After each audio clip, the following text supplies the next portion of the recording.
It's time I'm gonna kick that football clear to the moon.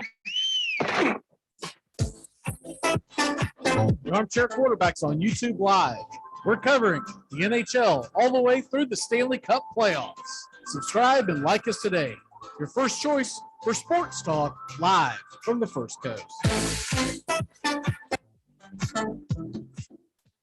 6th round. TJ host from a zone. Yes, lock it up. Who? What? TJ, how's the vanilla? All right. TJ, who's your mama? You mean TJ Hushmanzada from the Bengals? Put him on the board. House Mazzoli. Got it.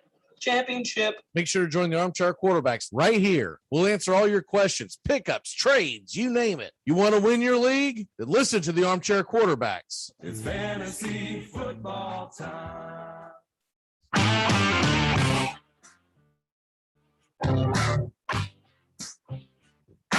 Get your Sunday football morning started off right with the Handicappers on Armchair Quarterbacks YouTube, 10 a.m. Eastern to noon Eastern. Your Sunday morning kickoff show where we tackle your NFL lines out in the desert, a 61.2% win rate over the last 6 years. Against the spread, over under, money line, you name it. And we dive into the world of fantasy football year long and your DFS payouts. Your only true Southern football kickoff show that talks the spreads in Vegas, your DFS and fantasy, in your year-long quest to win that fantasy football championship. Only on the Armchair Quarterbacks YouTube channel. It's the Handicappers on Armchair Quarterbacks YouTube, 10 a.m. Eastern to noon Eastern. Sundays, all NFL season long.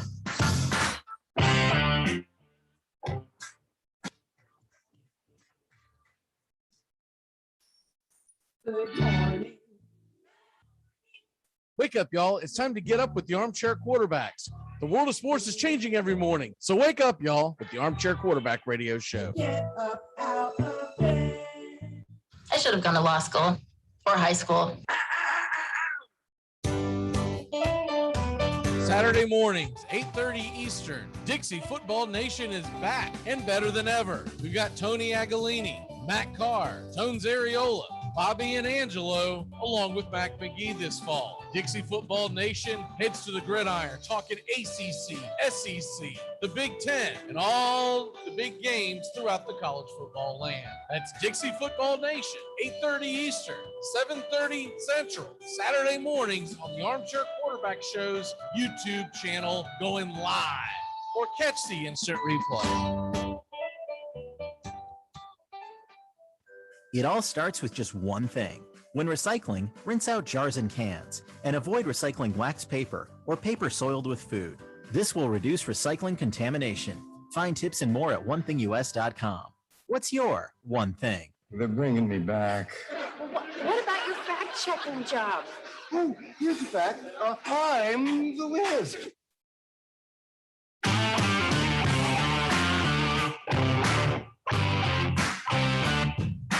Get your Sunday football morning started off right with the Handicappers on Armchair Quarterbacks YouTube, 10 a.m. Eastern to noon Eastern. Your Sunday morning kickoff show where we tackle your NFL lines out in the desert, a 61.2% win rate over the last 6 years. Against the spread, over under, money line, you name it. And we dive into the world of fantasy football year long and your DFS payouts. Your only true Southern football kickoff show that talks the spreads in Vegas, your DFS and fantasy, in your year-long quest to win that fantasy football championship. Only on the Armchair Quarterbacks YouTube channel. It's the Handicappers on Armchair Quarterbacks YouTube, 10 a.m. Eastern to noon Eastern. Sundays, all NFL season long.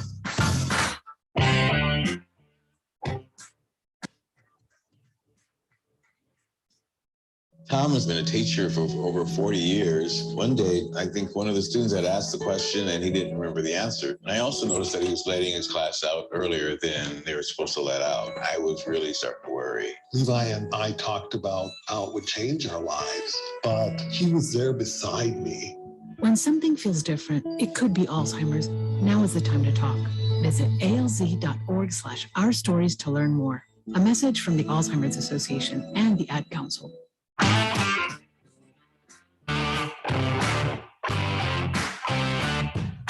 Get Get your Sunday football morning started off right with the Handicappers on Armchair Quarterbacks YouTube, 10 a.m. Eastern to noon Eastern. Your Sunday morning kickoff show where we tackle your NFL lines out in the desert, a 61.2% win rate over the last 6 years. Against the spread, over, under, money line, you name it. We dive into the world of fantasy football year-long in your DFS payouts. Your only true Southern football kickoff show that talks the spreads in Vegas, your DFS and fantasy in your year-long quest to win that fantasy football championship. Only on the Armchair Quarterbacks YouTube channel. It's the Handicappers on Armchair Quarterbacks YouTube, 10 a.m. Eastern to noon Eastern. Sundays, all NFL season long.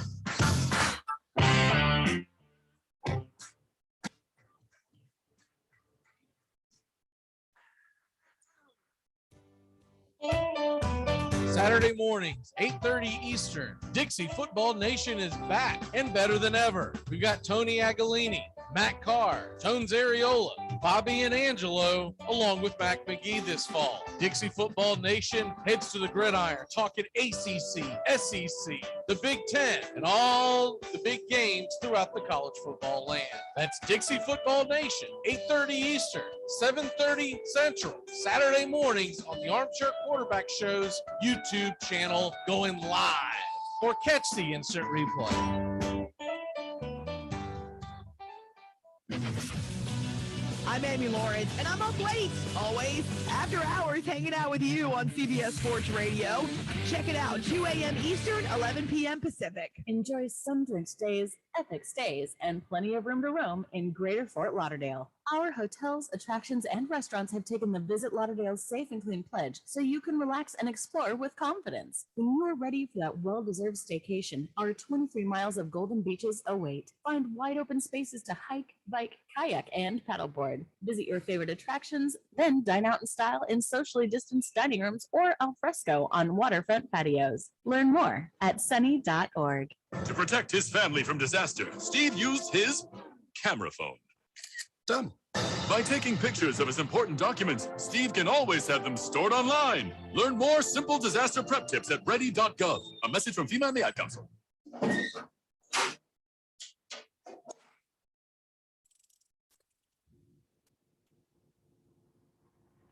You're talking about a bunch of unproven kids who were in the prom. You know, literally, they were in the prom like 6 months ago at their high school. No, they weren't because they were on lockdown. Exactly. Okay, they were at a. These are promless teenagers. If he's from a Big Ten state, they were at a. If he's from a Big Ten state, he didn't have prom. I can guarantee you that. They were at a virtual prom. Anyway, so yeah, it's tough for Wisconsin. That's called porn. That's called porn. Stop it. They get a break this week because I got a mess to clean up, guys. Yeah. Virtual. There's prom. my walk off for the day. Thanks, Mac. I gotta dry my keyboard out now. Armchair. Remember, if for any reason you must leave your radio, please have the man at the door stamp your ear so you can listen again later. Saturday mornings, 8:30 Eastern. Dixie Football Nation is back and better than ever. We've got Tony Agolini, Matt Carr, Tones Areola, Bobby and Angelo, along with Mac McGee this fall. Dixie Football Nation heads to the gridiron, talking ACC, SEC, the Big Ten, and all the big games throughout the college football land. That's Dixie Football Nation, 8:30 Eastern, 7:30 Central, Saturday mornings on the Armchair Quarterback Show's YouTube channel, going live, or catch the instant replay. Screen pass to Trayshawn DeAndre on the right side. He dodges Crushman, makes his way to the end zone. Touchdown! But wait a second. I think there's a flag on the play. All right, you guys got holding on number 97, right? Yeah, definitely holding. No touchdown. All right, make the call. Yeah, I mean, it was holding. All right, so make the call. Or, you know, we say the flag was for an excessive celebration so they can keep the touchdown and apply the penalty to the kickoff, huh? What do you say? What are you talking about? I didn't see excessive celebration. You sure? I could have sworn I saw a little nay-nay going on. What's going on with you, man? All right, look, guys, I got to be real with you. Trayshawn DeAndre just scored that touchdown. Okay, I have him on my fantasy team this week. I need these points. Are you kidding me? No, I'm not kidding you, Bill. I'm playing against my father-in-law this week, and if he doesn't score this touchdown, I lose. Well, I'm not going to let you make a bad call because you're in some fantasy football league. Make the call. Craig, no. If you make one bad call. This works out perfectly, Bill. I started the quarterback who threw the touchdown pass. We're going to have to ignore the holding call. I have the kicker, and I was kind of hoping that he wouldn't convert on third down, so he'd have to kick the field goal. Armchair.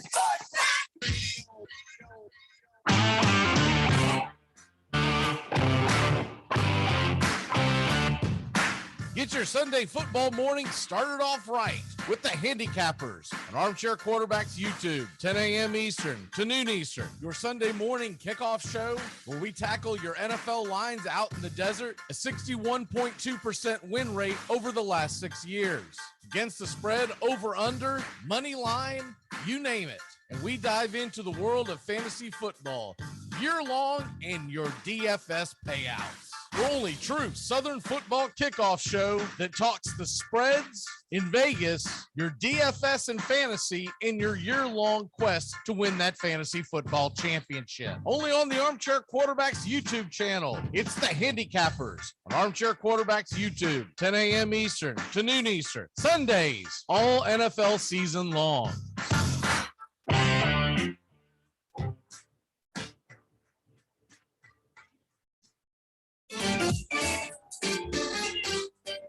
The Armchair Quarterbacks on YouTube Live, covering the AFC South and NFC South along with the rest of the NFL. Subscribe and like us today. Your first choice for sports talk live from the First Coast.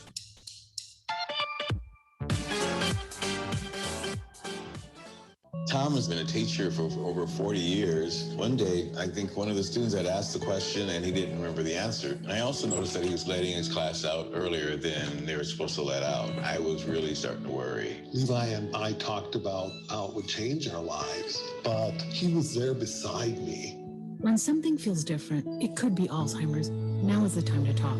Visit alz.org/ourstories to learn more. A message from the Alzheimer's Association and the Ad Council. You come at the king, you best not miss. I might audible. If I audible, I'll use Omaha! Omaha! Red Polly! Red Polly! Blue Poncho! Blue Poncho! Dilly! Rambo! Rambo! Give me Kershaw here, Kershaw! You're listening to the Armchair Quarterbacks. Chop, Japan! Richmond, New York! Richmond, Florida! Sally, Buffalo! Jet, hey, Short Ox! Buddha Raiders! Red Lion! Omaha! And then a lot of states ended up having gay marriage and common law marriage, which I think is very confusing because what happens if you just end up with like two loser dudes sharing the same crappy apartment for a couple years? It's been known to happen. Both working part-time at the pizza place, hanging out every weekend. A few years goes by, boom, they're married. See them at a party, they're newlyweds. I didn't know Tony and Jim were gay. They're married now? When did they fall in love? They didn't. They just never got full-time jobs. Me out to the ball game. Get caught up with the big stories from around the world in sports in just a few minutes. It's Take Me Out to the Ball Game today, weekdays. Armchair Quarterbacks on YouTube. Baseball, football, basketball, whatever's trending in the world of sports, it's on Take Me Out to the Ball Game today in just a few minutes. It drops weekdays. Take Me Out to the Ball Game today on the Armchair Quarterbacks YouTube channel. Take me out to the ball game. This portion of the show is being brought to you by The Best Things in Life, which are still free with minimum purchase at participating dealers. Saturday mornings, 8:30 Eastern. Dixie Football Nation is back and better than ever. We've got Tony Agolini, Matt Carr, Tones Ariola, Bobby and Angelo, along with Mac McGee this fall. Dixie Football Nation heads to the gridiron, talking ACC, SEC, the Big Ten, and all the big games throughout the college football land. That's Dixie Football Nation, 8:30 Eastern, 7:30 Central, Saturday mornings on the Armchair Quarterback Show's YouTube channel, going live. Or catch the instant replay.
I'm Amy Lawrence, and I'm up late, always, after hours, hanging out with you on CBS Sports Radio.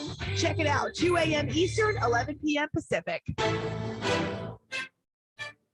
ACC football covered like no other here on the Armchair Quarterback. Reggie Gillespie dives into the end zone. The winning points from North Carolina State. And the teams come together in the end zone, pushing, shoving between the pack and the heels as Gillespie has scored the winning points. His fifth Russian TD. But these teams need to be separated. The emotion boils over on the last play of the game as Gillespie goes to the end zone. And it's a sea of Carolina blue and state red. And Carruthers gets into it, and they've doused him, and now we've got a big brawl out of the field. Marring would have been the 200th victory for Bobby Bowden. Look at this. That's an ugly mess down there. This is ugly. Trying to get it cleared up down there, although there's still some bodies flying around. ACC football, backyard brawls all year long. I'm up. Biggest pick of the draft. Fifth pick, 6th round. TJ Hoshimazode. Yes. Lock it up. Who? What? TJ, how's vanilla? All right. TJ, who's your mama? Fantasy Rule 17. Know how to pronounce your draft picks. You mean TJ Hushmanzada from the Bengals? Put him on the board. Hoshimazole. Got it. Championship. Fantasy football time. It's fantasy football time. This is Jim Rome. Join me in the jungle for your phone calls and the biggest names in sports. Stop by weekdays, noon until 3 Eastern, 9 to noon Pacific. This portion of the show is being brought to you by Ed's Almost Good Beer. Remember, Ed's Almost Good Beer was brewed in God's country when God wasn't looking. I might audible, I'll use Omaha! Red Polly! Blue Poncho! Do it! Rambo! Give me Kershaw here, Kershaw! You're listening to the Armchair Quarterbacks. Chop, Japan! Richmond, New York! Richmond, Florida! Sally, Buffalo! Check! Hey, Short Ox! Luda Raiders! Omaha! I'm out!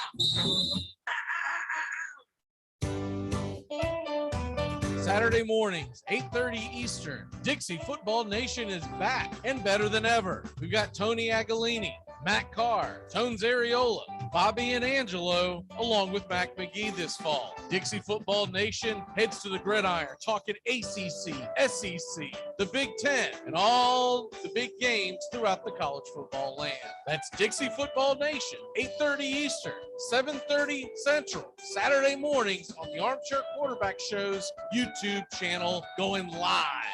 Or catch the instant replay. Enjoy sun-drenched days, epic stays, and plenty of room to roam in Greater Fort Lauderdale. Our hotels, attractions, and restaurants have taken the Visit Lauderdale's Safe and Clean pledge, so you can relax and explore with confidence. When you're ready for that well-deserved staycation, our 23 miles of golden beaches await. Find wide-open spaces to hike, bike, kayak, and paddleboard. Visit your favorite attractions, then dine out in style in socially distanced dining rooms or al fresco on waterfront patios. Learn more at sunny.org. Challenge accepted.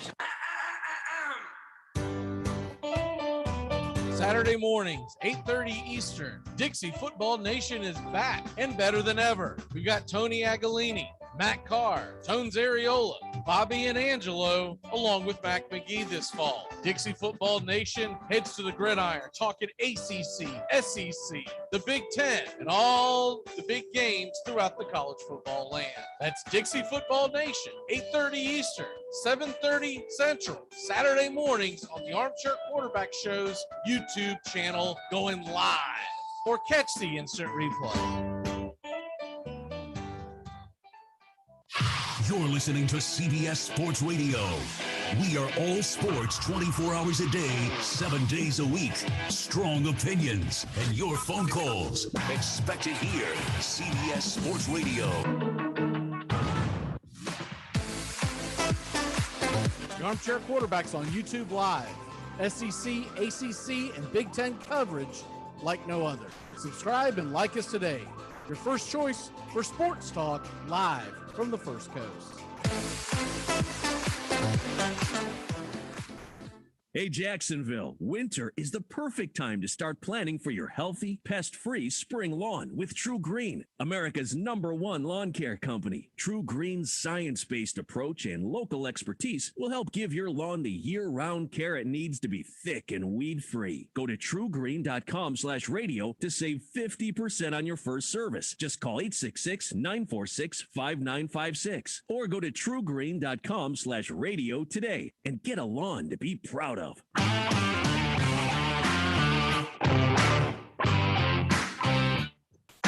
Get your Sunday football morning started off right with the Handicappers on Armchair Quarterbacks YouTube, 10 a.m. Eastern to noon Eastern. Your Sunday morning kickoff show where we tackle your NFL lines out in the desert, a 61.2% win rate over the last 6 years. Against the spread, over, under, money line, you name it. And we dive into the world of fantasy football year-long and your DFS payouts. The only true Southern football kickoff show that talks the spreads in Vegas, your DFS and fantasy, in your year-long quest to win that fantasy football championship. Only on the Armchair Quarterbacks YouTube channel. It's the Handicappers on Armchair Quarterbacks YouTube, 10 a.m. Eastern to noon Eastern. Sundays, all NFL season long.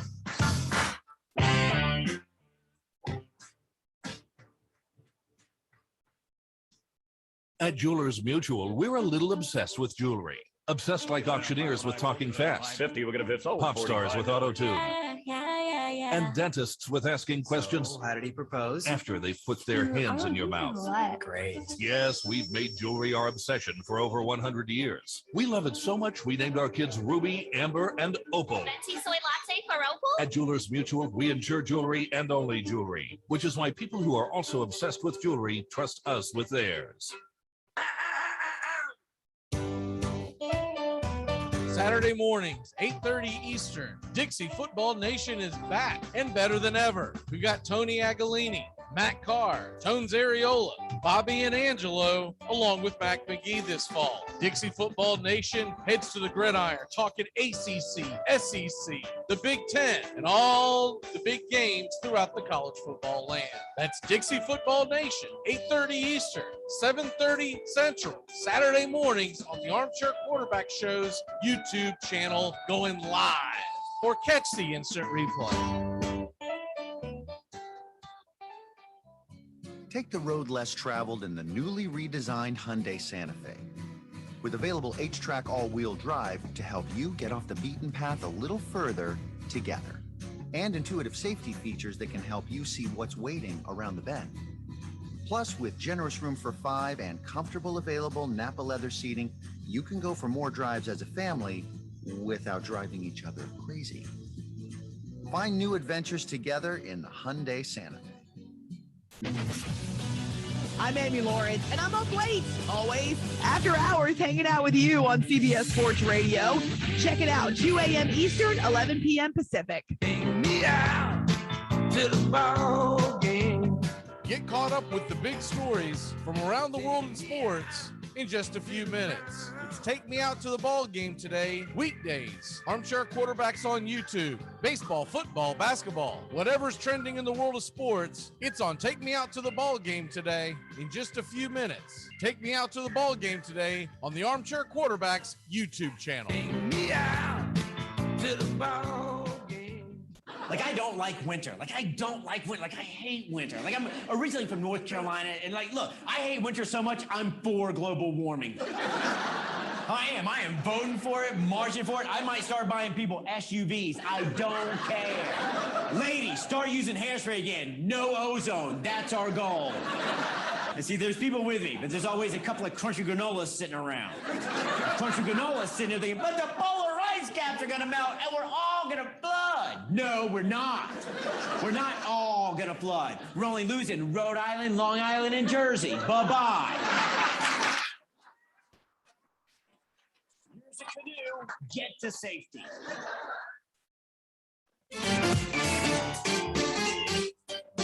Armchair Quarterbacks on YouTube Live, covering the AFC South and NFC South along with the rest of the NFL. Subscribe and like us today. Your first choice for sports talk live from the First Coast.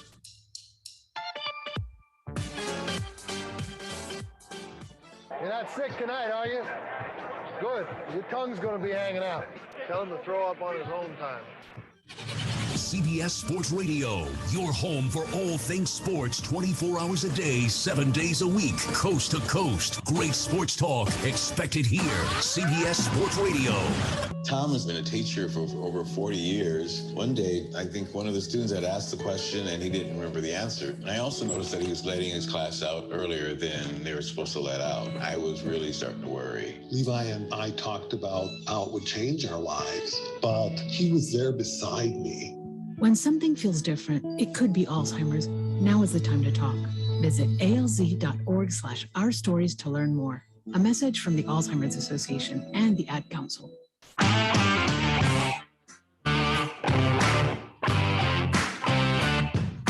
Get your Sunday football morning started off right with the Handicappers on Armchair Quarterbacks YouTube, 10 a.m. Eastern to noon Eastern. Your Sunday morning kickoff show where we tackle your NFL lines out in the desert, a 61.2% win rate over the last 6 years. Against the spread, over, under, money line, you name it. And we dive into the world of fantasy football year-long in your DFS payouts. Your only true Southern football kickoff show that talks the spreads in Vegas, your DFS and fantasy in your year-long quest to win that fantasy football championship. Only on the Armchair Quarterbacks YouTube channel. It's the Handicappers on Armchair Quarterbacks YouTube, 10 a.m. Eastern to noon Eastern. Sundays, all NFL season long.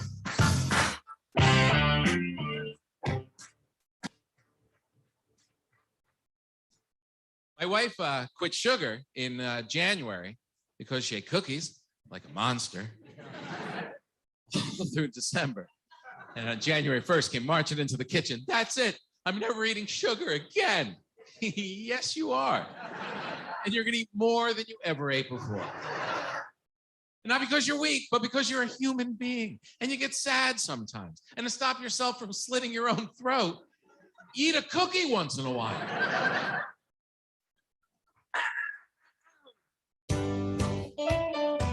Saturday mornings, 8:30 Eastern. Dixie Football Nation is back and better than ever. We've got Tony Agolini, Matt Carr, Tones Areola, Bobby and Angelo, along with Mac McGee this fall. Dixie Football Nation heads to the gridiron, talking ACC, SEC, the Big Ten, and all the big games throughout the college football land. That's Dixie Football Nation, 8:30 Eastern, 7:30 Central, Saturday mornings on the Armchair Quarterback Show's YouTube channel, going live. Or catch the instant replay.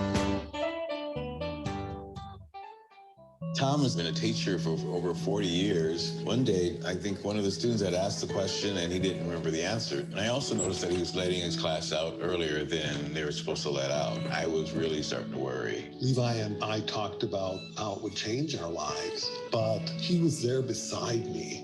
When something feels different, it could be Alzheimer's. Now is the time to talk. Visit alz.org/our stories to learn more. A message from the Alzheimer's Association and the Ad Council. I'm Amy Lawrence, and I'm up late, always, after hours, hanging out with you on CBS Sports Radio.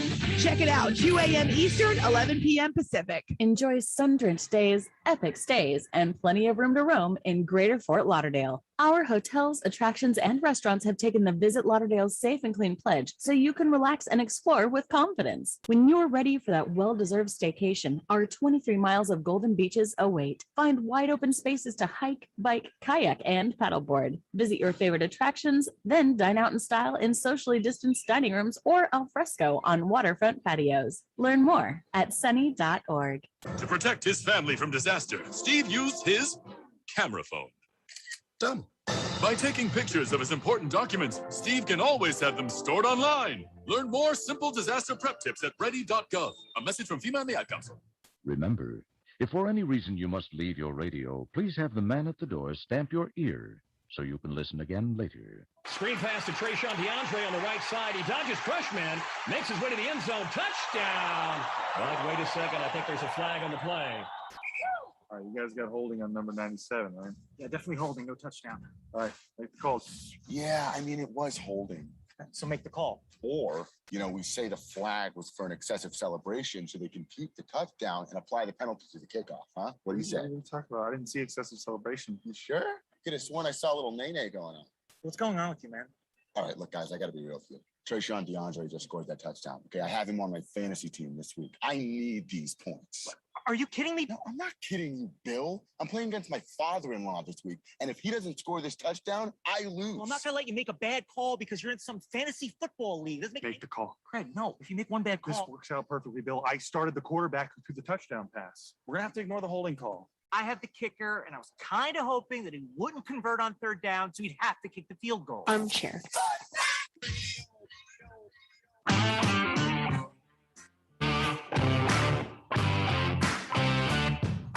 Get your Sunday football morning started off right with the Handicappers on Armchair Quarterbacks YouTube, 10 a.m. Eastern to noon Eastern. Your Sunday morning kickoff show where we tackle your NFL lines out in the desert, a 61.2% win rate over the last 6 years. Against the spread, over, under, money line, you name it. And we dive into the world of fantasy football year-long in your DFS payouts. The only true Southern football kickoff show that talks the spreads in Vegas, your DFS and fantasy in your year-long quest to win that fantasy football championship. Only on the Armchair Quarterbacks YouTube channel. It's the Handicappers on Armchair Quarterbacks YouTube, 10 a.m. Eastern to noon Eastern. Sundays, all NFL season long.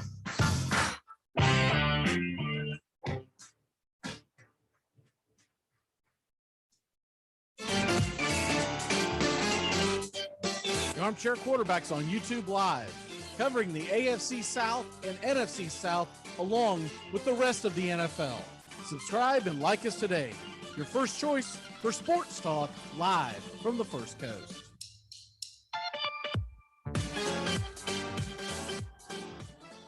You come at the King, you best not miss.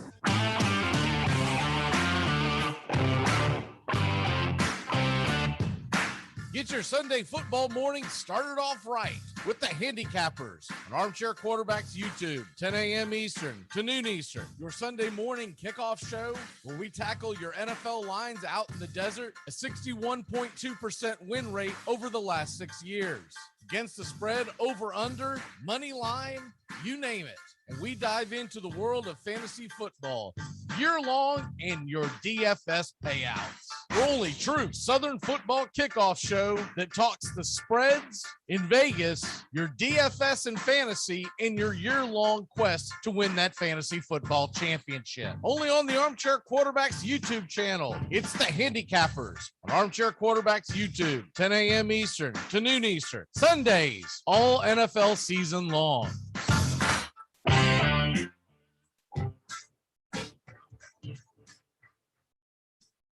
I might audible. If I audible, I'll use. Omaha! Omaha! Red Polly! Red Polly! Blue Poncho! Blue Poncho! Dilly! Rambo! Rambo! Give me Kershaw here! Kershaw! You're listening to the Armchair Quarterbacks. Chop, Japan! Richmond, New York! Richmond, Florida! Cali, Buffalo! Check! Hey, Short Ox! Ludo Raiders! Omaha! I'm out! Take me out to the ball game. Get caught up with the big stories from around the world in sports in just a few minutes. It's Take Me Out to the Ball Game today, weekdays. Armchair Quarterbacks on YouTube. Baseball, football, basketball, whatever's trending in the world of sports, it's on Take Me Out to the Ball Game today in just a few minutes. Take Me Out to the Ball Game today on the Armchair Quarterbacks YouTube channel. Take me out to the ball game. This portion of the show is being brought to you by The Best Things in Life, which are still free with minimum purchase at participating dealers.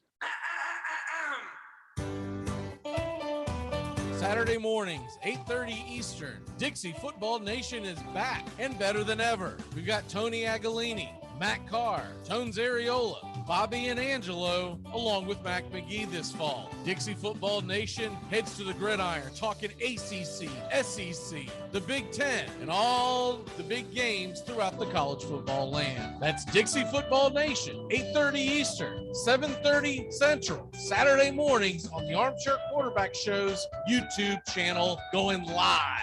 Or catch the instant replay. By 1800, town ball and its many variations were played nearly everywhere. On their way back from the Pacific Ocean, Lewis and Clark played a game of base with the Nez Perce Indians as they prepared to cross the Bitterroot Mountains.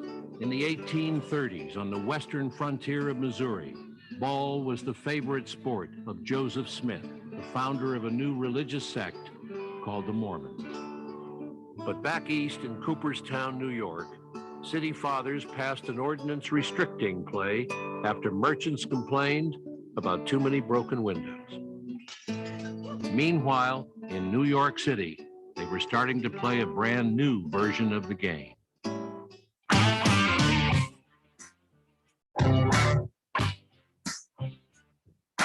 Get your Sunday football morning started off right with the Handicappers on Armchair Quarterbacks YouTube, 10 a.m. Eastern to noon Eastern. Your Sunday morning kickoff show where we tackle your NFL lines out in the desert, a 61.2% win rate over the last 6 years. Against the spread, over, under, money line, you name it. And we dive into the world of fantasy football year long and your DFS payouts. The only true Southern football kickoff show that talks the spreads in Vegas, your DFS and fantasy, in your year-long quest to win that fantasy football championship. Only on the Armchair Quarterbacks YouTube channel. It's the Handicappers on Armchair Quarterbacks YouTube, 10 a.m. Eastern to noon Eastern. Sundays, all NFL season long.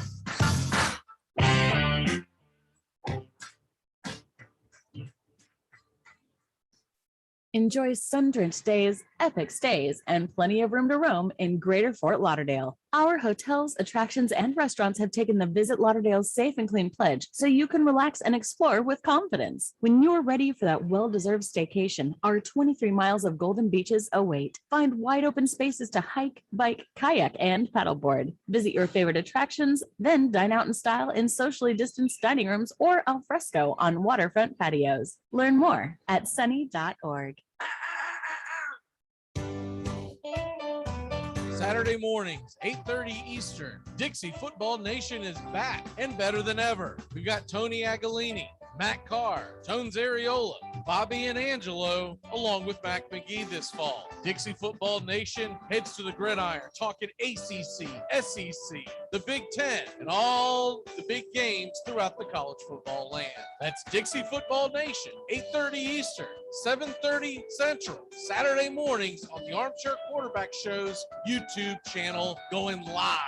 Or catch the instant replay.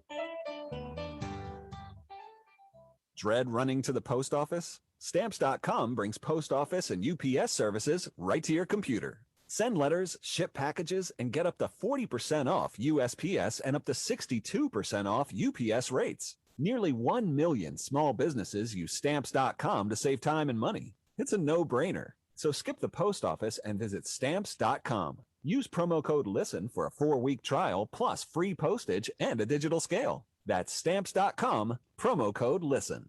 The snapper is Robert Shiver, a sophomore out of Thomasville, Georgia. The holder is Matthew Motley, a senior from Opelika. And Wes Byram, a freshman out of Fort Lauderdale, trying to put it through to give Auburn the win. Here's the snap, the place, the kick is up, the kick is long enough, the kick is good! Good! See you later, alligator! Tigers win, 20-17! I hope Lee Corso and Kirk Street never pick Auburn to have a chance again. The Tigers have come to the swamp, drained it, and made it their own. 20-17, Auburn a winner tonight over the third-ranked Florida Gators. Can you believe it? Hi, this is Britney Spears. What up, this Jay-Z. This is Jennifer Lopez. Armchair.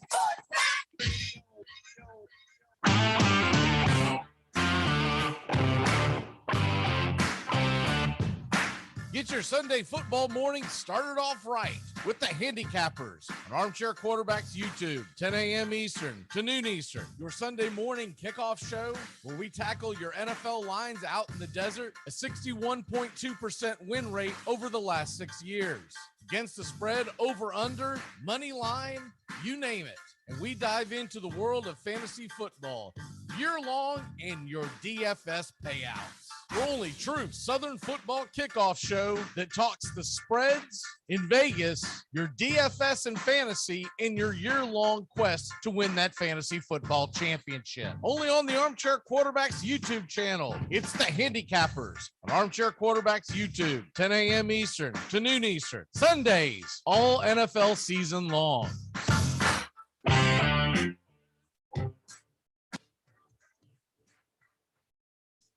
I have friends in my life that don't eat bread anymore. They don't eat bread. They don't eat bread. They're going to lose 3.5 pounds. No one's ever going to know. And they don't eat bread. Why are you even here? Could you imagine no toast in the morning with butter for the rest of your life? Kill yourself. Make some room for people who know how to live. Armchair Quarterback Radio, the gunslingers of sports talk. And here's second-year quarterback Brett Favre out of Southern Mississippi by way of the Atlanta Falcons. They are hopeful he can succeed in the NFL. Here, Brett Favre, doing a challenge, try this one. So with the best receiver out of the game from the 35, 19 seconds left. Ball punch throws, touchdown! Is there a spark of life in Green Bay? Touchdown! Yes! Danny Marino! Here's Marino, wide open field, throws for a touchdown. It is number 37 on the season, breaks the all-time NFL record. Going deep and open. Touchdown, Mark Duper. Duper has returned, and he is super. They are going to bring pressure again. Rodgers is going to roll away, throws it up in the air, says a prayer. Janis, does he stop it? Oh, please. It's important to remember the value of taking time for ourselves to do the things that help us grow and explore, like learning something new. And now with the Great Courses Plus, it's never been easier to experience the joys of learning.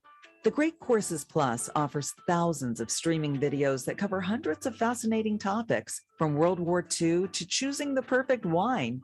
You can even take a course on the U.S. government or dealing with stress and anxiety. And because the Great Courses Plus partners with world-class professors and experts, you're always receiving thoroughly vetted, high-quality content from every lecture. Plus, you can watch or listen anytime, anywhere with the Great Courses Plus app.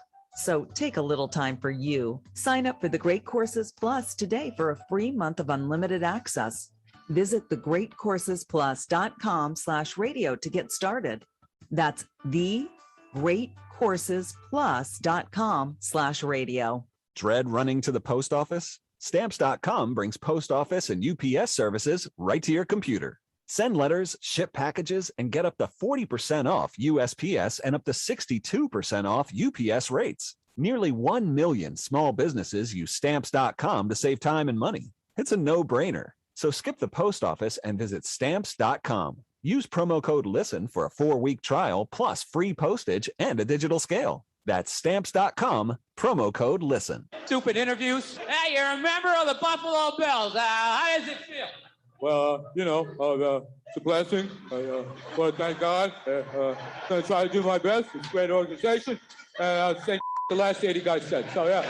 You're in Braves country.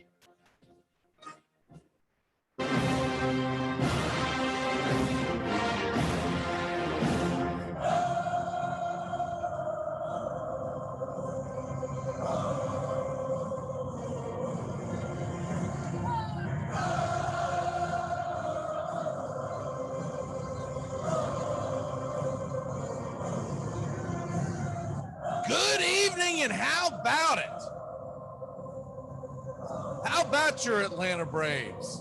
Welcome to Braves Country today. I am Mac McGee getting you set for Game 2 of the World Series. In game one, saw the Atlanta Braves win 6-2 to take a 1-0 series lead, but it did come at a cost.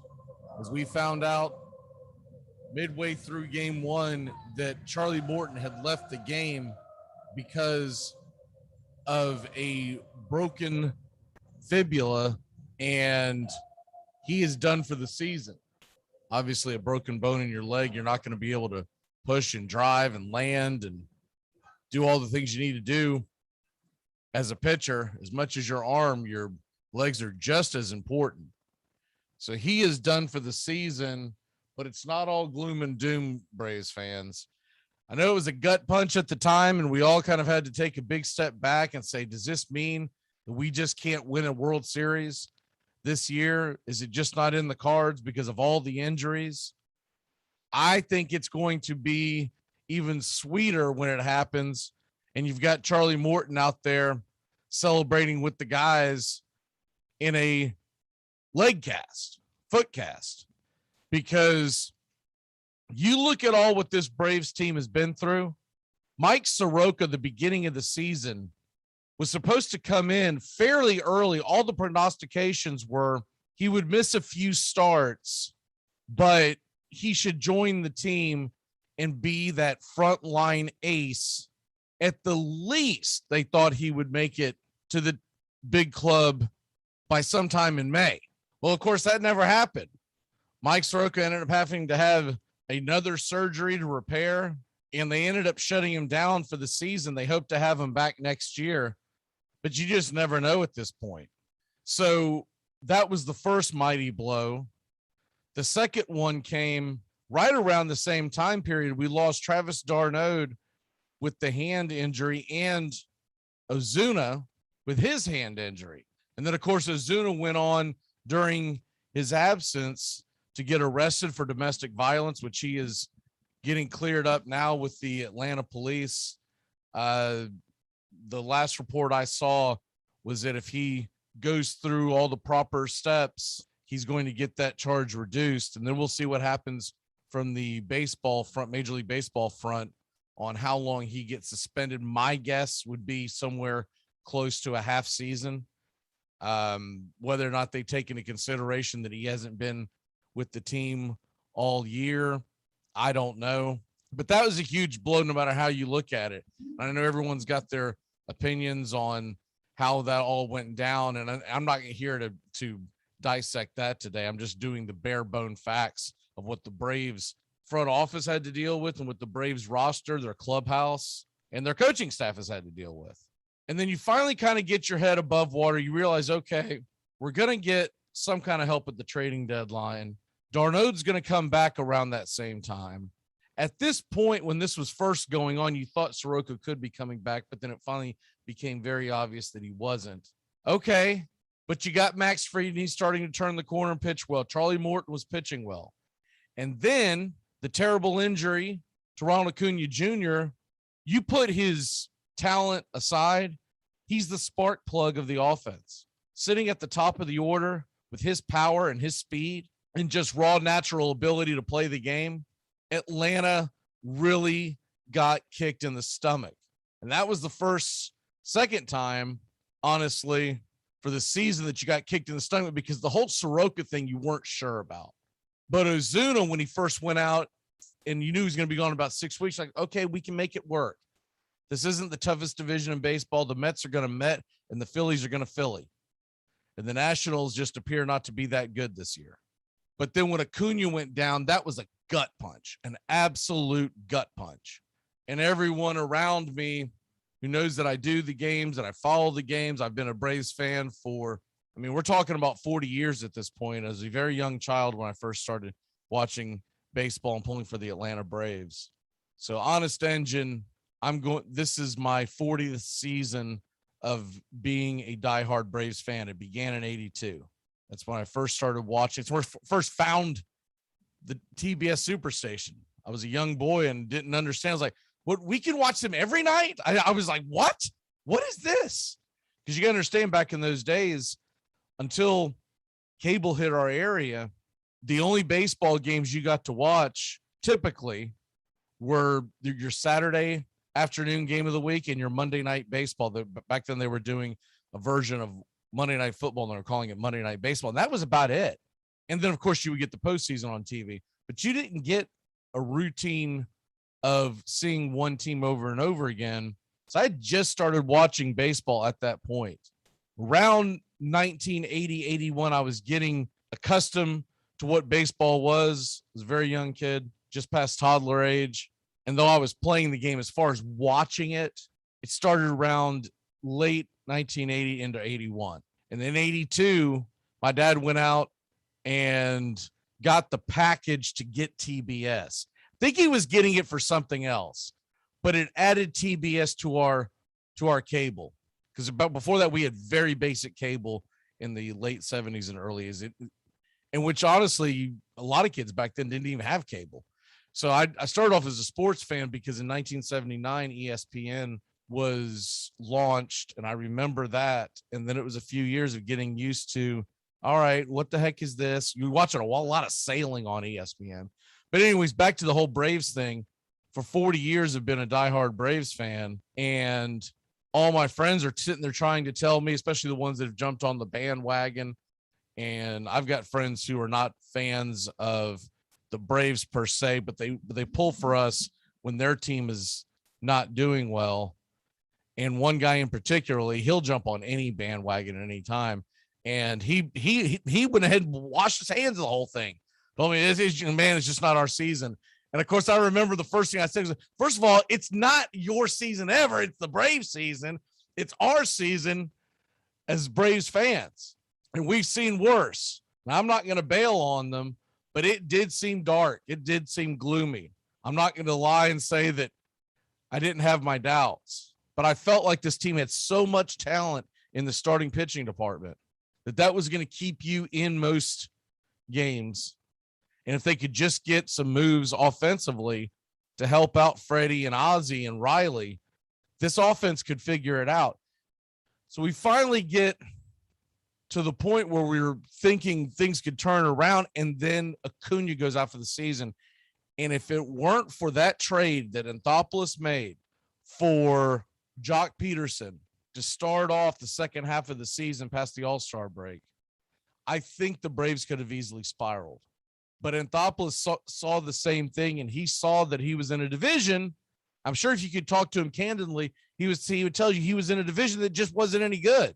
And he had front offices that he was competing against that aren't nearly as talented as he is.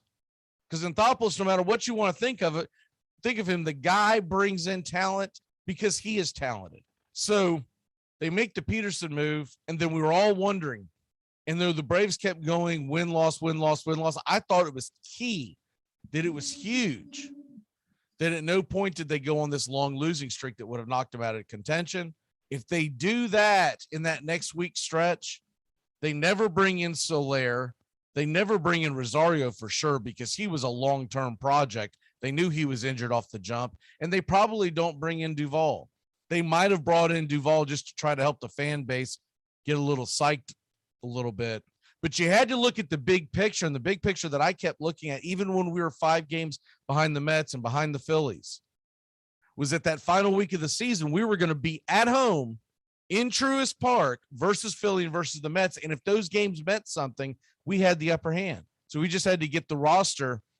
I never dreamed that he was going to bring in a total of 4 outfielders, and he did it very economically and did a great job of doing it. Soler is at the end of his contract. Rosario, Duvall was a 1-year deal with the Marlins, which, by the way, we all agree, and we all knew at the time, never should have let him walk. For the price that they got Duvall for, Duvall should have been locked up from the jump. The Braves should have went out and offered him, and now they're going to pay the price, but they should have went out and offered Adam Duvall a 2 to 3 year deal at a reasonable, we'll say, I bet you he would have taken somewhere around a $4 to $5 million clip to have the peace of mind to have somewhere to play for the next 3 years that he plays very well at. And the Braves would have been locked up because, putting everything aside, this collective bargaining agreement that's coming up at the end of this calendar year, you're going to get a designated hitter universally in Major League Baseball. And though I've been against it my entire life, I love the National League style of play. I know it's coming. So you need to have a backup plan of, hey, when you do have to have a DH 24/7, 365, that Adam Duvall could be there. So they'll have to address that in the offseason. But anyways, after all that is put away and we finally get going, we start playing well, and we're doing the impossible in the playoffs, the unthinkable. Now we get another gut punch. And I think lesser teams, lesser rosters, I think every single one of them would fold. And I think if the Braves didn't have the fortitude that they have, they would have lost last night. A lot of teams, when they got the word that Morton was done for the season, that would have been it. They would have folded. They would have given up a ton of runs and blown the game and probably get swept out of the playoffs. But this Braves team persevered. You cannot understate a couple of performances. And I'm not going to talk about Soler and his, obviously he broke set a new record, made history, becoming the first player ever to hit a leadoff home run to start game one of the World Series. And that's great. And the Duvall home run was great. But the defensive play by Freddie Freeman, when Ozzie Albies kind of just did a flip over to him that Freddie picked, that's a big play. They scored a run there, but it was a big play because if that turns into an error, you don't know what kind of floodgates open up. And we're dealing with a very, very fragile bullpen. The psyche of Luke Jackson, the swings like a pendulum. You don't want these bad things to happen, but you cannot understate what AJ Minter did last night. 2 2/3 innings, 3 hits, 3 strikeouts. Did give up 1 earned run, but all in all was a fabulous outing. Luke Jackson coming in and giving up 1 2/3 innings and no earned runs. Huge. Enormous for him to do that because it set the stage for Matzik to come in. And though Matzik wasn't as lights out as he normally is, he gave up 3 hits, an earned run. He still went 4 outs and got the ball to Will Smith in the 9th, who pitched a pretty clean inning. He did walk a batter, but he did not give up a run. I was assuming we were going to give up at least 1 run because Will Smith, not only can he be very up and down when the game's not on the line per se. What I mean by that is like a 2-run game, a 1-run game. It seems like his fire and passion isn't there. His focus isn't there. We won't say fire and passion because that makes it sound like he doesn't care. His focus isn't there. And that's the way a lot of closers are. Once they become closers, they have to have the threat of losing the game to be laser focused, but he came out and pitched well. And so we get game 1 under our belt, and it's a huge game 1 win. And what that sets up for tonight, you've got Max Fried, and Friday night in game 3 is going to be Ian Anderson. Now, what will the rest of the series look like? We'll take a look at that here in a second. But the next 2 nights, Max Fried on the mound gives you a very good chance to go out and get a W. Because let's be honest, Max Fried, though, had a terrible outing last time out against the Dodgers. He just didn't have it. But I don't expect Max Fried to do that 2 times in a row. And granted, he's against a very formidable bunch, an unbelievable offense, and a good right-handed hitting offense. But I believe Max Fried will go out there and pitch a good game. I'm not unrealistic and think Max Fried's going to go out and just shut him out, 8 innings of shutout ball. But I do believe he'll go 6 innings. I think he'll get us if he gives you a quality start, which means 6 innings and 3 earned runs or less, he gives you a chance to win the game. The rest is going to be up to the Atlanta offense. And they're going to be going up against Urquidy, who's a right-hander. And Urquidy, look, he's a very good pitcher, but most of the time does not go very deep in ball games.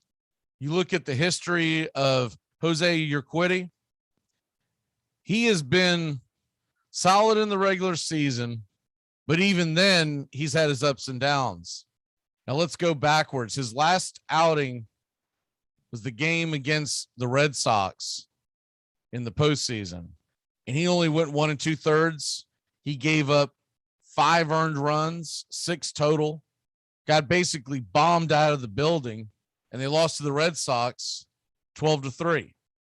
You go to his last outing in the regular season. It was a quality start. It was solid. 6 innings, 3 earned runs, 5 innings, 2 earned runs. But then you go just a few back on September 21st against an Angels offense that isn't that great. 5 innings, 4 earned runs. You go back to an outing in Seattle, September 8th, 3 innings, 2 earned runs versus San Diego, 4 innings, 2 earned runs. And so you kind of get the drift of what this is. Now, he's dominated the bad offenses, 7 innings, no earned runs versus Baltimore, 6 innings, 1 earned run versus Texas. And I'm only looking at the ones in the second half of the season. There's no real reason to go out there and look at the ones, prior to June, because pitchers evolve and whatnot. But what I see is when he faces a good offense, like he's going to tonight, versus Toronto, 4 innings, 6 earned runs. But when he faced Minnesota, when he faced Texas, when he faced Baltimore, he did well. So he's one of those guys that is on the elite level against bad competition, but against good competition, he normally falters, and the Boston Red Sox were able to take advantage of it. Urquidy's a right-hander, so we'll see what they do with the lineup, and we'll take a look at the lineup in a second, but you're going to see some changes when you get the right-hander in there. But Max Fried's going to go to the mound, and I think a huge key is Max Fried going out and having a clean first inning. If he can have a clean first inning, Atlanta is going to have a chance to get Max Fried deep, and you'd love to get Max Fried deep, because if you could get Max Fried deep tonight, you don't want to see Minter if you don't have to, because you'd like to save him. You'd love to save him for a game 4 scenario where he's an opener, but you're just going to play that by ear.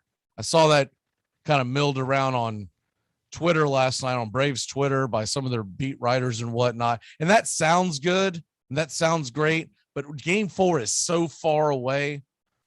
You got to pace together. When you have an opportunity to win a game in the postseason, you go for that and you punt to the next day. And you basically just say, we'll worry about tomorrow, because you never know if you're going to run into a situation where your starting pitcher or their starting pitcher gets bombed and it's an absolute disaster. And you end up kind of like with the blowout versus the Dodgers, where you just throw Dylan Lee out there to eat up 3 innings of work and say, we'll live to fight tomorrow. And that's what the Dylan Lees are in there for. And it would be interesting to see if they actually put Kyle Wright in a high leverage situation. I feel like Lee and Wright are there to eat up innings when you're down or up huge. They might have a little more faith in Wright because he has shown glimpses over his career, but he's essentially coming in to, first of all, you don't want to see him more than an inning. And second of all, you probably don't want to see him past the 5th inning. So he's coming in a situation where your starter's struggling. You want to flip the bats around, or you just want to change the pace. You want to get your starter out to stop the bleeding, and Wright comes in for an inning. And if he's really good, maybe 2, but you're not going to let him see a lineup a second time through. But putting that aside, Fried, you'd love to see 6, maybe 7 innings tonight. If you could get 7 innings out of Max Fried tonight, then go to Matzik for 1 and Smith for 1 to close the door, it's a different ball game, my friends. We'd be up 2-0 going back to Houston. Leaving Houston, going back to Atlanta. But if we drop game 2, the sky's not falling. We're still going back to Atlanta for the next 3 nights. And if you can win at least 2 of those 3, you're in prime position to win the World Series. And the way it'll probably go is you'll probably get Max Fried tonight in game 2. You'll get Ian Anderson Friday night in game number 3. And see, game 5 is Sunday. And because Fried is pitching today, I don't think you'll see them go off 3 days rest. The only way that happens is if the Braves are in an elimination standpoint. But if we have leverage, if we're still in this series, as long as the Braves cannot be eliminated Sunday night in Atlanta for Game 5, Max Fried will not pitch until Game 6. So he's going to go 2-6 if necessary, and Anderson would be set up for 3-7, and you're going to piece together Games 4 and 5. And that's why it's going to be so key and critical for either Max or Ian to go deep in the ball games, because you don't want an exhausted bullpen by the end of Game 5. And you might see a situation where Drew Smiley starts a game and just see how much he can give you. I think if you're going to do that, you definitely want to do it in the National League Park, because one of the things that gives you an advantage on, you got a pitcher who's maybe not necessarily your top flight pitcher, maybe struggle a little bit, but you feel like he's got pretty good stuff and could get through 2, maybe even 3 times through a lineup. If he's in a National League Park, he gets that advantage of getting to face a pitcher or your pinch hitter, but he's not facing your typical DH spot. And I'm not saying it's a free out, but it's a bit of a chance to catch your breath, and it essentially should be a free out, but you can't guarantee anything. So that's why it's going to be key tonight for Fried to go as deep as he can. And then Game 3, Ian Anderson's got to do better. He's pitched well if you look at the actual ERA in the playoffs. He's only getting us like 4 innings, and he's done this in the past. We need to see 5. Would love to see 6 out of Ian Anderson. A few times in the regular season, he's gone as deep as 7-8 innings. Now, I'm not expecting that because this is the Astros lineup, and what he struggles with the most is that changeup. And if that changeup is not dropping right out of the zone, he struggles. When his changeup starts low and bangs the plate or bangs the dirt right in front, it becomes much easier for these batters to key in. Now, the same thing tonight with Max Fried, what we're looking at tonight. Can Max Fried locate that curveball, not hang it, locate that curveball around the knees, in and out of the zone, and be consistent with the fastball? And if he's got those 2 pitches going, he could dominate with just those 2 pitches, but then he gives him a chance to set you up with the slider and a couple of other things that he can do. But if that curveball is hanging, which is what we saw against the Dodgers, that fastball is missing off the plate, that's when he gets in trouble.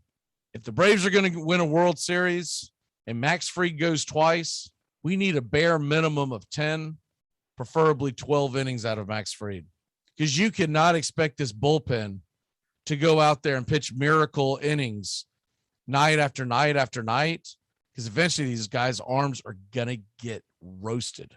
They're going to get what did Max Scherzer call it? Dead arm. He felt like his arm was just cooked, as he said. That's what you're going to get if these guys don't have the ability to rest and take a night off. But as far as tonight, I think if you got the opportunity to go up 2-0, you do whatever you can, and then you adjust for Game 3. But if it's tied or you're down by 1 or 2, don't be surprised if they don't push the envelope, because they want to be able to set themselves up to be able to win Game 3.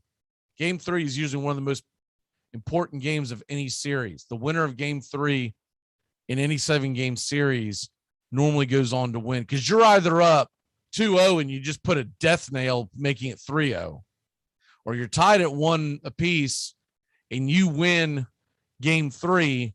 That forces the other team to win 3 of the next 4 games. And then obviously if you were down 2-0 and you won Game 3, it gives you a lifeline. But being up 2-1 going into Game 4 with what will be essentially a bullpen game, that's got to be the Braves' focus. So let's go ahead and take a look at what's going to happen tonight for Game 2. The Astros lineup looks pretty similar. They made one small change. So Altuve is going to lead off, and it'll be Brantley in the 2-hole, Bregman again in the 3-hole, playing third. Brantley will be out in left field. Yordan Alvarez will be DHing. And then you'll have Carlos Correa at short hitting 5th. Tucker again will be hitting 6th. and playing right field from the left-hand side of the plate. And then you're going to get Gurriel batting from the right-hand side of the plate and hitting 7th. So you're going to have down the lineup, right, left, right, left, right, left, right. And then you're going to see Jose Siri come in, and he's going to play center field. Now, he is a rookie. He's an older rookie. He's like 26 years old, but he's only had like 46 at-bats, I believe it was. And so he sees the ball much better off of a left-handed pitcher, and he is a better overall batter than what you saw in Chas McCormick. And he's got a lot of talent that they're excited about. So he's going to play center field. I think they also like him because of his defensive prowess. And we'll get into the starting pitcher here in 1 second, but that comes into play. Martin Maldonado is the catcher again, and he'll be batting 9th from the right-hand side of the plate. So your Quiddy is a fly ball pitcher. And it's one of the reasons that a lot of folks feel like that they moved him up to the second spot in the rotation, and they're going to hold off with Garcia in game 3. And the reason being, he's a fly ball pitcher. They also expected Framber Valdez to go deeper last night. So they were thinking long man, short man, long man, short man. And the game 4 short man is essentially a bullpen game. But the other thing is, with the DH, you're going to be able to have your defensive alignment the way you want it. So you don't have Yordan Alvarez out in the outfield in a fly ball game. You're going to have Brantley. You're going to have Tucker in right, and then Siri playing center field. And that's the lineup that you like if you're an Astros fan, because that gives you your best opportunity to defend against the fly ball. When they go to Atlanta, there's a good chance someone's going to take a seat, and it could very well be a number of players. It depends on how they do it. Also probably depends on if they win or lose tonight, but you could slide one of the corner guys over into center, or you're going to just lose one of your corner guys, because I don't see them benching Yordan Alvarez. His bat's been too hot, and you're going to have a righty going in game 1 of Atlanta, game 3 overall. I just don't see them benching Alvarez. So he's probably going to be out there in the outfield.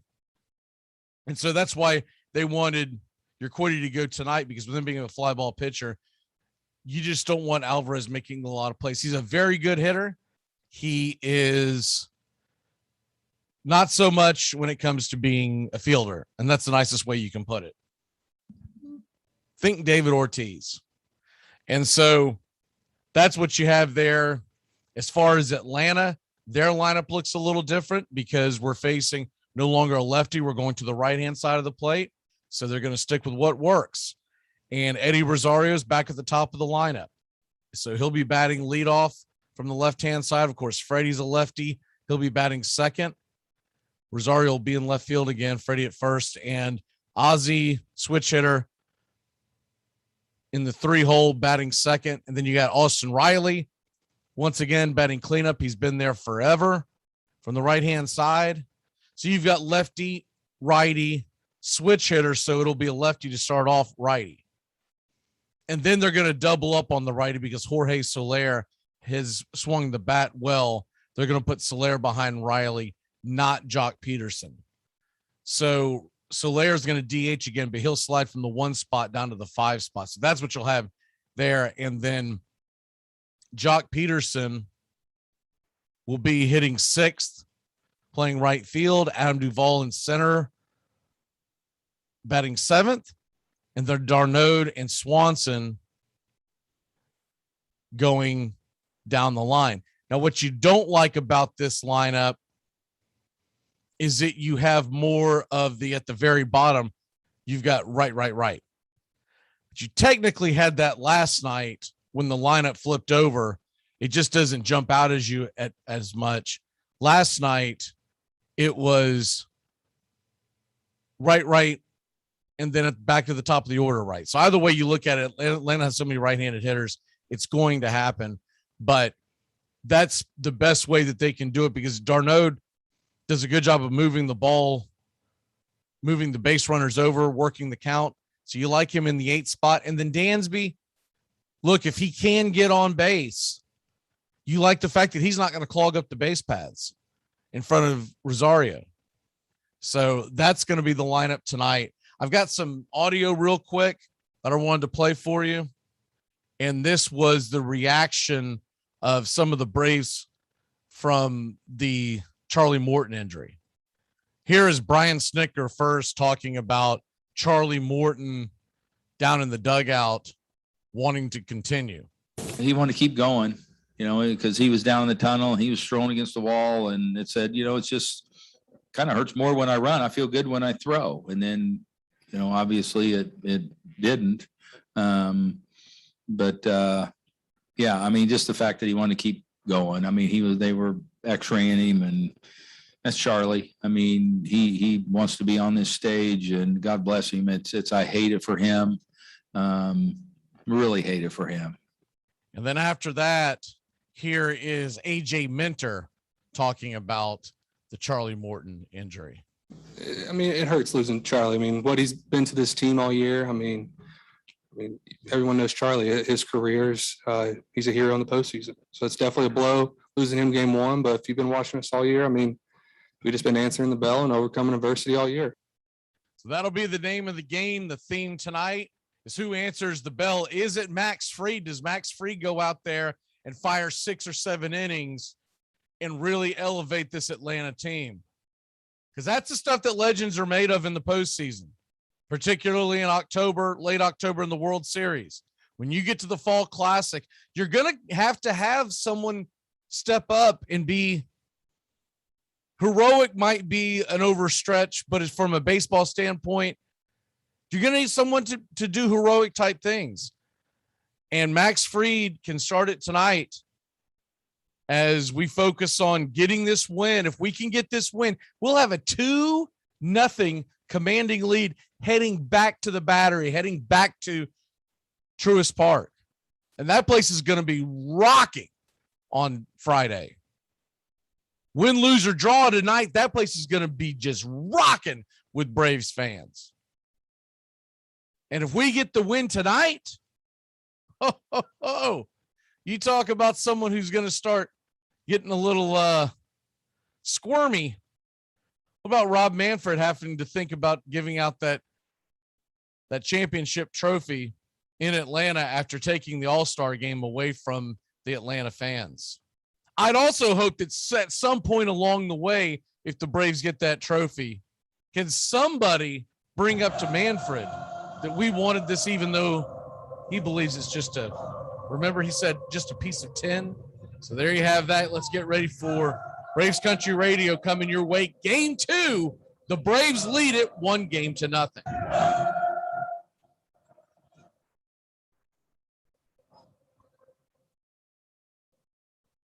There's something kind of about a kid that's never played baseball. If baseball is about caring, about loyalty and rivalry.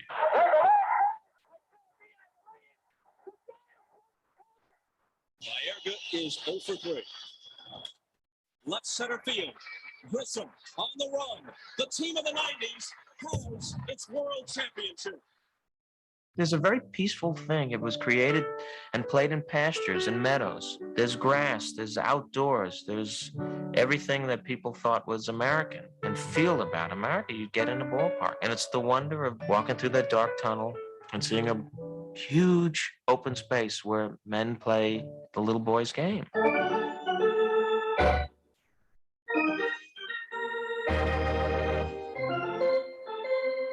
You're in Braves country.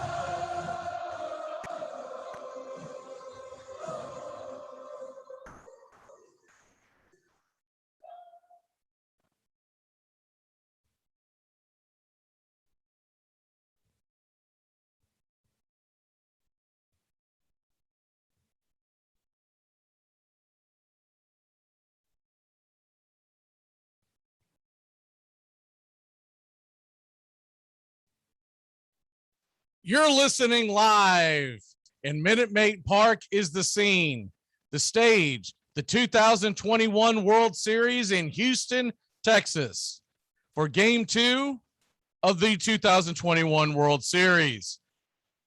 The Astros will try to rebound from a Game 1 loss to the Atlanta Braves and will send Jose Urquidy to the mound, while your Braves will counter with Mad Max Fried.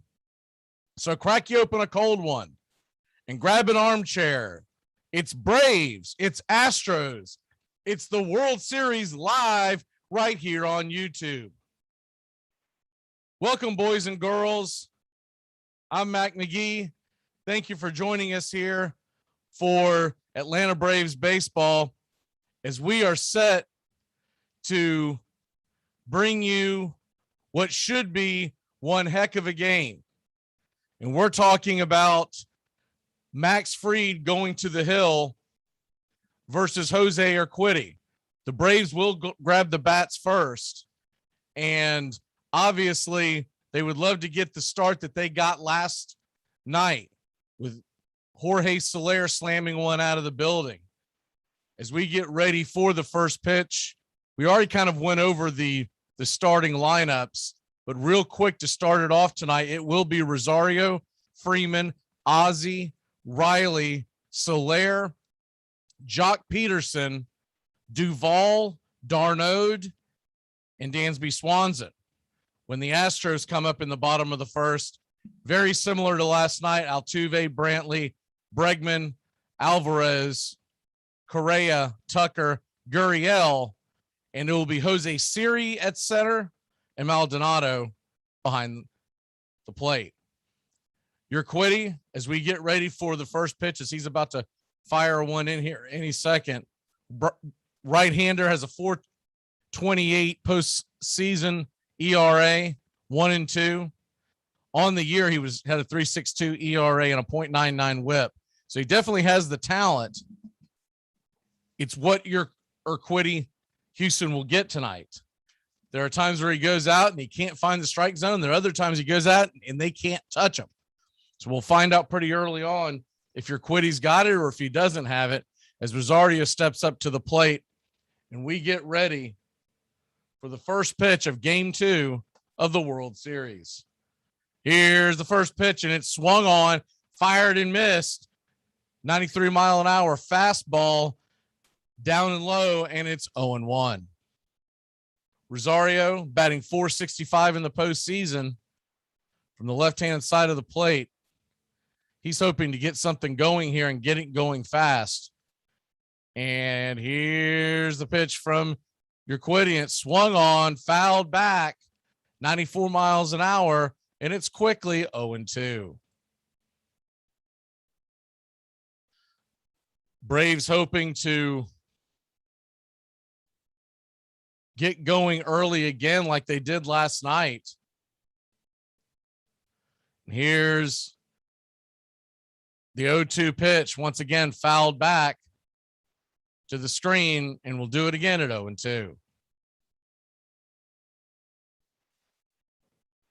Braves jumped out to an early lead last night, 2-0 at the end of first. Scored 5 in the first 3 innings. Took a lot of pressure off, swung on, and fouled back again. We'll do it again, 0-2.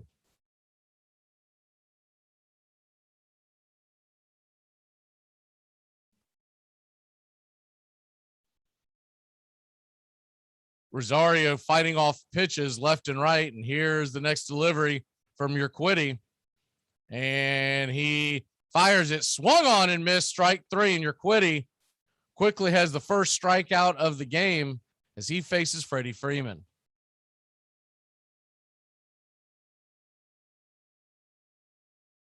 You'll have Brantley, Siri, and Tucker in the outfield tonight, and the infield stays the same. Siri tends to platoon with Chas McCormick in center field. He faces lefties. Here's the first pitch to Freddie Freeman, and it's a fastball inside. It's 1-0.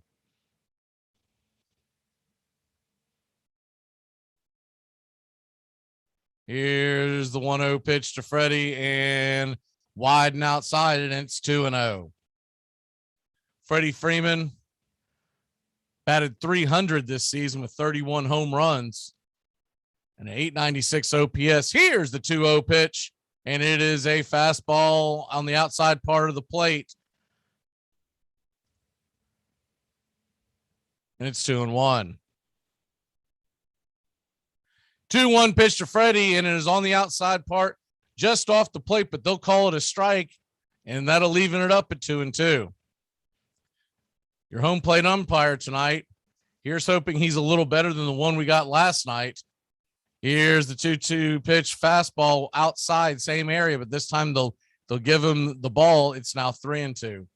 Behind the plate tonight, it's Ron Quipka. Don Bellino is at first, Ted Bennett at second. Here's the 3-2 pitch, and it is on the outside part off the strike zone. They'll call it for a third strike. Freddie kind of shakes his head, and it's 2 away to start the first. Just like Conroy, a wide strike zone. They came out with the statistics of Conroy's home plate game last night. They came out with the stats this morning, and it were terrible, absolutely terrible. Here's the first pitch to Ozzie, and he fouls it off. Looked like the curveball, and it's 0-1.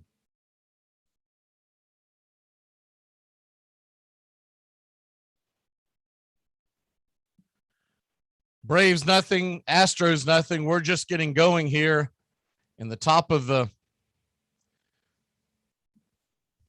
first. 0-1 pitch is outside, and it's 1-1. Here's the 1-1 pitch to Ozzie. It swung on, change up, just out in front, high in the zone, and it's 1-2. Your Quiddy seems to really be on it tonight. Braves would have liked to get something going here. We'll see what happens here on the 1-2 pitch to Ozzie, and it swung on. He hits it down the line. Will it stay fair? It's rolling. It's going to stay fair. Ozzie Albies beats it out. That ball just danced down the line, found a way to stay fair, hugging the grass. Your Quiddy tried to let it go foul, but then he came to a dead stop, so he went ahead and picked it up and put it in his pocket. You couldn't have rolled it down there. You couldn't have bowled it down there better. Of course, them playing Ozzie to pull, there was no one guarding the third base bag. Play like that, that doesn't matter because Ozzie's going to beat that out even if you got a guy standing on third. Here's the first pitch to Riley, and it's a high fastball. They call it first strike. It's 0-1.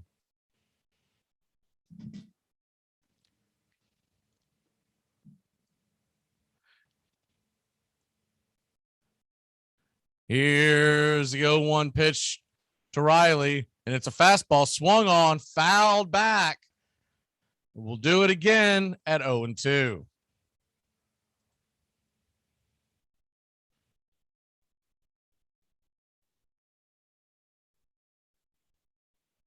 Ron Culpa, the home plate umpire, already starting off with a pretty wide strike zone. So here's the 0-2 pitch. He's going to fire it back over to first to keep Ozzie close, and we'll do it again.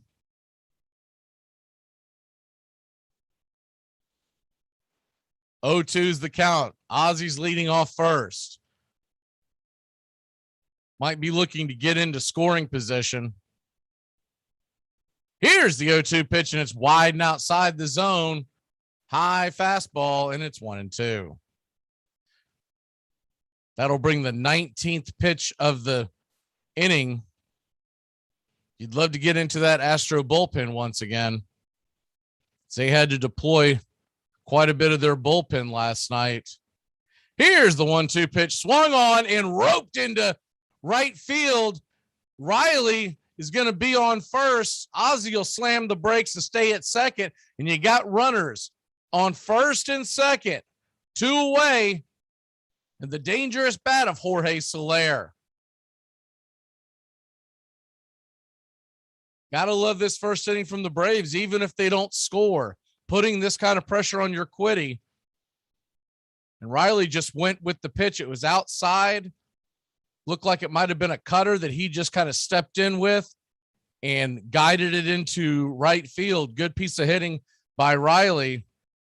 Good hustle by Ozzie. Has the Braves with runners on first and second, 2 away with Jorge Soler coming to the plate. It's a fastball off the plate, and they will call that a ball this time. It's 1-0. Jorge Soler led the game off last night with a solo shot, the first time ever someone hit a home run in the top of the first inning to start the World Series. There have been a handful of bottom of the first. Here's the 1-0 pitch, and it's in the dirt. Curveball that almost got away from the Astros catcher, Maldonado. It's now 2-0. Jocktober stands on deck.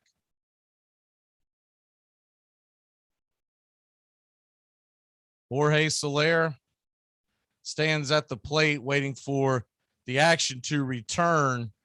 Maldonado has gone out to talk to Urquidy. Carlos Correa came to the mound as well to get involved. So they're going over strategy. And Urquidy, highest regular season percentage of balls thrown out the strike zone is Urquidy at 57%. So he tries to get you to chase. Here's the 2-0 pitch, and it is a off-speed pitch right there down the middle. Soler takes it. It's 2-1. I think Soler wasn't sure if that was going to bend off the plate or not, so he kind of spit on it with the 2-0 count. Didn't have to get offer at that one. Here comes the 2-0 pitch, and it swung on and hit high and deep down the left field line. Bending foul, just out of play as the left fielder Alvarez was giving it chase.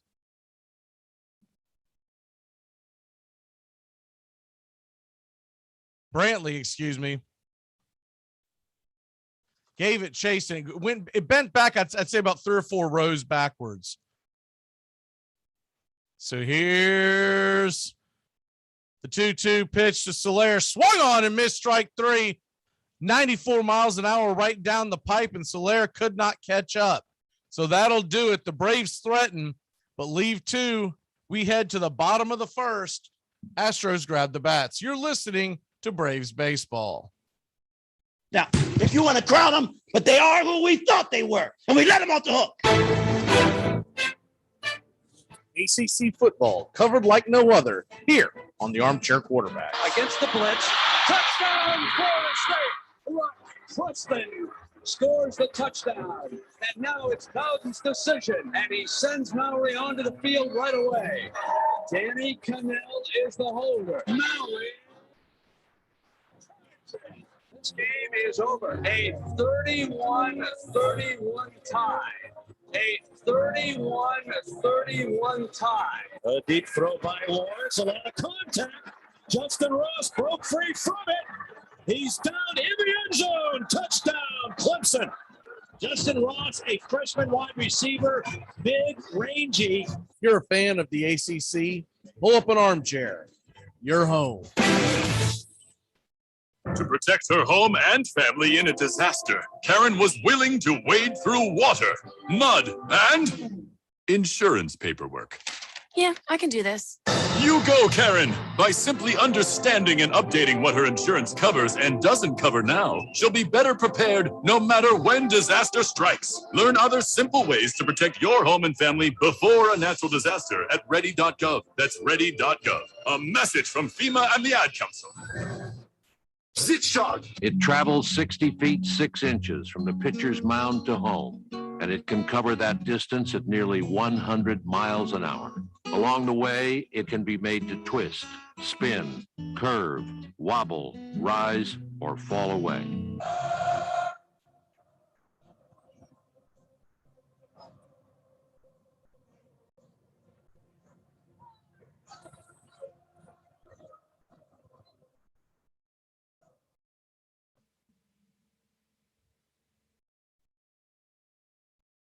Welcome back here to Braves baseball. The Atlanta Braves failed to score in the top of the first inning here in game number 2. So we're just getting underway, and we will have Jose Altuve, Michael Brantley, and Alex Bregman coming to the dish. Max Fried is getting the start tonight, 14-7 on the year, a 3.04 ERA during the regular season with a 109 whip. It's got a 148 batting average against on the road, 3.14 ERA on the road, and a 3.78 ERA this postseason with opponents a batting average of 284. He had a really bad outing against the Dodgers, dropping his record to 1-1. He hopes to rebound, as do we, and we'll root him on here as we get ready for the first pitch from Max Fried to Jose Altuve. He digs in, and it's swung on and hammered foul. Altuve trying to ambush the first pitch. It was a fastball intercut, and it's 0-1.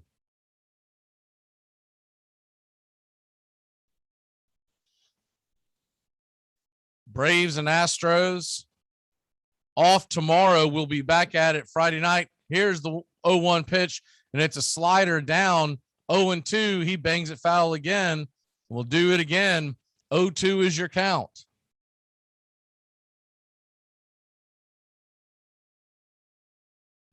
Braves and Astros back at it again Friday night, 8:09 first pitch. We'll be here. Here's the 0-2 pitch. It's a curveball, and it would have clipped the zone. Altuve just got a piece of it, banged it foul, and it's 0-2. That was a curveball that got Altuve out on his front foot. Here's the 0-2 pitch, and it is a curveball way in the dirt, low and outside the zone. It's 1-2.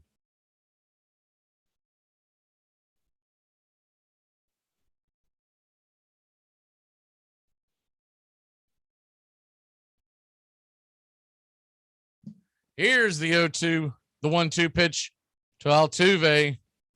They set up inside, and it's a fastball, and he rips it into left field. It's down the line, and Altuve is going to motor on into second base. Rosario's got it, gets it into the infield, and the Astros are in business with the leadoff double to start game number 2.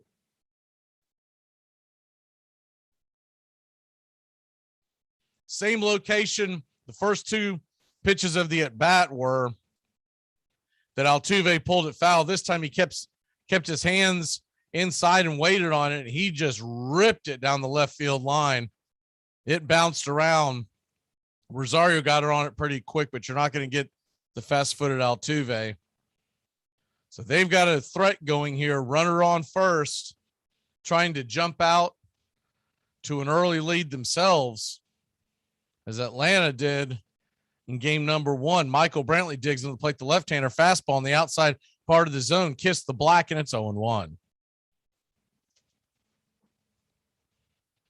Brantley hitting .340 this postseason, 8 RBIs, 740 OPS, 3 for 5 last night. Brantley is just a steady professional hitter that will give you a professional at bat and not an easy out by any stretch of the imagination.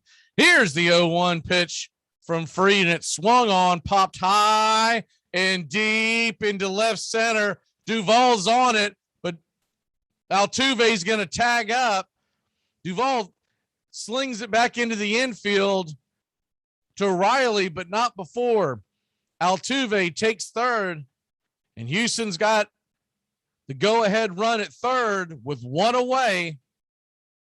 And that brings the dangerous bat of Alex Bregman to the plate. Brantley absolutely gave that ball a ride. Max Fried trying to settle down. I hope Max understands to not panic. If you have to give up that early run, the Braves offense should score tonight. So one run's not going to kill you. Just don't get into a big inning. Here's the first pitch, and it's a fat cutter right inside. Beautiful pitch inside the zone, and it's 0-1. The Braves infielder is playing halfway. Last thing you want to do is open up the gates to a huge inning. Here's the 0-1 pitch, and it swung on, ripped down the line. And now they've moved back a little bit. The infield defense is actually willing to concede that opening run. So on an 0-2 pitch, Max Fried will be looking to try to get a strikeout or a shallow pop fly. But Snicker and the Braves are willing to concede that run. Here's the 0-2 pitch, and it is a curveball in the dirt. Missed well in front of the plate. Good job by d'Arnaud to block it. And it's 1-2. Nothing is your score. If you're just joining us, Atlanta put runners on first and second. Jorge Soler struck out at the plate to kill that threat. Altuve led off with the double, and that's where their threat's coming from. Here's the 1-2 pitch, and it swung on, fouled, out of play down the right field line, just out of play as Jock Peterson gave it chase.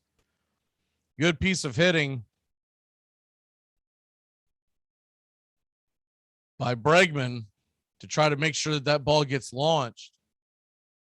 That's one of those that you don't want Jock to catch if it's in the foul territory, because there's no way you're throwing out Altuve. But with this loaded lineup, the last thing they want to do is extend this inning. They want to get Max Fried a fairly quick inning, if it means giving up a run. Here's the 1-2 pitch from Max, and it's a curveball right on the outer part of the plate. They call it a ball, and it's 2-2. That's one of those 50-50 pitches. Depends on what cap you have on, what jersey you're wearing, whether you thought that was a strike or a ball. Here's the 2-2 pitch from Max to Bregman. And the delivery, and it swung on, lifted high into center field. That'll be enough to score Altuve as Duvall's underneath it, and the Astros take the opening lead. It's 1-0 Houston, bottom of the first. You hate giving up that opening run to Houston, but all in all, that was a good piece of pitching by Max Fried and a good job of hitting by both Brantley and Bregman to get him over and get him home. Definitely what you want to do in the playoffs. You get a guy on second with nobody out. It's get him over and get him home. That'll bring the dangerous bat of Yordan Alvarez. 432 in the postseason, 2 home runs, 1343 OPS. That's Ruthian. Here's the first pitch, and it's a fastball below the knees, out inside and out of the zone. It's 1-0. Yordan Alvarez has put on a clinic of hitting this postseason. Willing to beat the shift, the big lefty. Here's the 1-0 pitch, Alvarez, and it's at the knees, and they're going to call that a ball. It's 2-0. That could have been called a strike, but Blue has already had a pretty questionable strike zone. I think you're going to have a high-scoring game and a lot of balls called. Here's the 1-0 pitch, and it's grounded over to Freddie. He tosses it to Fried. We're out of the inning. We'll take a quick break. When we come back, the Atlanta Braves grab the bat, and it's Jocktober time for Atlanta.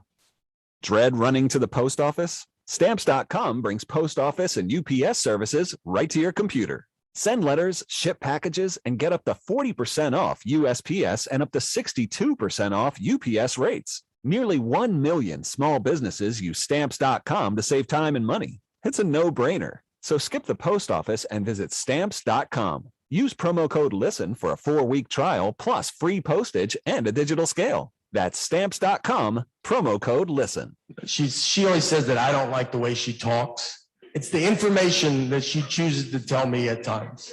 We took a trip to Florida, to Fort Lauderdale, and her and our daughter are flying from Nashville, where we live, and I'm flying from Detroit. We're meeting at Fort Lauderdale's airport. So I called her because I was about to take off, and I was like, all right, what time do you guys leave? She goes, noon. And it was 11:30, and they're still at home. I was like, Laura, I don't know if you even know what an airport is. But if that plane was in our driveway, I don't think you could make it. And she said, that's what time we leave for the airport. Our flight's not till 1:30. And I was like, all right, what do you think I wanted to know when I asked that? Is that what you thought the best time you could give me was a time that means nothing to nobody? She said, I'm sorry I don't talk the way you want me to talk. I'm like, I want you to talk like a regular person, all right? Armchair. In our sundown perambulations of late, through the outer parts of Brooklyn, we have observed several parties of youngsters playing base, a certain game of ball. Let us go forth a while and get better air in our lungs. Let us leave our close rooms. The game of ball is glorious. Walt Whitman, 1846.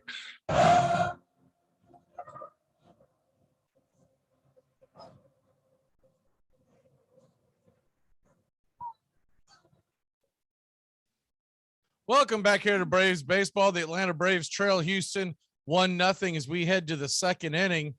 And Jock Peterson, Adam Duvall, and Travis d'Arnaud will be in line to take on your Quiddy.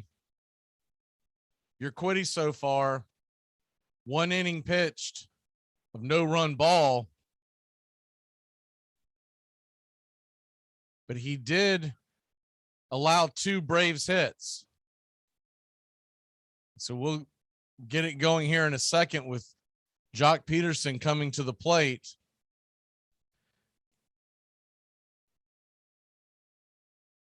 Jock Peterson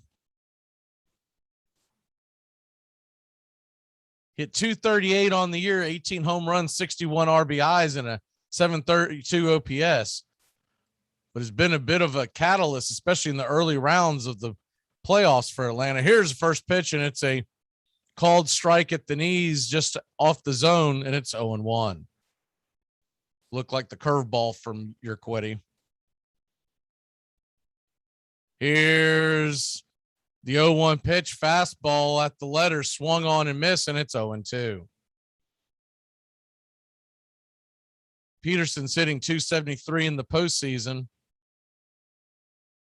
So not too far off where he was during the regular season. So he's come down to earth a little bit. Here's the 0-2 pitch, and it swung on, fastball, fouled off and sawed off at the hands, out of play, foul, and it's 0-2.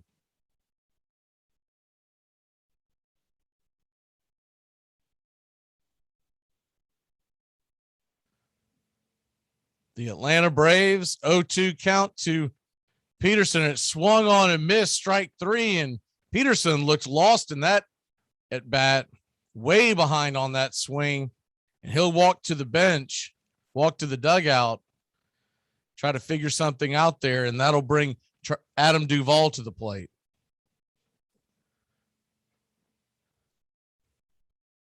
Houston Astros typically play their defense pretty straight up, and it looks like that's what they'll be doing with Duvall. They don't do all the shifting that Atlanta does. So here's the first pitch to Duvall as he digs in. And the first pitch is swung on and hit into center field, but right at the center fielder, Siri. Siri gets it, and he puts it away for the second out. And it's a really quick 2 outs here to start the top of the second inning.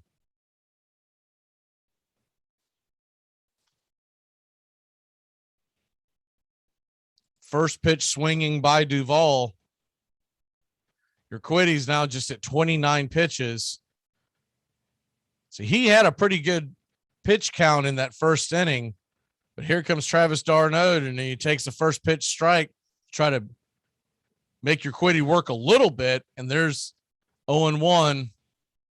High fastball on the outside part of the plate. Darnold hitting 200 in the postseason. Fastball swung on and fouled back into the seats over the first base dugout, and it's 0-2. Astro fans are on their feet, swinging their orange rags, except for the folks behind home plate. And here's the 0-2 pitch, and it's outside for ball one. It's 1-2. The folks in the cheap seats were on their feet. The folks behind home plate were just kind of sitting there. Here's the 1-2 pitch, and it's inside off the plate. Good eye by Darnold, and it's 2-2.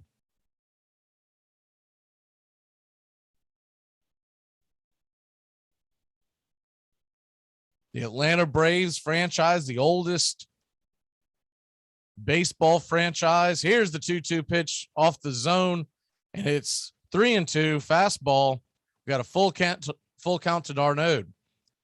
Atlanta Braves is the oldest continuing franchise in the history of baseball, starting back in 1871. Now the Reds, here's the 3-2 pitch, and it swung on, hit high, hit deep. It's gone, baby, gone. Home run, solo shot. We got us a tie ball game in H-Town.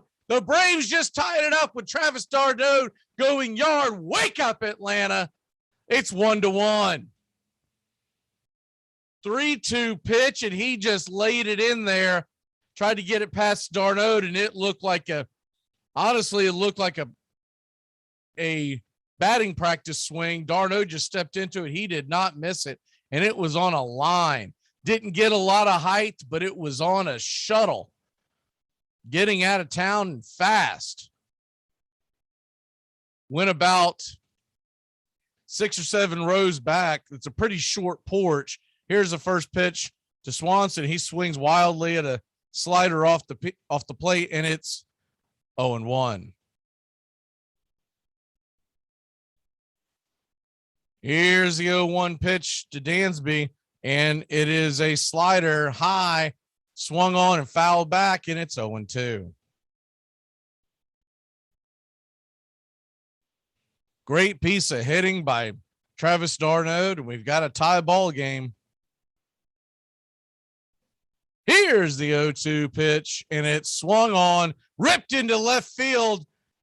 Correa, the shortstop, tried to backhand it, but it took a nasty hop, and it had eyes of its own, leaped into left field, and Dansby, Lieutenant Dan, is on first with 2 away. That will bring us back to the top of the order. Eddie Rosario heading to the plate with Freddie Freeman looming on deck if it keeps going.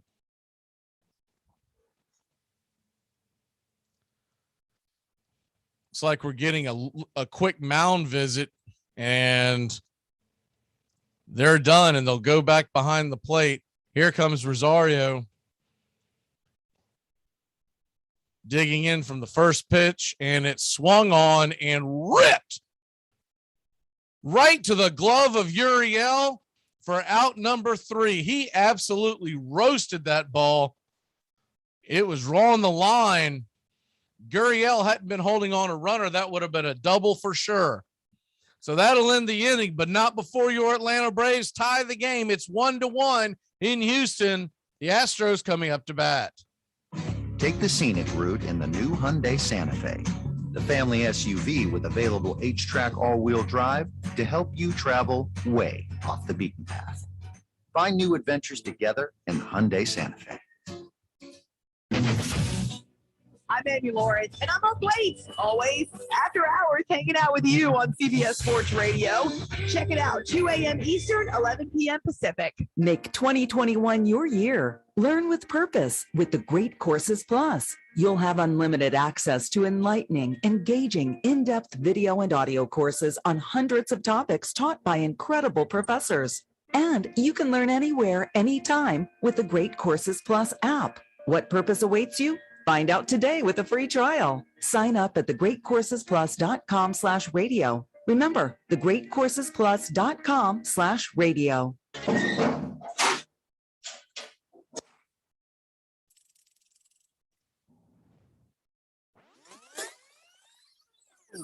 Here's the first pitch to Freddie Freeman, hit high and deep into center field. It's going back. Zip, boom, bam, it's gone. Rama ding dong. The Braves lead it 5-4. Freddie Freeman comes through in a big way. He takes Josh Hader deep. The Atlanta Braves lead it 5-4 on the bat of Freddie Freeman. The crowd is going bananas.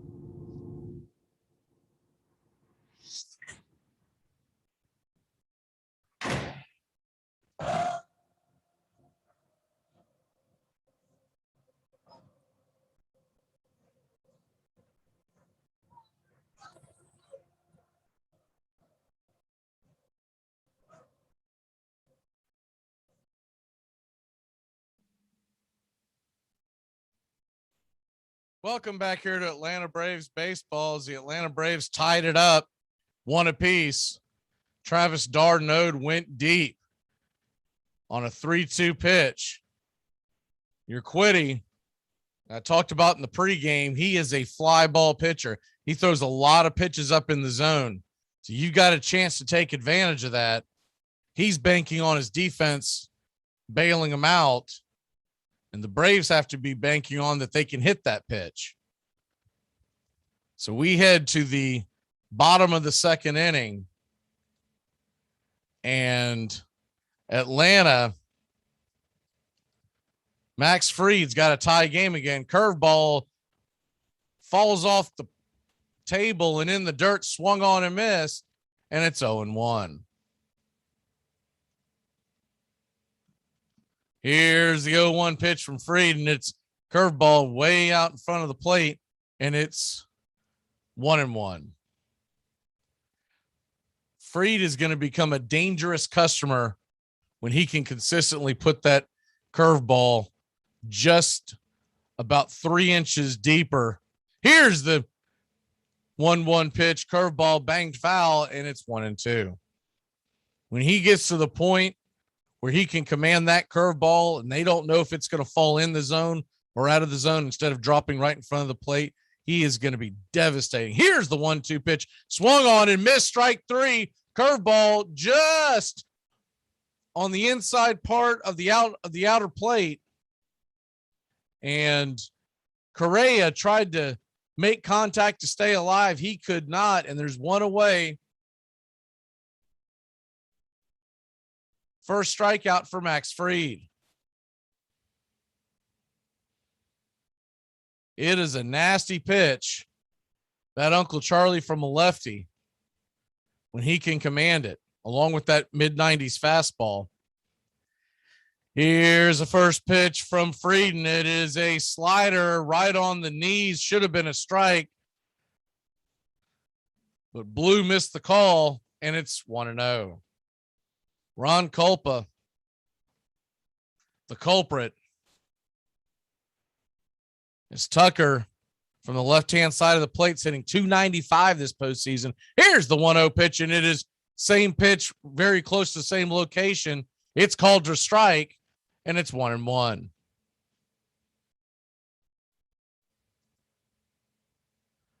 We'll get you caught up on the scoreboard around the sports world here in a second. Here's the 1-1 pitch, and it's inside for a ball. Looked like the slider that missed, and it's 2-1.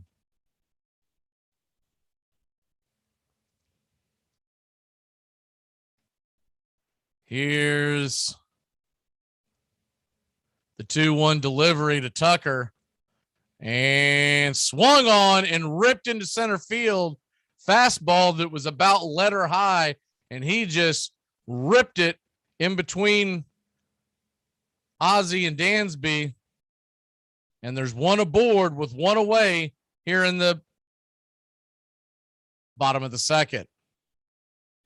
In the NHL, Blackhawks lead the Maple Leafs 2-1. That game's in the second. Panthers over the Bruins 2-1 as they're ending the second. And the Capitals 2-1 over the Red Wings. They're heading to the third period. Here's the first pitch to Gurriel, and it's a fastball down the pipe. Called a strike, and it's 0-1. Golden Knights and Stars just got underway. They're 1-1. And Flyers and Oilers play late tonight. Here's the 0-1 pitch, and it is a fastball at the knees. Ahead 0-2. Gurriel watching both pitches, shaking his head. I don't know. Those pitches look pretty good, so I think he's more frustrated that he's looking for something he's not getting. Here's your 0-2 delivery from Max Fried. Darnod sets up inside, and it's a fastball, and it's ripped into the shift. Braves had another one of those goofy shifts where everyone's to the left of the bag. So a bleeder just turns into runners on first and third with one away. And if you're going to do that shift, you absolutely got to play the defense the same way. I don't understand how, if you're going to play a shift for him to pull, you're going to throw a fastball on the outer part of the plate. Makes absolutely no sense. So the Astros have something going here as the Braves shift thwarts them again. We've all watched this Atlanta Braves stat department swing and miss on this all year long. Here's the first pitch to Siri, and he is going to beat out an infield single. The ball got past Fried. Fried couldn't make the play. Albies was playing over on that goofy shift, so he couldn't get to the ball in time. And with Siri's speed, Houston leads it 2-1. Good job of hitting by Siri to go against that shift. There's no way Ozzie can make that play when he's standing essentially on second base. He had to run all the way into the middle of the infield. A normal second base depth is going to get Siri. The run still would have scored, but Ozzie had no shot, and he probably should have put that ball in his pocket because he pulled Freddie off the bag with the throw, and the ball almost shot over into the dugout. But you got runners on first and second, one away. And the slow-footed Maldonado comes up. So you've got a chance at a double play if you play the defense that way. Here's a curveball, and it's low and inside, and it's 1-0.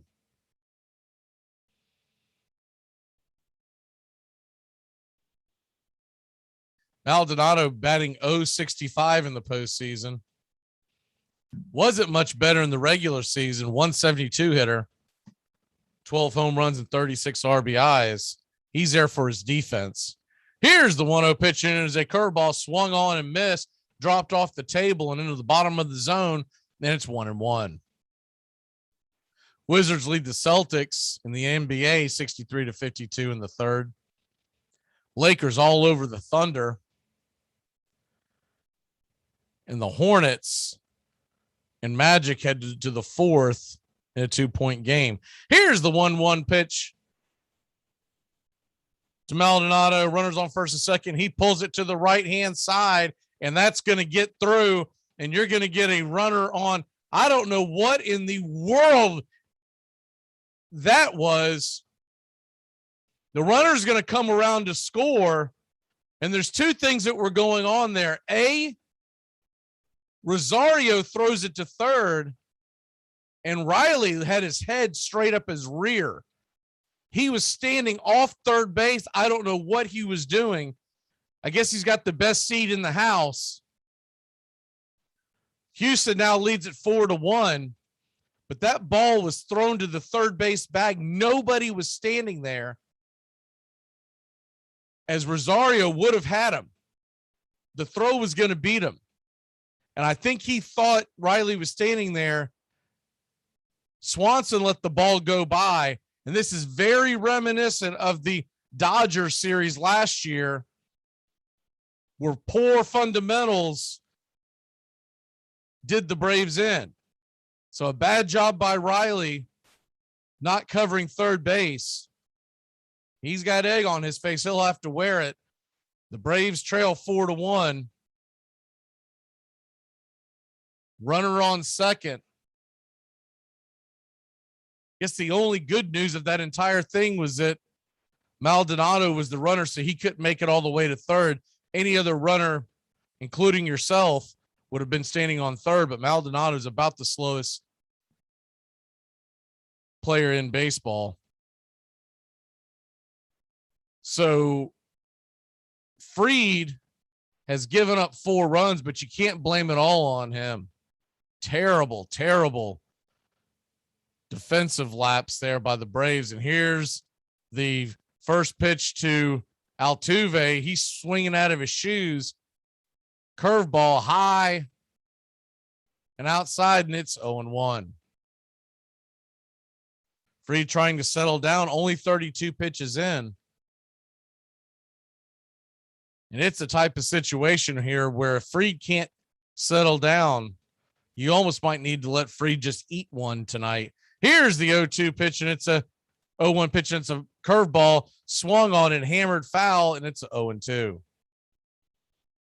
After what happened last night with Charlie Morton, you can ill afford to just bleed your bullpen out again. But more importantly, 2 big things stand out to us in this inning. Number one, they're not pitching to the shift that they've employed. And number 2, here's the slider, and it's in the dirt and kicks away. And Maldonado will be able to go from second to third, even as slow as he is. He's going to make it all the way up 90 feet. And you're going to have a runner on third with 1 away, and Altuve trying to find a way to get him in.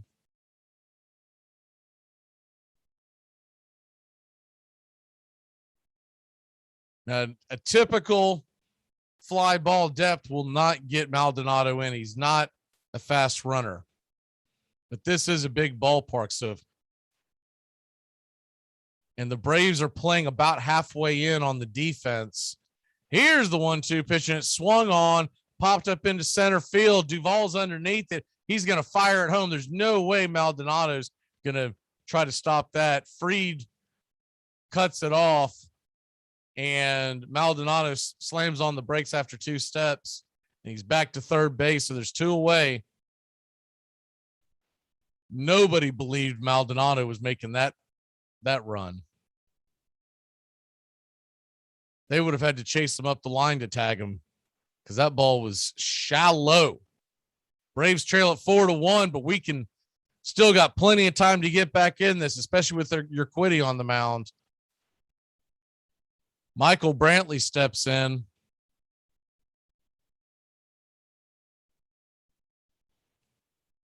Lefty versus lefty matchup. Fried would like to get out of here and stop the bleeding now. Here's the first pitch, and it swung on inside, fouled back, and it's 0-1. You're just joining us. Houston has added 3 runs in this inning off of defensive blunders by the Braves and mediocre pitching. It's after Travis d'Arnaud hit a solo shot in the previous half inning to tie the game. Here's the 0-1 pitch, and it is a slider out of the zone. Nice block by d'Arnaud, and it's 1-1.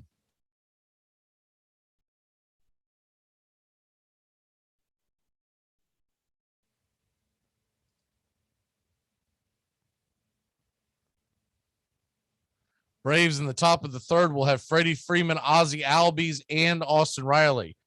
So a chance to get back in. And here's the 1-1 pitch slider, swung on and missed, and it's 1-2.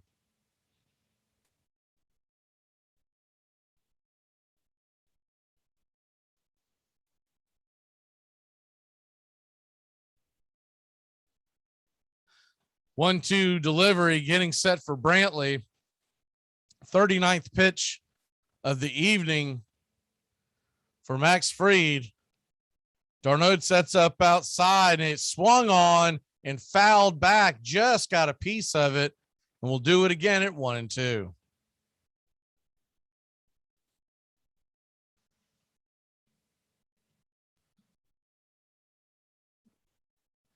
This game has a feeling of one of these shootouts, so fear not, Braves fans.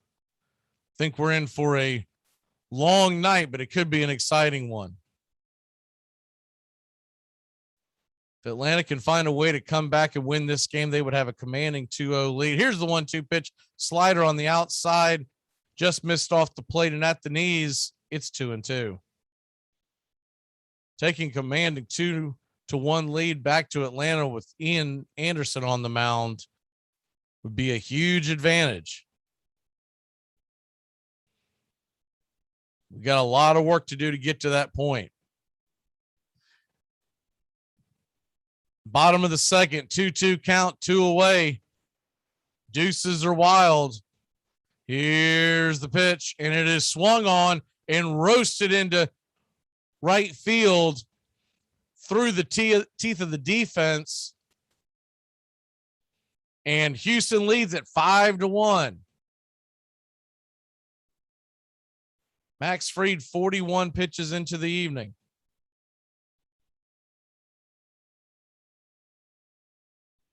The other option you could do, if you really want to think outside the box here, if you're Atlanta, if you pulled Fried now, he could be ready for a game 5 with just 41 pitches in. But I doubt that is their game plan. They're probably looking at him to go game 6, and they'll just keep it at that. Here's a fastball on the outside part, plate to Bregman at the knees for a strike, and it's 0-1. Braves trail at 5-1. They've got the heart of the order coming up next. Here's the 0-1 pitch.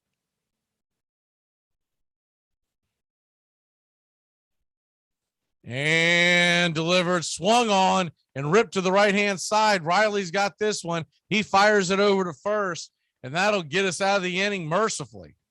But not before the Astros tack on 4 runs and make it 5-1. We're heading to the top of the third. Freddie Freeman, Ozzie Albies, and Riley grab the bats. Cheeseburger, cheeseburger, cheeseburger, cheeseburger, cheeseburger, cheeseburger, cheeseburger, cheeseburger. Saturday mornings, 8:30 Eastern. Dixie Football Nation is back and better than ever. We've got Tony Agolini, Matt Carr, Tones Areola, Bobby and Angelo, along with Mac McGee this fall. Dixie Football Nation heads to the gridiron, talking ACC, SEC, the Big Ten, and all the big games throughout the college football land. That's Dixie Football Nation, 8:30 Eastern, 7:30 Central, Saturday mornings on the Armchair Quarterback Show's YouTube channel, going live. Or catch the instant replay. To protect her home and family in a disaster, Karen was willing to wade through water, mud, and insurance paperwork. Yeah, I can do this. You go, Karen! By simply understanding and updating what her insurance covers and doesn't cover now, she'll be better prepared no matter when disaster strikes. Learn other simple ways to protect your home and family before a natural disaster at ready.gov. That's ready.gov. A message from FEMA and the Ad Council. The Armchair Quarterback's on YouTube Live. We cover Braves baseball, Red Sox, Yankees, Rays, Cubs and Cardinals, and the rest of Major League Baseball every day. Subscribe and like us today. Your first choice for sports talk live from the First Coast. It is an American odyssey that links sons and daughters to fathers and grandfathers. And it reflects a host of age-old American tensions between workers and owners, scandal and reform, the individual and the collective.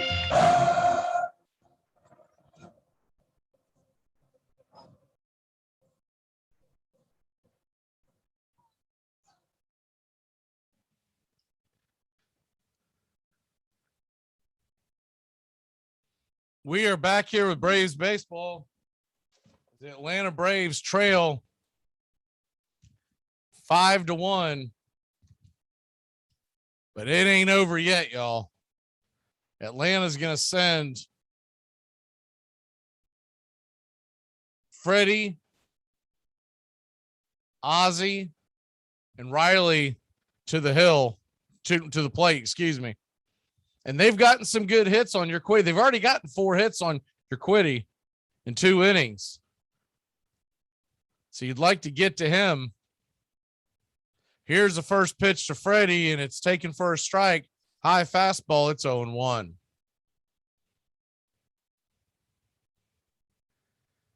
If nothing else, you'd love to get into their bullpen. Here's the 0-1 pitch, and Freddie swings at it out of the zone, bangs it over to second for an easy out, number 1.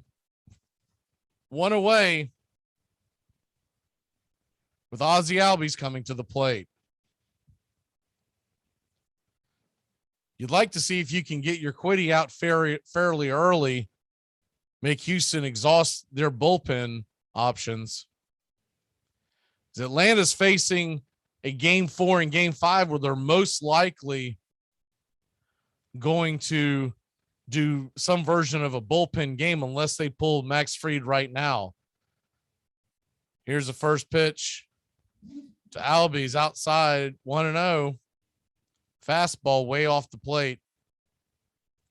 Here's the 1-0 pitch, and he swings at another curveball way outside the zone, just like Freddie. And it's another easy out, and it's 1-1. And it's 2 away, excuse me.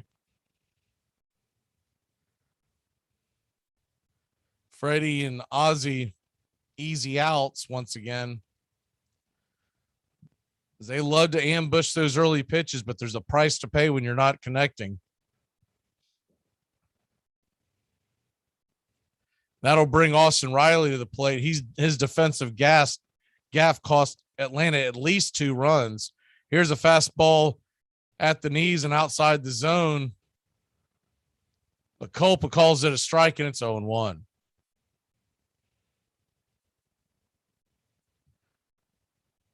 Oh-1 pitch, and it's a fastball off the plate, and it's 1-1.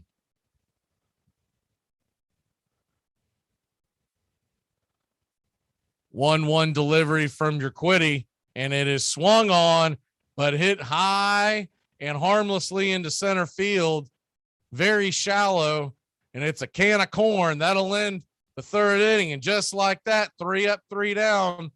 The Braves head to the bottom of the 3rd inning, looking for answers, trailing 5-1. You play to win the game. Armchair Quarterbacks on YouTube Live, covering the AFC South and NFC South along with the rest of the NFL. Subscribe and like us today. Your first choice for sports talk live from the First Coast.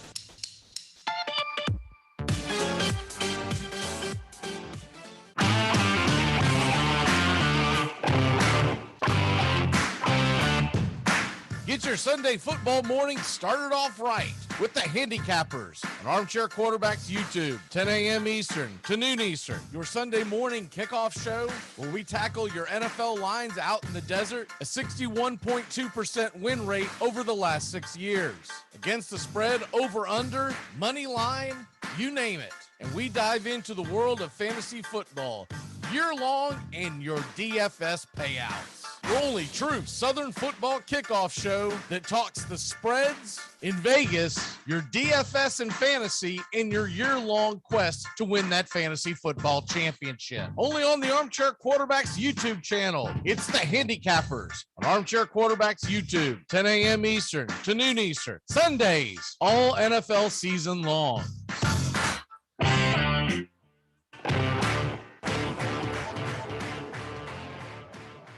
It is played everywhere, in parks and playgrounds and prison yards, in back alleys and farmers' fields, by small boys and old men, raw amateurs and millionaire professionals. It is a leisurely game that demands blinding speed.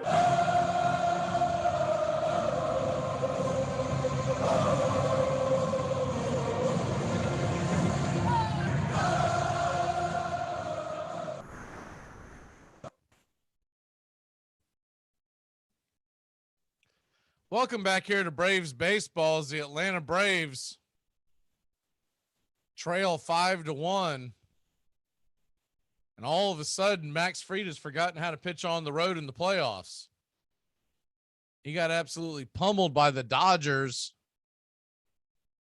in the last round. It's not looking much better tonight. Still early in the game.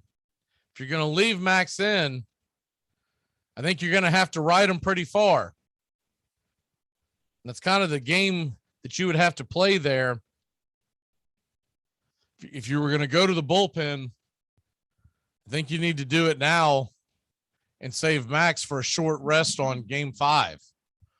They're sticking with Max, 44th pitch of the night, and it's a curveball called for a strike on the inner part of the zone to Yordan Alvarez, and it's 0-1. Here's the 0-1 pitch, and it swung on and missed. Strike 2. They'll get a new ball and throw it back over to Fried. 0-2 the count to Yordan Alvarez, one of the hottest hitters there is. Big lefty digging in, 0-2 pitch, and it's a slide fastball inside, just off the plate. Good pitch, and it's 1-2. The way it's set up right now, Max Fried won't have a chance to pitch at home,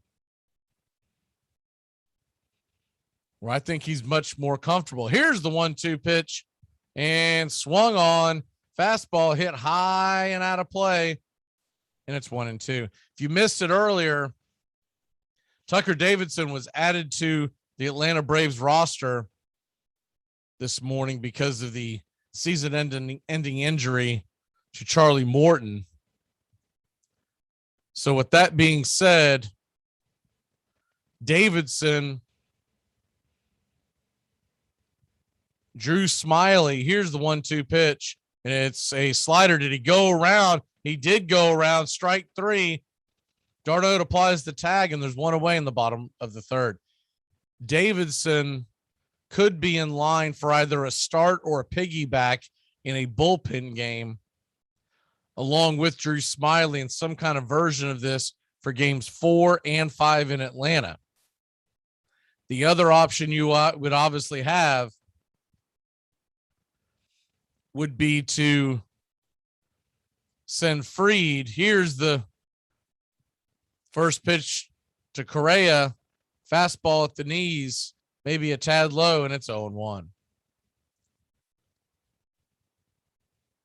The other option would be to have Fried go on short rest, and if that's the case, here's the 0-1 pitch, and it's a curveball way outside the zone, and it's 1-1.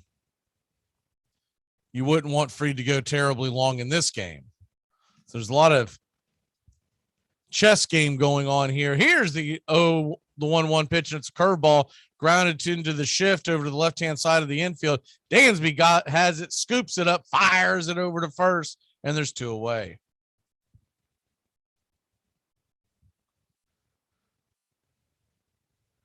Sure, there are a lot of folks out there giving up, but it's still a long way to go in this one. Braves trail only 4 runs. We've seen this Atlanta offense get hot before. Still 6 more times to the plate Atlanta will have. Next inning, Soler, Jock, and Duvall head to the dish. Here's the pitch to Tucker. Fastball swung on, fouled back. Might have got a piece of d'Arnaud. He appears to be okay, and it's 0-1. Those major league catchers just get beat up back there. Yeah, it was a fastball that fouled off underneath and hit d'Arnaud right in the knee, but right in the, it seemed to hit the pad and ricocheted around a few times. He seems to be okay, and here comes the 0-1 pitch.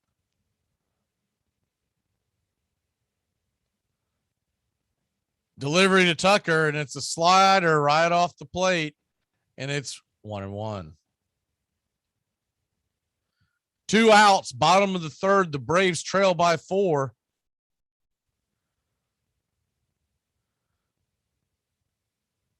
With the 5, 6, and 7 hitters coming to the plate next inning. Here's the 1-1 pitch. Swung on, popped up. Easy major league pop fly into shallow right field. Ozzy Albies has it. He goes a little deep at second, and that'll end the inning. Braves have a shutdown inning and trail 5-1. They'll grab the bats with Jorge Soler coming to the plate. Pretty cool. Pretty cool. Woo!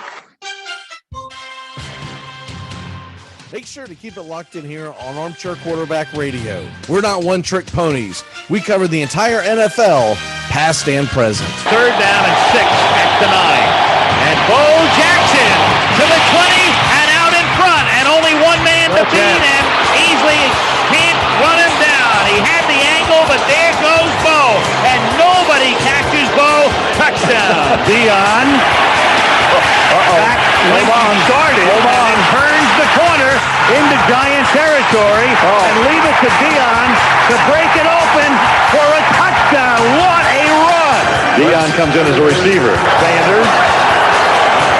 And they're going his way, but there's double coverage, and somehow Dion is able to beat the coverage. Intercepted by Sanders. Can he score again? Yep.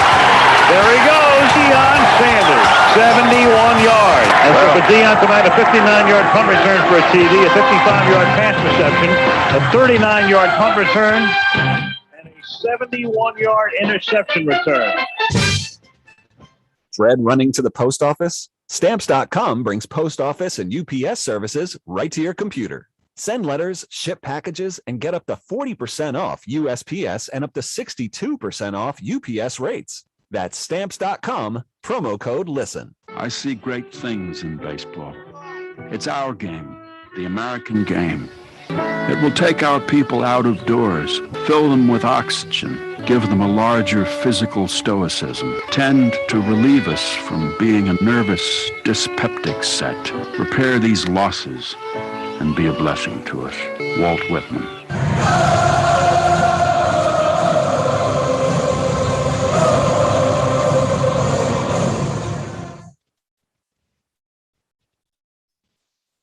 Welcome back here to Atlanta Braves baseball as the Braves trail, but it's still early. So we're going to grab the bats here. It's Jorge Soler, Jock Peterson, Adam Duvall, and if anyone gets on, Travis d'Arnaud, who's already gone yard, will be due up.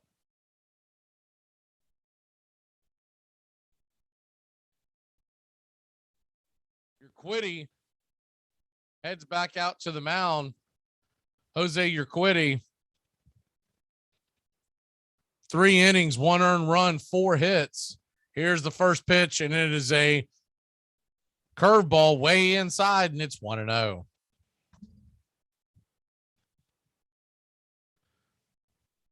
Soler hitting .211 this postseason, but does have a home run.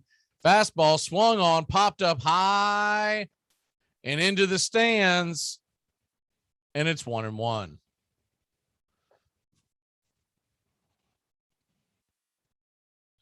Series heads back to Atlanta Friday night, Saturday night, Sunday night, 8 o'clock Eastern for all of them. 8:09 first pitch. Here's the 1-1 pitch, fastball high and inside, and it's 2-1.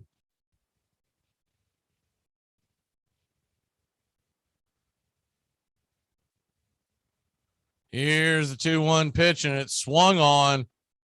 Slider, little high, missed wildly, and it's 2-2 to Soler.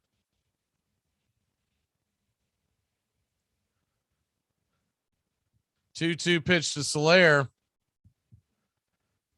and swung on and missed, strike 3. Looked like the changeup that he went right over, and he'll head back to the bench. Another donut, and that'll bring Jock Peterson to the plate. Jock Peterson, who's also been struggling of late, is now hitting 200 in the playoffs in the series.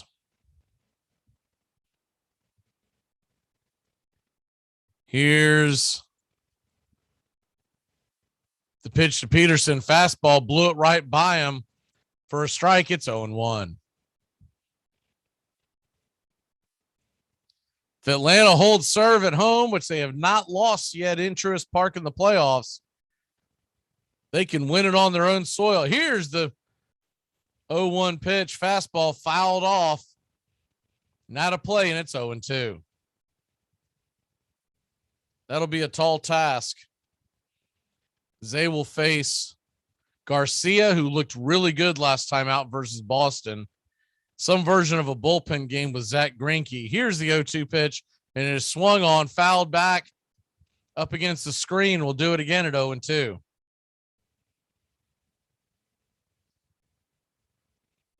And then Framber Valdez, which you can't imagine will be as bad as he was in game 1. He is set to pitch game 5 at this point. Here's the 0-2 pitch, swung on and rolled foul down the first base line. We'll do it again at 0-2.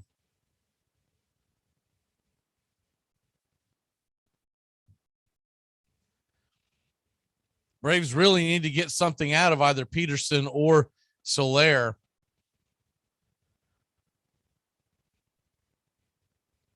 The one thing Houston has is they've got a plethora of bats. Here's the 0-2 pitch, and it's swung on, strike 3. Kind of flailed at it. Looked like the slider. That's 6 strikeouts for Urquidy. Believe they've all been swinging strikes as well. Strikeouts.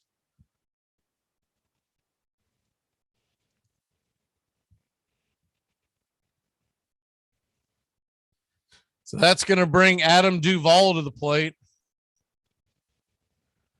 Urquidy, by the way, working fairly efficient, only 56 pitches into the evening. First pitch, and it swung on, fouled back, 93 miles an hour in his kitchen, and it's 0-1.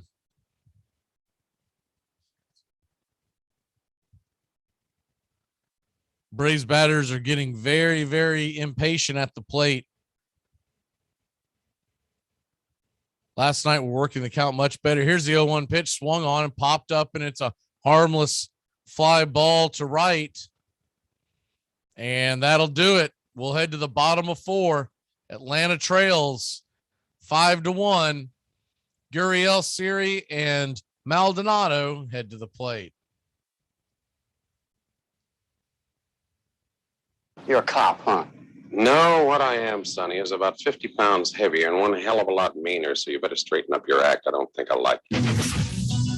I'm Amy Lawrence, and I'm up late, always after hours, hanging out with you on CBS Sports Radio. Check it out, 2 a.m. Eastern, 11 p.m. Pacific.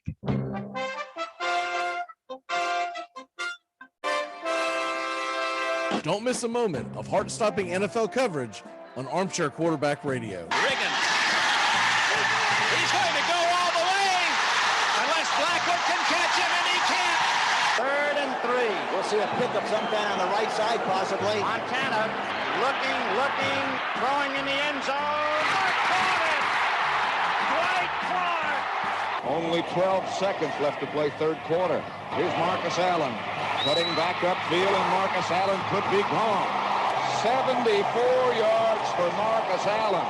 The quiet man of this football team, Scott Norwood. He can fire the shot heard round the world now. Here we go with 8 seconds to play. High drama here in the Super Bowl. But in the air, it's got the distance here.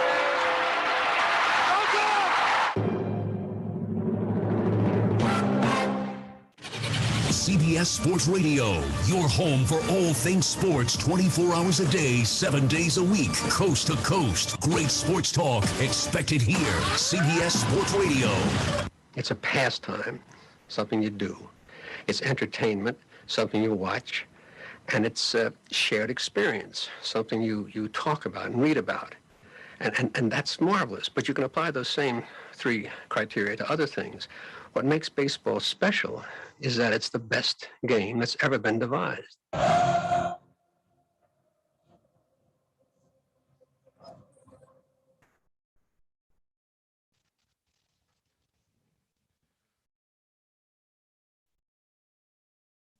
Welcome back here to Braves baseball. Atlanta trails at 5-1 as we head to the bottom of the fourth inning.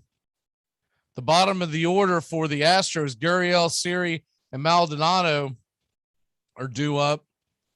So a chance for Max Fried to get some momentum here and have another good inning.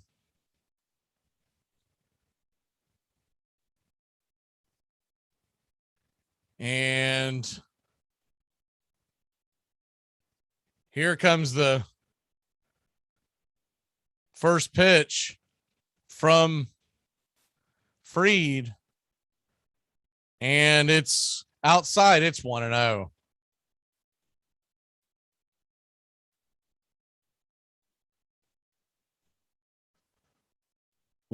Pitch, and it's a curveball at the knees, and it's 1-1.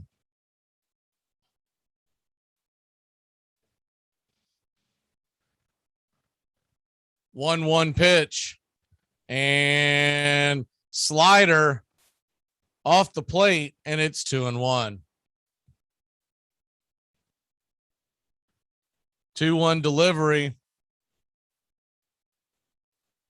from Fried, who's working a little faster this inning. Gurriel steps out of the box to get a breather. And here's the 2-1 pitch. And it's swung on, popped up high and harmlessly into left. Rosario's underneath it. And there's one away in the bottom of the fourth.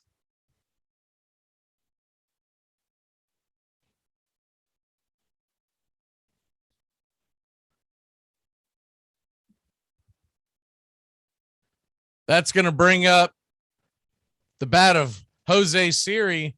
Siri 1-for-1 with a run and an RBI. Remember, he's the one that pushed one over to the right-hand side through that shift Atlanta had on, giving Ozzie no shot of.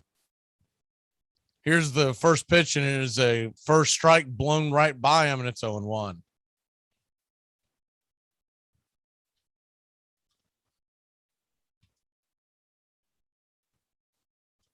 And here's the 0-1 pitch, and it is a curveball in the dirt, swung on and missed, and it's 0-2.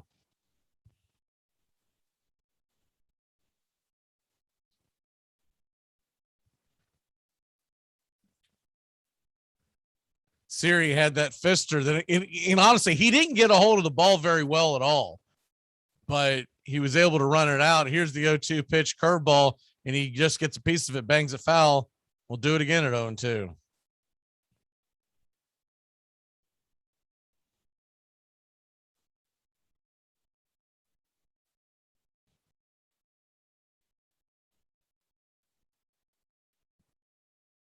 Here's the 0-2 pitch, and it is a fastball inside just off the plate, and it's 1-2.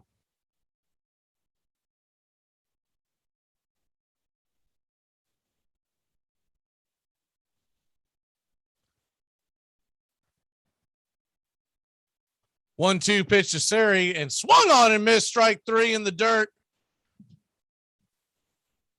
Third strikeout of the night by Max Fried.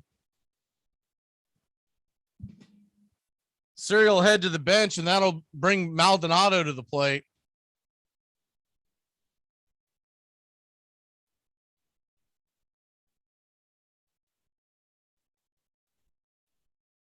Atlanta trails 5-1, but we still have 5 more turns at the bat. So hope is not lost. Here's the first pitch to Maldonado. Fastball right at the knees, called for a strike, and it's 0-1. Nothing else what Atlanta would love to do here since they left Fried in. Here's the 0-1 pitch, and it's way outside the zone. It's 1-1. Free can go deep in this game and save the bullpen for Friday and especially Saturday and Sunday. That would help as well. Here's the 1-1 pitch, and it swung on, fouled back, and out of play, and it's 1-2.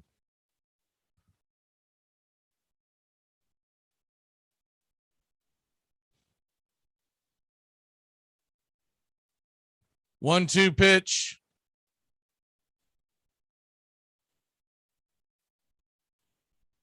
And the delivery, and it is swung on and missed, strike three. Maldonado takes a seat, and the Braves grab the bats. When we come back, Darnold, Swanson, and Rosario head to the plate. It all starts with just one thing. Get to know your local beekeeper. You can make sure they don't use chemicals in the hive, that they only sell surplus honey, plus locally produced honeys have a smaller carbon footprint. Find tips and more at onethingus.com. What's your one thing? Follow us anytime on Twitter. Our handle is @CBS Sports Radio. You've got the winning run on second base. You've got three very good outfielders ready to deploy their arms, a very good base runner in Dansby Swanson, one of the best closers to ever do it in the postseason on the hill, and Eddie Rosario, who is 3 for 4. He stands at the plate, and you can't pitch around him because Freddie Freeman, though he's been a little cold, stands on deck. So let's do it. Here's the first pitch from Jansen. He does that little shimmy on the mound, winds up, and the first pitch is swung on, and it is rifled back up the middle. It's going to score. It's going to, Dansby Swanson's going to come around. It came off the glove. The Braves win. The Braves win. The Braves win. Baseball has nearly all the qualities and the narrative that the country has. It's competitive. It's spirited. It's got the joshing, and it's got the intellectual side, the great students of it.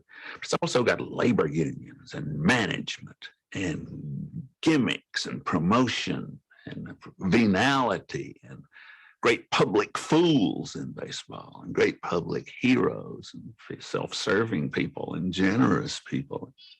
And it has pride and unity of town and of country, and it'll do for a figure for the American system.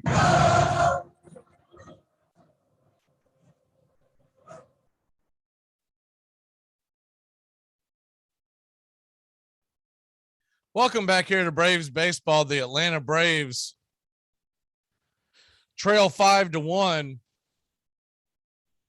This would be a good opportunity to get back in it. You got Darno to hit a home run earlier. Swanson and then Rosario. If you get anything going, the heart of the order is just right around the corner. So this is where you'd like to at least put a dent in this game. At least get a run or two back. Put some pressure on the Astros. As right now, they're cruising 5-1. Very similar to last night's game. Very similar to last night's game. And where you get set for the first pitch.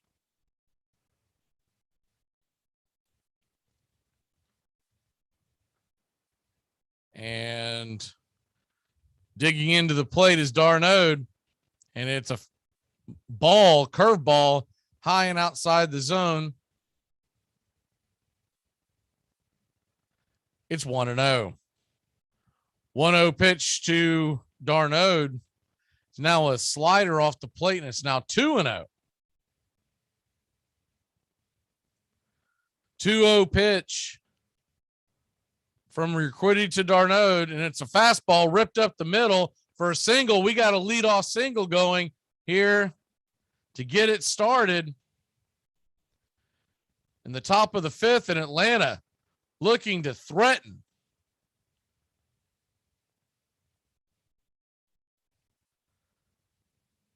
Good piece of hitting by Darno once again. He must be seeing Urquidy well. He's now 2 for 2 with a single and a home run. That'll bring Dansby Swanson to the plate, 1 for 1 with a single in the second inning. We'll see if he can dig in here, and it's a curveball high and hammered foul, and it's 0-1.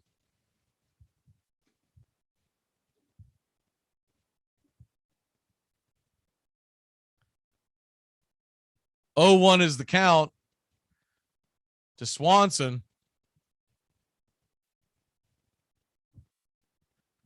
And here's the delivery. Slider banged foul, and it's 0-2.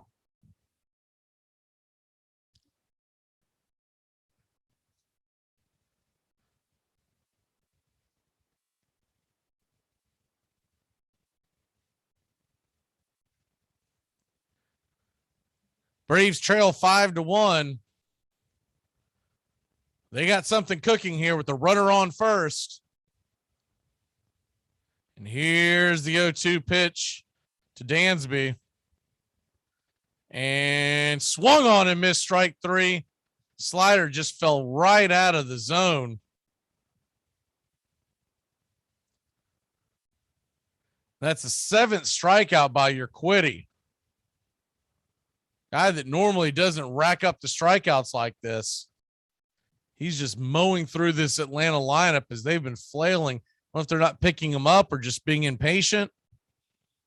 But any way you look at it, Urquidy, 7 strikeouts, 2 groundouts, and 4 flats. He's known as a fly ball pitcher.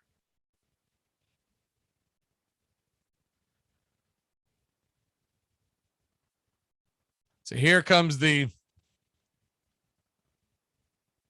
first pitch to Rosario, and it's a fastball, fouled off, fouled back, foul tipped, dropped by Maldonado, and it's 0-1. This is not the Urquidy Atlanta was looking for.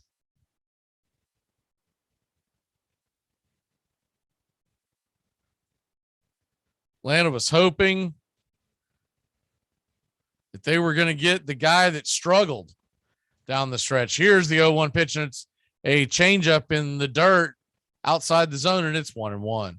Rosario, even 0 for 2 tonight, is still batting .444 in the postseason. Just an incredible clip so far.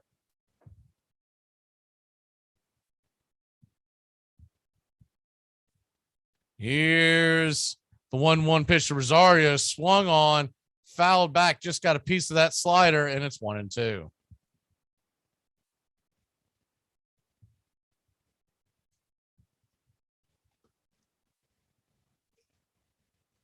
Freddie Freeman stands on deck. Rosario trying to find a way to get on to keep the line going. You'd love to see Freddie and Ozzie both come to the plate this inning, get something going. Here's the 1-2 pitch, and it swung on, knocked back foul, and we'll do it again at 1-2. Pitch looked to be outside the zone, but Rosario didn't want to take the risk, so he fouls it back.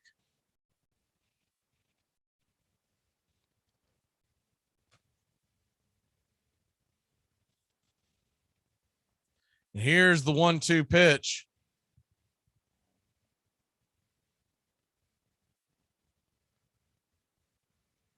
And whoa, inside.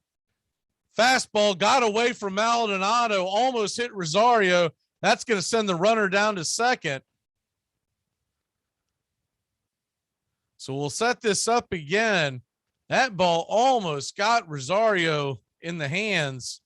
He bent out of the way, and it crossed up Maldonado. They were looking for a high fastball, but I think they were looking for it in the zone, trying to get him to chase. That ball got away. It popped out of Maldonado's glove. So the runner run goes down to second in a scoring position. It's a 2-2 pitch and swung on and hit to the left side. It's going to get the runner to third, but Rosario is going to be out. Darnaud goes from second to third on the ground out. So he gets 90 feet closer, but there's 2 away. So no way to get him on a sac fly or anything like that. Freddie needs to come through with a single, or there are more ways to come out there and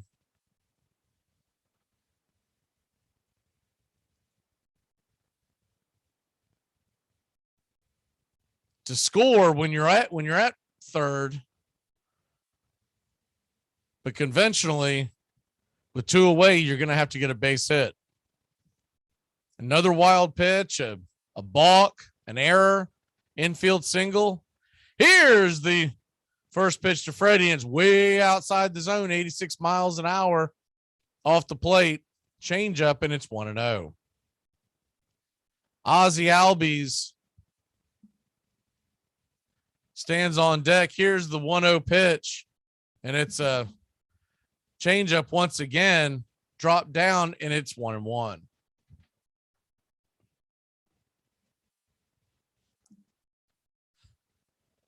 One pitch to Freddie and swung on and ripped into left field, and the Braves get a run back. Good piece of hitting. Freddie Freeman drives in Darnode, and the Atlanta cuts the lead to 5-2 with 2 away, and Ozzie Albies coming to the plate. It was a fastball high, and Freddie just went and sent it back the other direction. Didn't try to do too much with it. Good piece of hitting. You love to see that in big situations like that.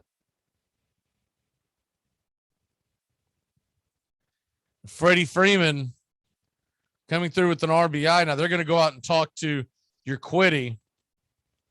He is standing out there on the mound. Now he is at 73 pitches now. Now, how long they'll let him go? He doesn't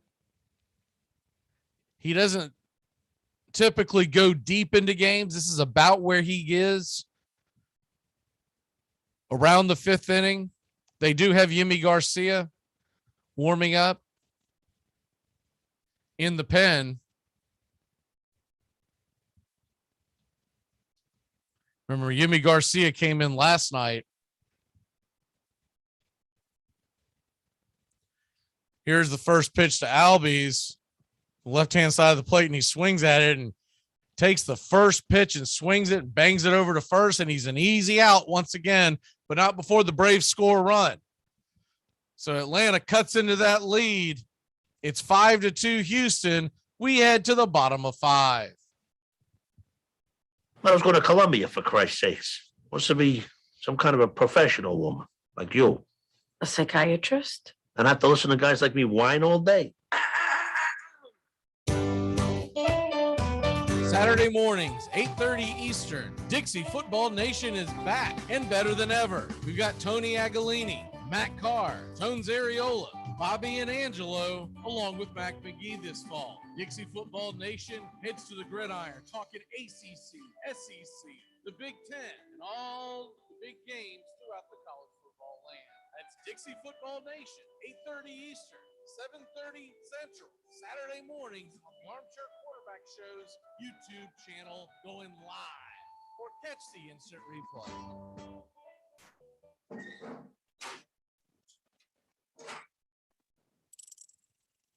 Here's payoff pitch, and swing on and miss. Strike 3. Yak 'em. We're 1 out away, Braves country, from a trip to the World Series. Whatever superstition you got, do it. The entire city of Atlanta, the entire South is standing on their feet, trying to will the Braves into the World Series. Here's the 1-0 pitch, and swung on and ripped over to Dansby Swanson. Dansby's got it. He fires over to first. Baby, sound the trumpets. Do the chop through the streets. Your Atlanta Braves are headed to the 2021 World Series. Oh, baby. We have not been into the World Series in 22 years. But come Tuesday night in Houston, we'll have first pitch for the Atlanta Braves. In Braves Country Baseball, I'm Mac McGee. Go dance in the streets, baby.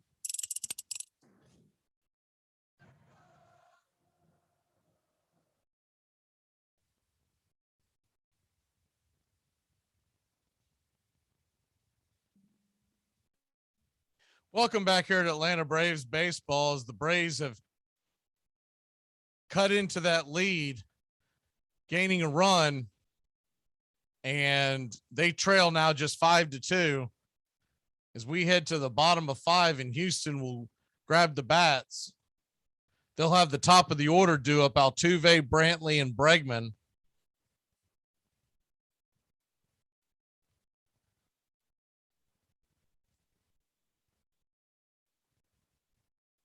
And Atlanta,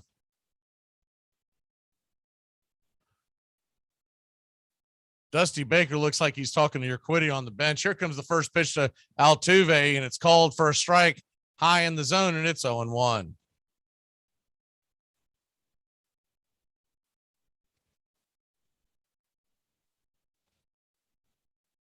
Here's the 0-1 pitch from Fried. 68 pitches on the night, and it is a slider in the dirt, and it's 1-1.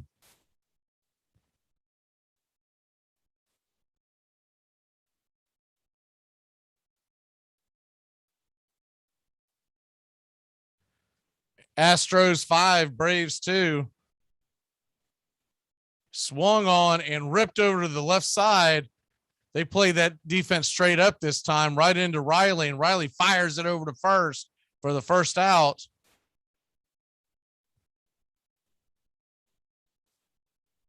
Fried had that rough second inning, really hasn't pitched that poorly. Some of that was due to poor defense. Just an unexcusable play by Riley to not be covering third. Rosario, I believe his vision was blocked, not seeing who was covering third with Swanson staying there. When the ball came in, Swanson just assumed Riley was standing at third and got out of the way. Riley was nowhere near third. I don't know what he was doing. He was almost playing like cutoff position,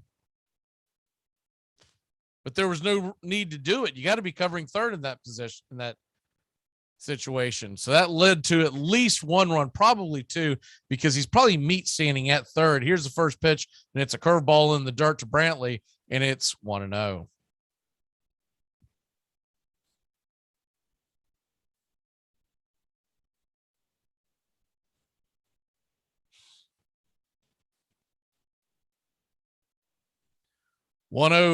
Pitch. They set up outside, and it is a curveball just off the plate, and it's 2-0.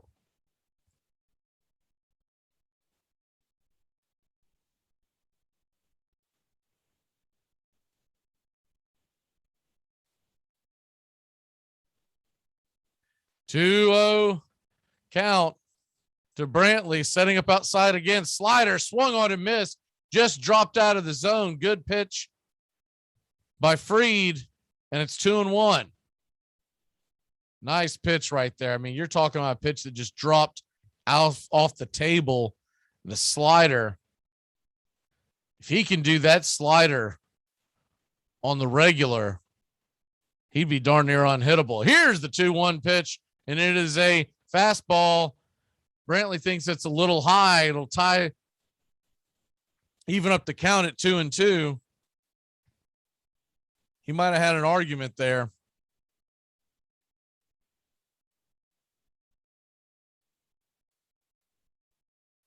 Standing on deck is Bregman. Here's the 2-2 pitch, slider in the dirt. Brantley chases it for strike number 3. Fried with his 5th strikeout. Bregman heads to the plate with nobody on and 2 away.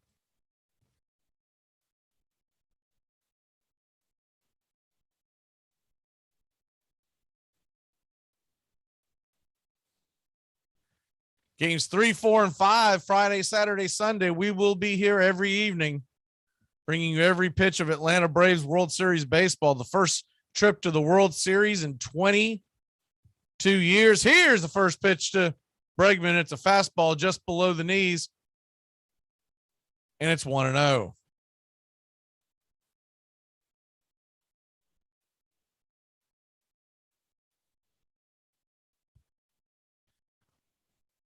Pitch, and it is a curveball. That thing just lollipopped and dropped in for a strike, and it's 1-1. Nasty, nasty pitch by Fried. Here's the 1-1 pitch from Fried, and it is a slider, little high, but swung on and missed by Bregman, and it's 1-2. If he can duplicate that pitch, wow. That hook dropping down and that slider. Here's the 1-2 pitch, swung on and missed, slider in the dirt. That'll end the inning. Strikeout. Out number 3, 2 clean innings by Fried as he tries to hold the line and keep the Braves in it. The Braves will grab the bats. The heart of the order is coming to the plate. You're listening to Braves Baseball.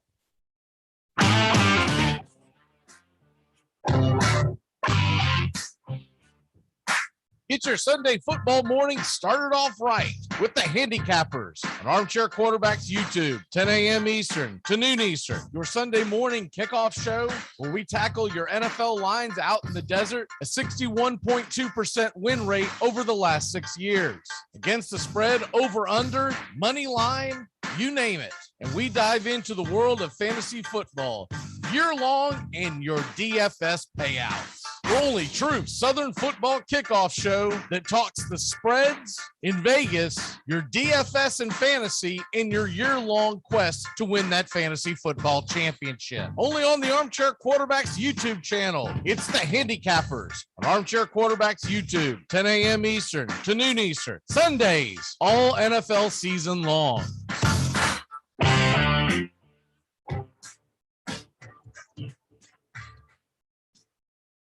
It all starts with just one thing. When recycling, rinse out jars and cans and avoid recycling wax paper or paper soiled with food. This will reduce recycling contamination. Find tips and more at onethingus.com.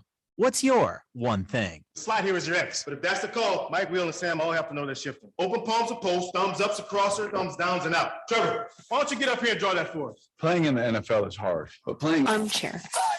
fantasy football is easy. Fantasy football time. It's fantasy football time.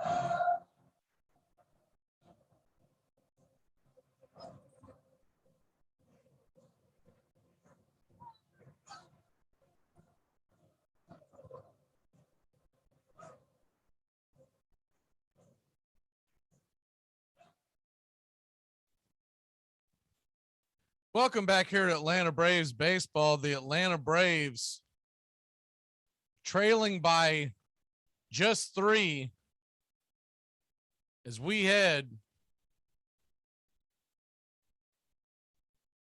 to the top of the 6th inning. And you've got the heart of the order. You've got Austin Riley, Jorge Soler, Jock Peterson. And if anything can get going, Travis d'Arnaud, he's looming down there. I bet you they don't let him see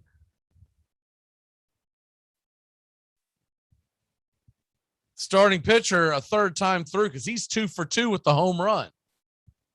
2 runs scored. So this game is far from over. Christian Javier is coming in, so we wondered what was going to happen with that, and we got our answer. Christian Javier comes in. 3.55 ERA in the regular season. From the right-hand side of the plate, fastball 96 miles an hour, fouled back. And it's 0-1 to Riley. So the Astros are already set to come into their bullpen.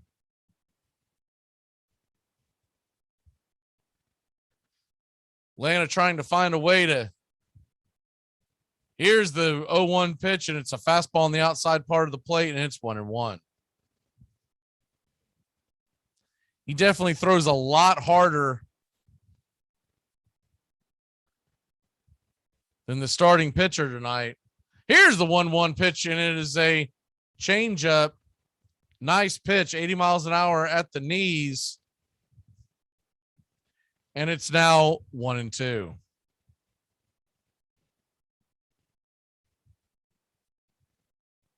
Christian Javier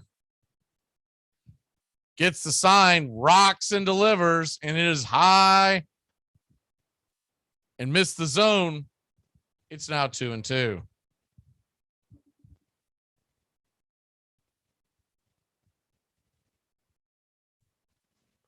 2-2 pitch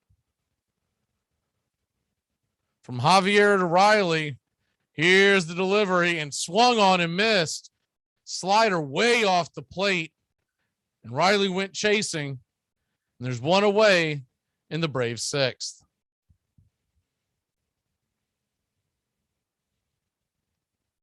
Jose Urquidy wasn't great tonight, but he pitched well enough. And that disastrous second inning for the Braves is what's the difference in the game right now. Braves are hoping to get their own inning where they can bust through and score a few runs. Here's the first pitch to Soler, and it's a slider low and off the plate, and it's 1-0. Banged foul or banged off the dirt and off Maldonado's glove, and he just let it go. 0-2 pitch to Soler. 1-0 pitch to Soler, and swung on it. He rips it down the third base line. Soler's on his horse. That ball is fair. He's going to go running into third base with a 1-out double. And Atlanta has a runner on second with one away. And that'll bring Jock Peterson to the plate. Nice piece of hitting by Soler. He turned on that pitch and just roasted it down the line. Brantley couldn't catch up to it till it hit the wall. So a runner on second. Love to chip away here and at least get one run back here. You get one more run back here in this inning, you start putting some pressure on that Houston bullpen. So here's the delivery from Javier to Jock. It swung on, fastball. Jock was slow to the swing, fouls it back, and it's 0-1. Atlanta's got a chance to put a dent into this 3-run lead. Still a lot of baseball left, y'all. Jock Peterson digs in, and it's a fastball way outside the zone, held up by Peterson. Jock is just wanting to swing. It's 1-1. He had to hold up his swing, and you could tell that in his mind, he's already slamming one out of the building.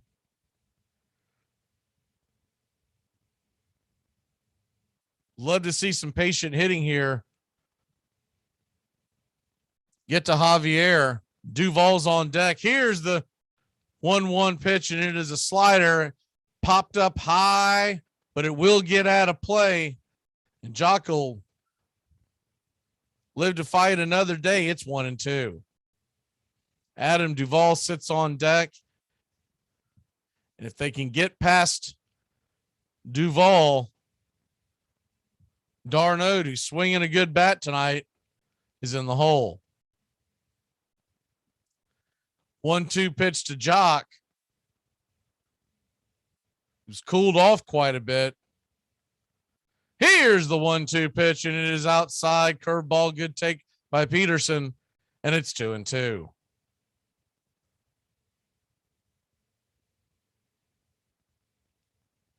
Jock tried to call for time right before that pitch. Blue didn't give it to him. So luckily it turned out for the best. As we gain a ball there, here's the 2-2 pitch from Javier to Peterson. And it is swung on and popped up high and harmlessly into center field for out number 2. Siri gets underneath it. Soler stays put at second. That'll bring Duvall to the plate. I'm no hit doctor, but it looks like to me with Peterson, or the last few at bats where he's started to kind of slump a little bit, he's kind of jerking the bat through the zone, trying to generate more power. Might be a little antsy, trying to do more than what's given to him. We all know this is a game of inches, and it's just throwing off his swing a bit. But that'll bring Adam Duvall to the plate. Home run last night, and that pitch that he hit last time up was on the screws. It was just right at Siri. Here's the first pitch, and it's a slider way off the plate, swung on and missed, and it's 0-1. I think Duvall had ideas of ambushing a first pitch strike, and Javier was wise to it, threw a slider off the plate, and Duvall went fishing. A base hit would be huge here. It would most likely score Soler as he stands on second. Here's the 0-1 pitch, and it's a slider off the plate and in the dirt, and Duvall cannot handle that pitch. He swings at it again, and it's 0-2. If I'm Javier, I don't know if I'm throwing any other pitch. Duvall is not picking up that pitch at all and has swung wildly. So the Houston faithful are on their feet. 5-2 is your score. Here's the 0-2 pitch to Duvall. Javier, 15th pitch of the inning, and it's a slider in the dirt. And that one was sharp and dropped off the zone below the knees, but Duvall was able to pick up on it, and it's 1-2. That was a much better pitch than the first two that he swung at. I guess he's starting to pick up the rotation because he did not even flinch at that pitch. Good job by Maldonado behind the plate to block it, to keep the runner at second. Soler has good speed, but not great speed. Here's the 1-2 pitch to Duvall, and it is swung on, popped up high, an easy can of corn on the left-hand side of the infield, just past the third base bag in foul territory. That's your out number 3. We'll head to the bottom of the 6th inning. The Braves trail 5-2. This portion of the show is being brought to you by Ed's Almost Good Beer. Remember, Ed's Almost Good Beer was brewed in God's country when God wasn't looking. I might audible. If I audible, I'll use Omaha! Omaha! Red Polly! Red Polly! Blue Poncho! Blue Poncho! Do it!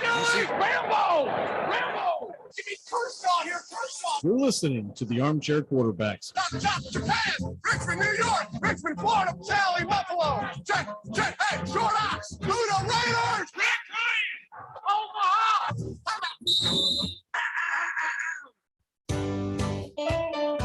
Saturday mornings, 8:30 Eastern. Dixie Football Nation is back and better than ever. We've got Tony Agolini, Matt Carr, Tones Areola, Bobby and Angelo, along with Mac McGee this fall. Dixie Football Nation heads to the gridiron, talking ACC, SEC, the Big Ten, and all the big games throughout the college football land. That's Dixie Football Nation, 8:30 Eastern, 7:30 Central, Saturday mornings on the Armchair Quarterback Show's YouTube channel, going live, or catch the instant replay.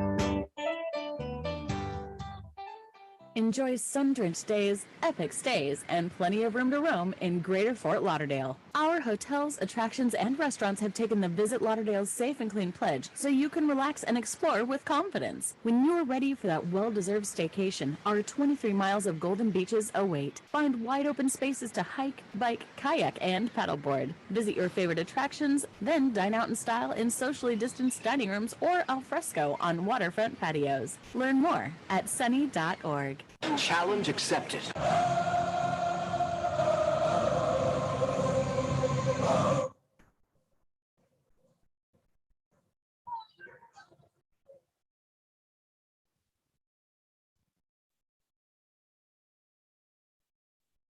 Welcome back here to Braves baseball. The Atlanta Braves trail 5-2.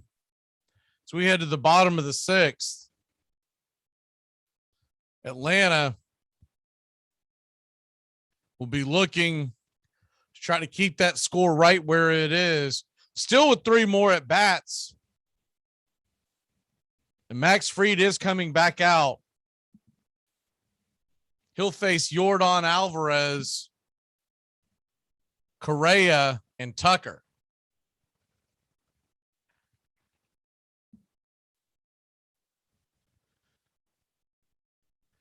Alvarez hitting .410 in the postseason with 2 home runs. He's 0 for 2 tonight.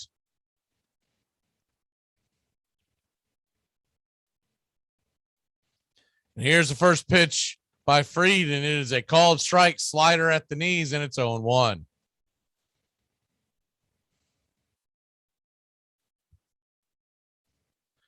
Here's the 0-1 pitch, and it is a curveball way outside the zone and low. It's 1-1.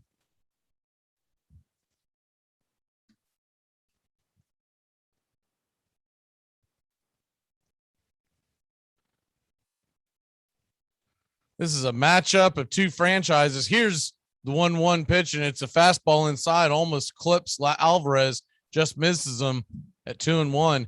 The Braves started in 1871 and the longest continuing franchise in Major League Baseball history, as they went from the Red Stockings to the Red Caps, all in Boston, the Bean Eaters. Here's the 2-1 pitch, and it is a slider off the plate, and it's now 3-1. The Doves, the Boston Rustlers for 1 year, and then becoming the Braves in 1912. The Boston Braves won the World Series in 1914. Here's the 3-1 pitch, and it is swung on and banged foul, and it's now 3-2.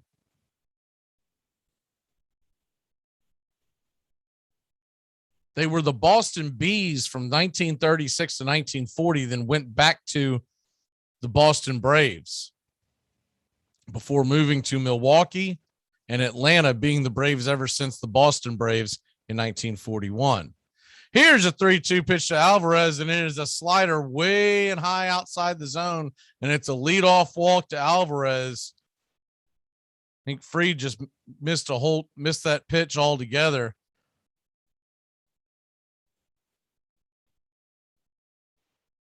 He's at 85 pitches now.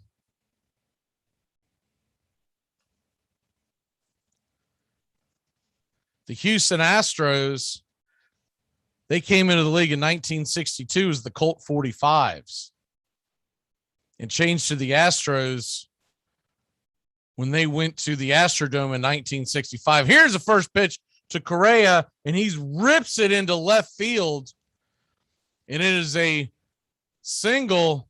There's now runners on first and second, nobody out. The Astros have a scoring threat. How much longer will Snicker stay with Fried? As he appears to be hitting a wall, Snicker is coming to the mound. That usually when he comes to the mound means that he's going to make an exit. That's exactly what it means. Fried tried to give it one more inning, doesn't have anything left, and we'll head to a break. There's a pitching change in Houston. The Braves trail by 3. He only has 3 rings. Saturday mornings, 8:30 Eastern. Dixie Football Nation is back and better than ever. We've got Tony Agolini, Matt Carr, Tones Areola, Bobby and Angelo, along with Mac McGee this fall. Dixie Football Nation heads to the gridiron, talking ACC, SEC, the Big Ten, and all the big games throughout the college football land. That's Dixie Football Nation, 8:30 Eastern, 7:30 Central, Saturday mornings on the Armchair Quarterback Show's YouTube channel, going live, or catch the instant replay. I'm not playing your stupid game. My hotel's nice, and I was in the elevator. There's a sign in the elevator that said maximum capacity 12 persons. 12 persons. Somebody needs to tell the folks down at the elevator company that the plural of the word person is people. It's not persons, right? The hotel pool had a similar sign. It said maximum capacity 180 people. Do we really need legislation for that sort of thing? Doesn't it kind of govern itself? Most of us just hang back and go, I don't want to get in the pool with that many people. It's not going to be refreshing, knocking up against other people's arms and skin. Move, I have a legal right to be here. Banging elbows, move. I did a head count.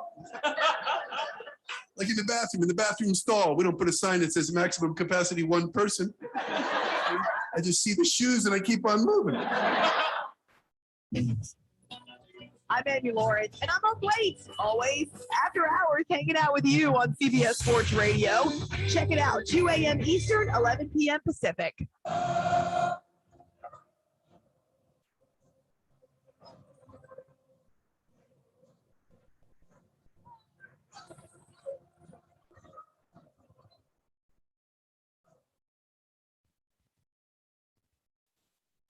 Welcome back to Braves baseball. The Braves trail at 5-2. Houston has a rally going.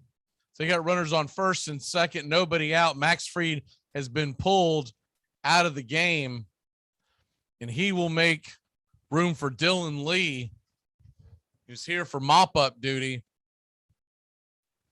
Kind of talked about this in the pregame show. If you see Dylan Lee coming in, they're just trying to rest the bullpen.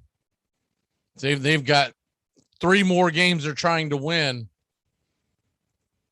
And when they're down by 3, they haven't given up, but you're not going to see Matzik. You're not going to see Minter. Minter's unavailable anyways after pitching almost 3 innings last night. You're not going to see Jackson and Smith in a game where they're trailing late. So it's going to be up to Dylan Lee to clean this up. Here's the first pitch to Tucker, lefty-lefty matchup, and it swung on. Fastball fouled back and out of play. And it's 0-1. Dylan Lee came in mop-up duty against the Dodgers. 2 innings, 1 earned run, and 3 hits.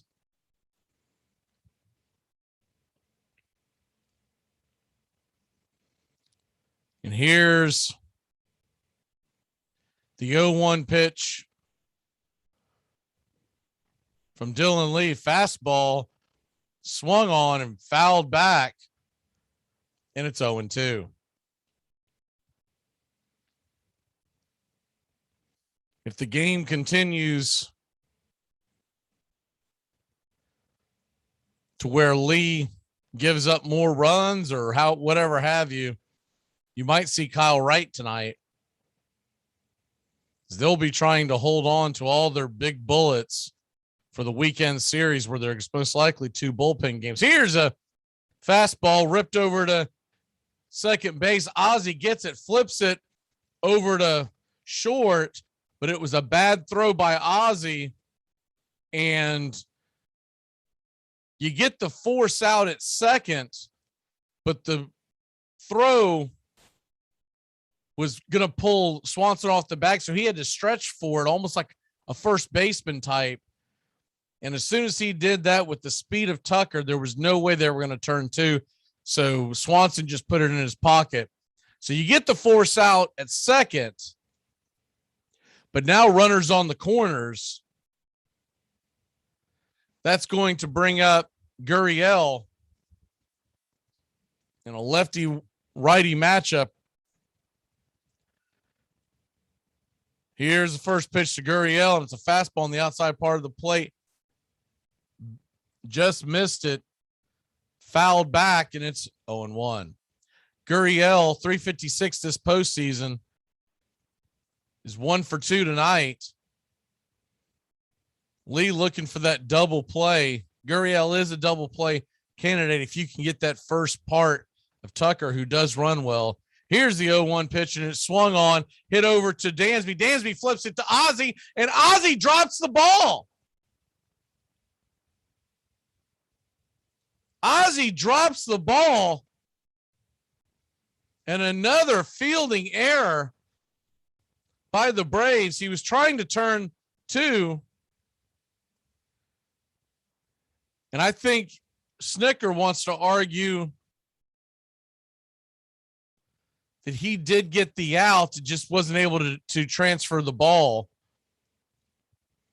So Swanson gets the ball. He fires it over to Ozzie. It was a perfect throw to Ozzie. And Ozzie, when he went to flip the ball from his glove to his throwing hand, lost control of it. So it'll be interesting to see, because they are going to review this to see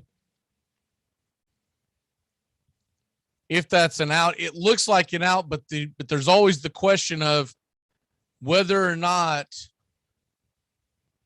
the ball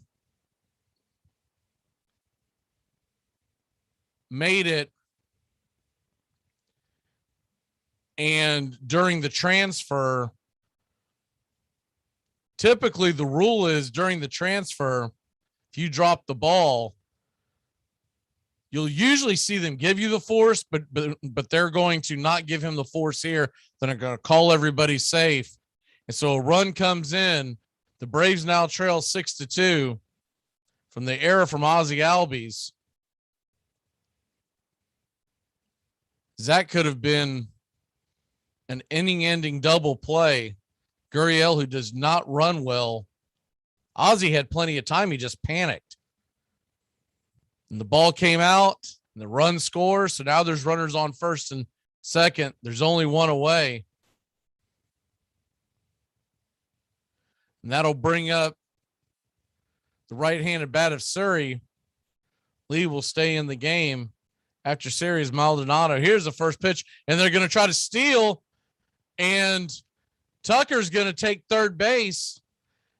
Looks like it was a double steal. The Braves fell asleep, did not pay attention to the runners at all. This has just been a bad job across the board, bad job of coaching. Just across the board. Looking at the replay, Tucker definitely got in. But they were not paying attention at all to Tucker or the runner on first, Gurriel. So he took off and stole second. Here's the pitch to Siri, and it's a swung on and missed strike, fastball inside, and it's 1-1. Just a terrible job defensively by the Braves, not just in this inning, but all night long. You knew it'd be difficult to win two in Houston, but you're not doing yourselves any favor playing this way defensively. Here's the 1-1 pitch, and it's a fastball way off the plate inside, almost hit Siri, and it's now 2-1.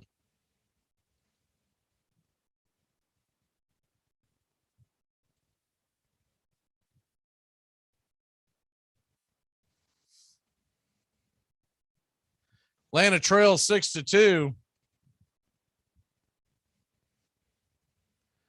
2-1 pitch from Lee to Siri. Set up inside, and it's a fastball swung on and missed. 92 miles an hour, blew it by him. And it's now 2-2.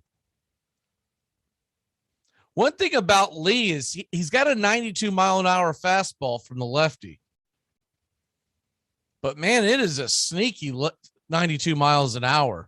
That ball just explodes out of his hand. I guarantee you the guy standing in the box thinks it's about 4 or 5 miles an hour faster. Here's the 2-2 pitch swung on. Fastball inside, jam shot, foul down the line, and it's 2-2. Next inning, the Braves will start off with Darnode, Swanson, and Rosario.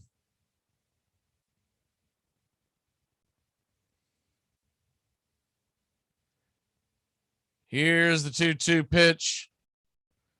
And it's a fastball swung on, fouled back out of play. And we'll do it again at 2-2.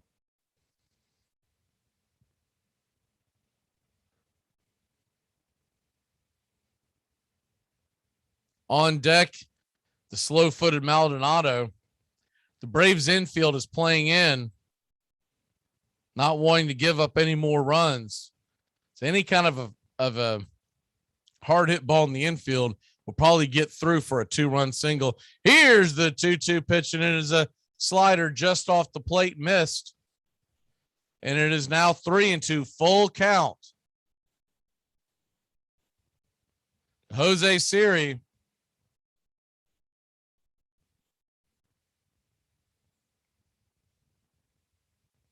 thoroughly surprised my phone doesn't go off every time I say this young man's last name. Here's the 3-2 pitch, and it is swung on and missed, strike 3. Nice pitch by Lee to get Jose Siri out, and there's 2 away. The Braves defense will be able to back up as Maldonado comes to the plate. Looks like Snicker's coming back out, and that'll be a quick appearance, by Dylan Lee, and he is going to hit the showers. We get a pitching change. Maldonado waits at the plate. We get a change of pitchers in Houston. The Braves trail it by 4.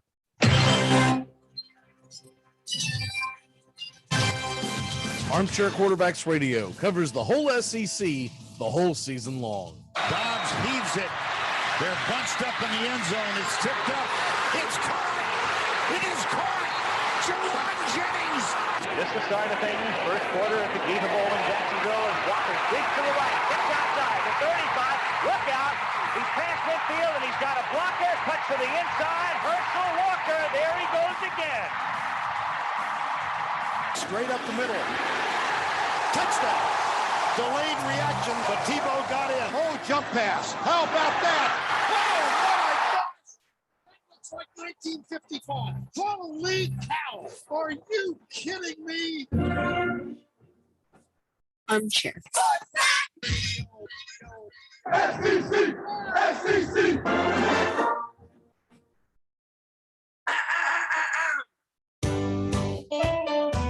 Saturday mornings, 8:30 Eastern. Dixie Football Nation is back and better than ever. We've got Tony Agolini, Matt Carr, Tones Ariola, Bobby and Angelo, along with Mac McGee this fall. Dixie Football Nation heads to the gridiron, talking ACC, SEC, the Big Ten, and all the big games throughout the college football land. That's Dixie Football Nation, 8:30 Eastern, 7:30 Central, Saturday mornings on the Armchair Quarterback Show's YouTube channel, going live, or catch the instant replay.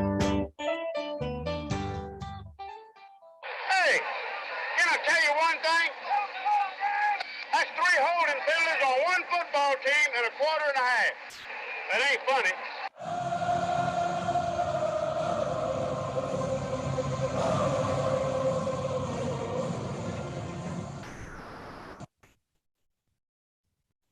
Welcome back here to Braves Baseball. The Braves trying to get out of a mess. They trail by 4. There's runners on second and third. There's 2 away. And Jesse Chavez is coming into the game to try to put out the fire as he'll face Maldonado. Birthdays today. Happy 49th birthday to Brad Radke of the Minnesota Twins fame. Here's the first pitch from Chavez, and it's a fastball fouled back against the screen. It's 0-1. Brett Cleveland played for the Detroit Tigers, is 38 years old. Brady Quinn is 37. Notre Dame, Browns, Broncos. If you remember John Cleese of Monty Python fame, he turned 82 today. Here's the 0-1 pitch to Maldonado from Chavez. Chavez steps off the rubber. Started up again. It's like Chavez has changed his gear, his eye gear. He's always wearing those white glasses. They now look to appear to almost see-through. Here comes the 0-1 pitch, and it is a fastball on the outside part of the plate, fouled back, and it's 0-2. Today is National American Beer Day. We'll need quite a bit of it to get through the next few innings here if Atlanta doesn't make some kind of a charge.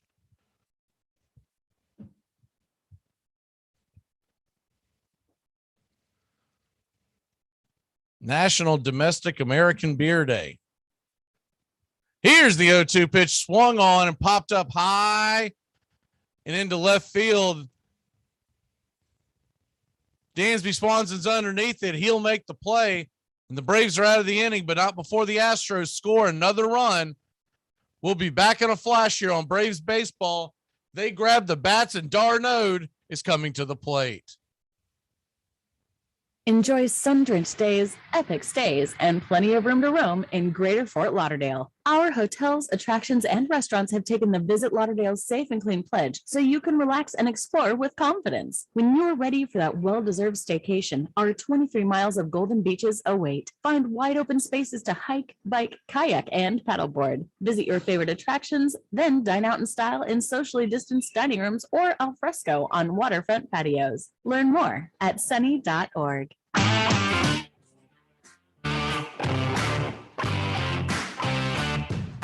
Get your Sunday football morning started off right with the Handicappers on Armchair Quarterbacks YouTube, 10 a.m. Eastern to noon Eastern. Your Sunday morning kickoff show where we tackle your NFL lines out in the desert, a 61.2% win rate over the last 6 years. Against the spread, over, under, money line, you name it. And we dive into the world of fantasy football year-long in your DFS payouts.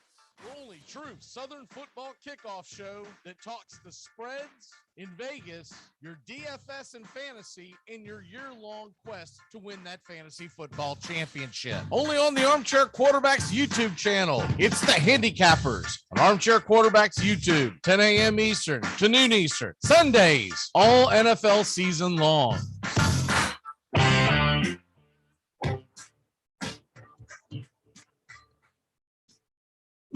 The batter has only a few thousandths of a second to decide to hit the ball. And yet the men who fail 7 times out of 10 are considered the game's greatest heroes.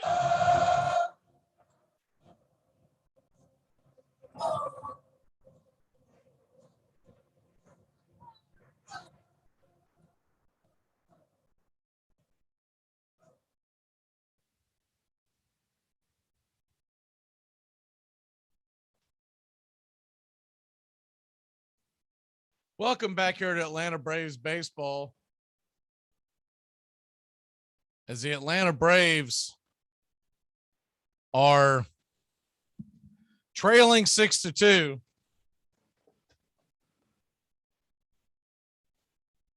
We head to the top of the 7th inning. And Atlanta looking to put some runs on the board themselves. Is they're going to bring up Travis Darnode to the plate, Dansby Swanson, and Rosario.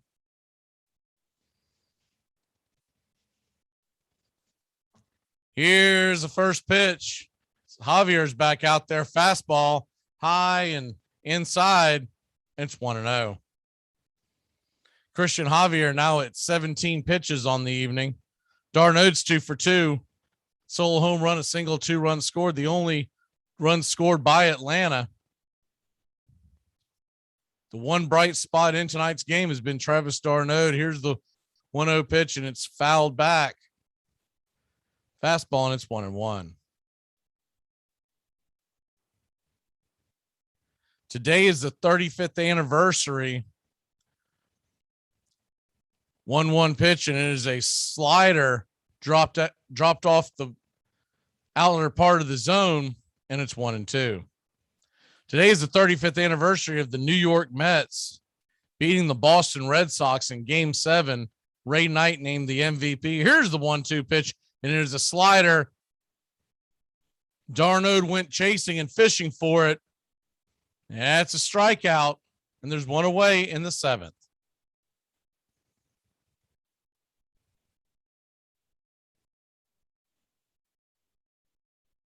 Ray Knight MVP for the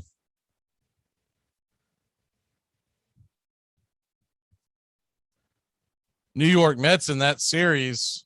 Of course, he was married to Nancy Lopez, famous female golfer. Here comes the first pitch from Javier, and it's a slider missed inside, and it's 1-0 to Dansby Swanson. On this date in 2000, Rudy Giuliani approved of kids' day off for them to all attend the ticker tape parade in New York City. Here's the 1-0 pitch, slider inside is missed, and it's 2-0. That was the famous series between the Mets and Yankees, where the Yankees beat the Mets in the Subway Series. Here's the 2-0 pitch to Swanson. Fastball outside off the plate. Culp will call it a strike, and it's 2-1.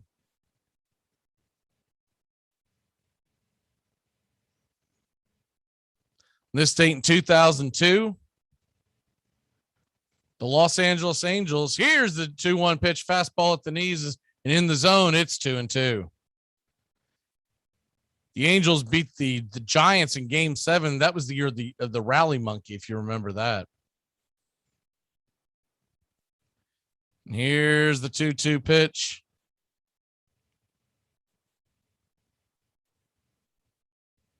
From Javier, and it's a slider fouled back against the screen, and it's 2-2.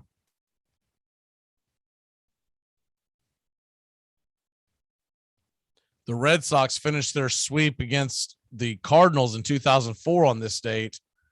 And the Cardinals, in turn, 2 years later on this date, beat the Tigers for their world championship, where they were heavy underdogs. Here's the 2-2 pitch to Swanson. Whoa, inside, almost hit Swanson with the slider. He has to bend out of the way and jump out of the box. We'll do it again at 3-2. Michael Conforto on this date in 2014 became the third person ever to do the Triple Crown of World Series, meaning he played in the kids, college, and MLB World Series. Conforto of the Mets played at Oregon State and was in the Little League World Series. 2 other players had done that. Here's the 3-2 pitch, and it is a fastball off the zone. Surprise, Blue didn't call that a strike because he's been calling those strikes all night long. Swanson takes the pitch. We got a 1-out walk.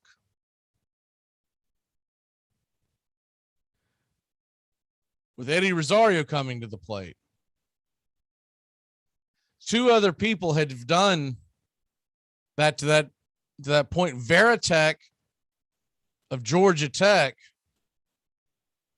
and the Boston Red Sox, and Ed Vosberg. Remember Ed Vosberg, the catcher? It played at Arizona and the Marlins. So they're going to make a pitching change. We'll take that break with them. When we come back, Eddie Rosario comes to the plate with 1 on and 1 away. You're listening to Braves Baseball. Yeah. Prognosis negative. Smith corks one into right down the line. It may go. Go crazy, folks. Go crazy. Ortiz in the deep right field. Such a ball, Joe. You'll never hit a bigger home run in your life. Little roller up along first. Behind the bat.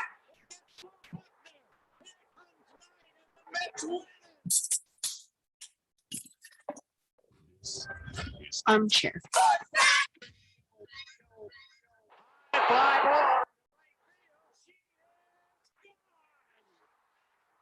Room in right center. If he hits one there, we can dance in the streets. The 2-1. Swung line drive left field. 1 run is in. Here comes Brave. Here's the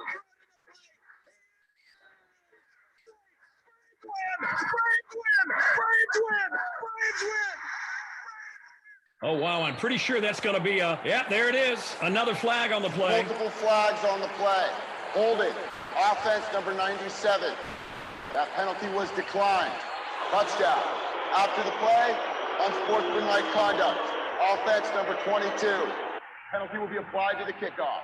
This is going to be one of the strangest calls. That son of a... You playing against Dick this week? Yeah. Could be worse, man. When I played against him, he ejected all my players. What? Armchair. At its heart lie mythic contradictions. a pastoral game born in crowded cities, an exhilarating democratic sport that tolerates cheating and has excluded as many as it has included, a profoundly conservative game that often manages to be years ahead of its time.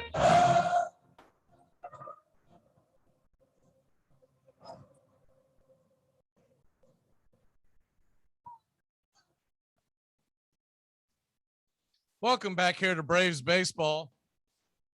As the Atlanta Braves might have something going here. We're trailing 6-2, but we do have a runner on. Rosario's coming to the plate. And the Astros will send Phil Maton back out. Remember, he pitched in last night's game. 4.73 ERA in the regular season. I think they're trying to save Graveman and their closer, Presley, for the next 2 innings. So this is their bridge. Here's the first pitch to Rosario, and it's a curveball way outside the zone, and it's 1-0. Freddie Freeman stands on deck. And if anything else can get going, Ozzie Albies and Austin Riley to follow. Eddie Rosario 2 for 6 versus Phil Maton lifetime. Remember, Rosario's seen a lot of these pitchers. He came from the American League. Here's the 1-0 pitch to Rosario, and it is a curveball, same area, this time inside the zone, fouled back and out of play. It's 1-1.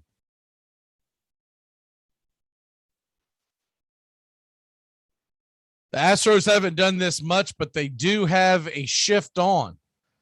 They don't fall in love with the shift like you see Atlanta do, but they do have a shift on for Rosario. He does like to pull the ball, but we've seen him hit it to all fields during this hot stretch.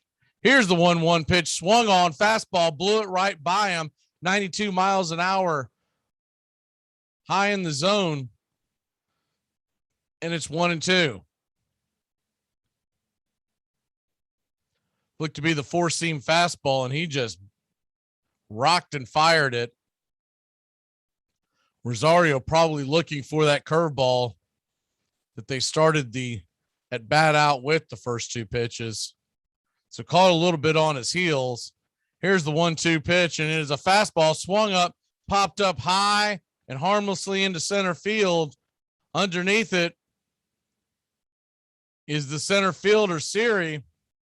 And there's two away with Freddie Freeman coming to the plate.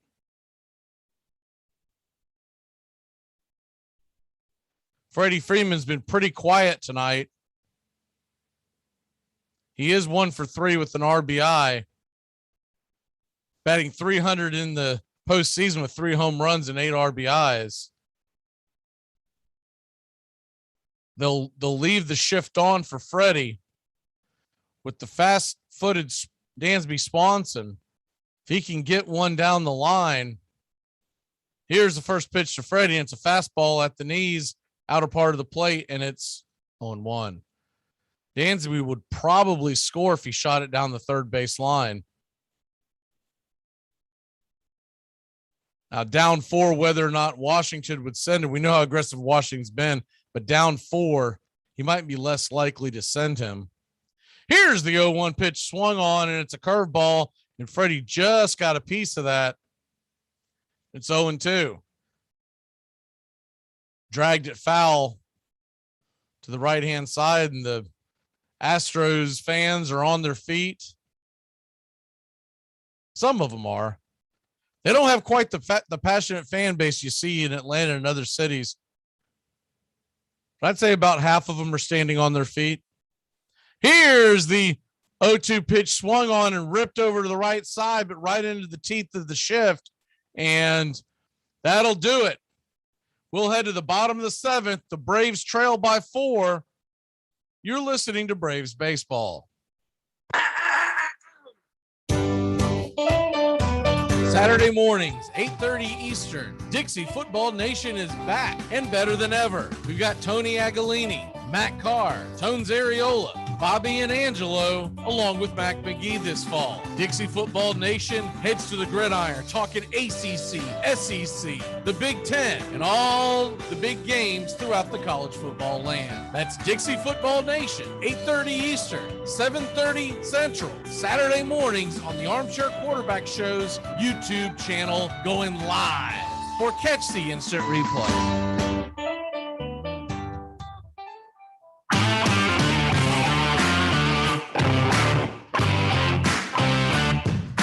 Get your Sunday football morning started off right with the Handicappers on Armchair Quarterbacks YouTube, 10 a.m. Eastern to noon Eastern. Your Sunday morning kickoff show where we tackle your NFL lines out in the desert, a 61.2% win rate over the last 6 years. Against the spread, over, under, money line, you name it. And we dive into the world of fantasy football year long and your DFS payouts. The only true Southern football kickoff show that talks the spreads in Vegas, your DFS and fantasy in your year-long quest to win that fantasy football championship. Only on the Armchair Quarterbacks YouTube channel. It's the Handicappers on Armchair Quarterbacks YouTube, 10 a.m. Eastern to noon Eastern. Sundays, all NFL season long.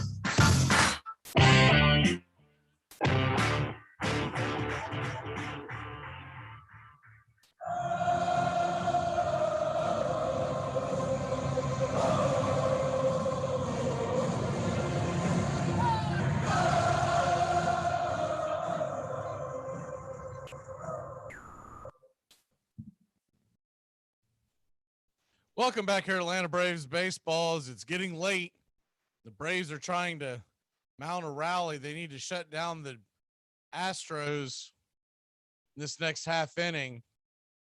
Coming to the plate, you'll have Altuve, Brantley, and Bregman. They're going to bring Drew Smiley in, which surprises me a little. Thought he would probably get the bulk as the starter in game 4. Tucker Davidson could also take on that role. They're going to bring Drew Smiley in. It's a little bit of a shock. I might tell you what they have in store for Smiley. So here's beginning of the 7th. Drew Smiley, the lefty, set to face the top of the order. Hasn't pitched well in the postseason.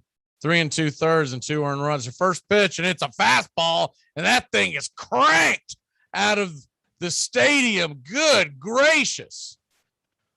He just laid a tater in there, and Jose Altuve obliged, roasting it out of the stadium. 4th home run for Altuve this postseason, and it's 7-2. Woo, doggy, that ball was absolutely cooked. And I'd say it's safe to say now, Drew Smiley's in there for the bulk. Unless the Braves make one heck of a comeback in the top of the 8th, Drew Smiley might be in there for the duration to just try to eat some innings. You look at the Braves pitching. Here's the first pitch to Brantley, and it's high slider, and it's 1-0. You look at the Braves pitching options, who they have and have not pitched. I'll go over that here in 1 second.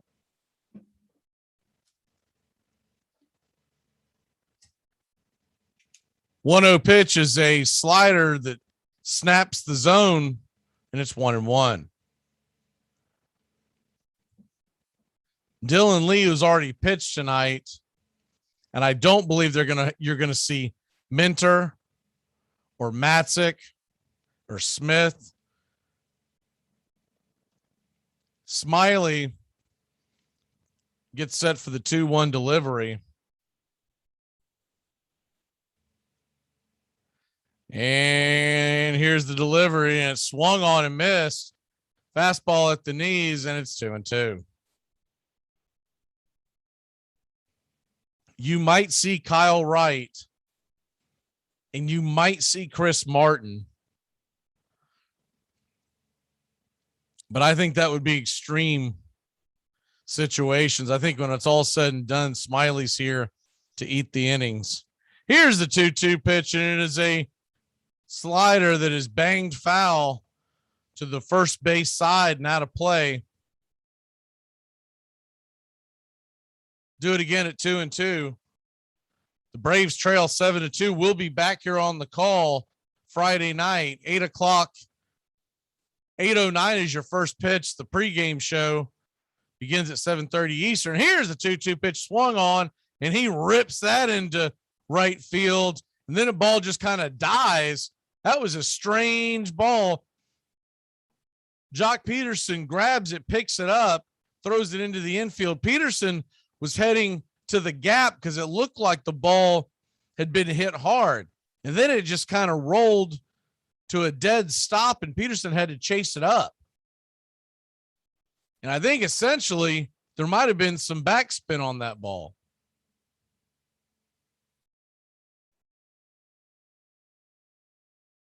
So it's a double for Brantley.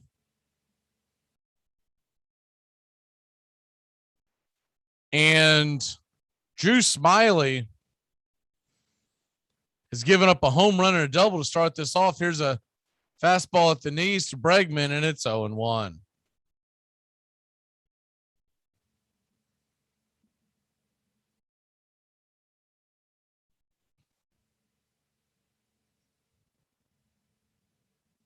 Here's the 0-1 pitch to Bregman, and it is a fastball hit to the left side of the infield.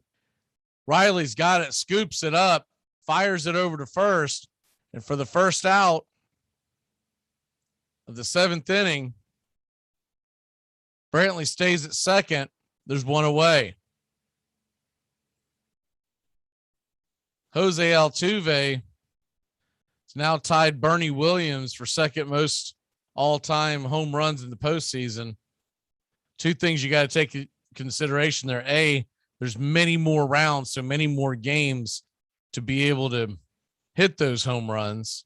And B, there was a lot of trash cans being banged. So there's that going on. Manny Ramirez was on steroids, and he leads the pack with 29 home runs. The only man of legitimacy that I think belongs in the Hall of Fame is Bernie Williams with his 22 home runs. Yordan Alvarez digs into the plate. He's 0 for 2 on the night. Lefty versus lefty matchup. And here's the delivery from Smiley, and it's a fastball. Busts Alvarez off the plate. They're going to say it hit him. Alvarez didn't have a reaction like it did hit him, but nobody's arguing it. Let me see here. It might have just clipped.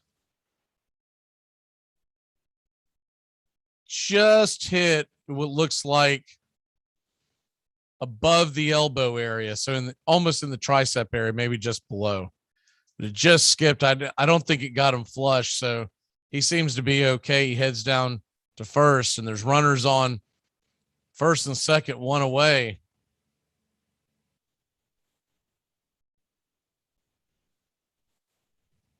The good news, you have to look at this if you're a Braves fan. Get all the runs out of their system now.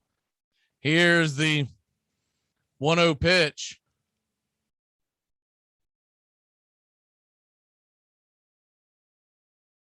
It's going to bring Carlos Correa to the plate. 1-0 count. Here's the delivery.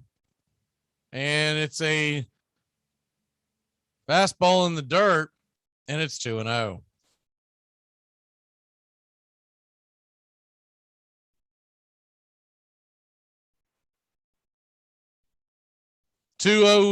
Count to Correa. He's 1 for 3 on the night.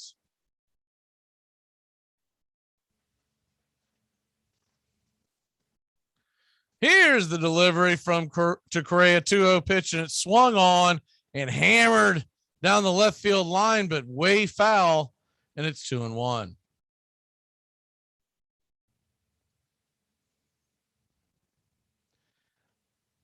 Haven't seen who's set to be behind the plate in game 3, but man, it can't be any worse than the first 2 guys we've gotten. I'm sure Houston fans agree. I saw a lot of tweets this morning from both sides, and they were showing different analytics and statistics of the missed calls. I'll be looking forward to seeing that tomorrow. Here's the 2-1 pitch, and it's hit high and deep into center field. Duvall's underneath it. He's going to catch it, fires it back into second. Brantley's going to move from second to third on the play. Alvarez stays put at first. So when all the dust settles, you got runners on first and third, 2 away, and it'll be Smiley versus the left-handed hitting Tucker.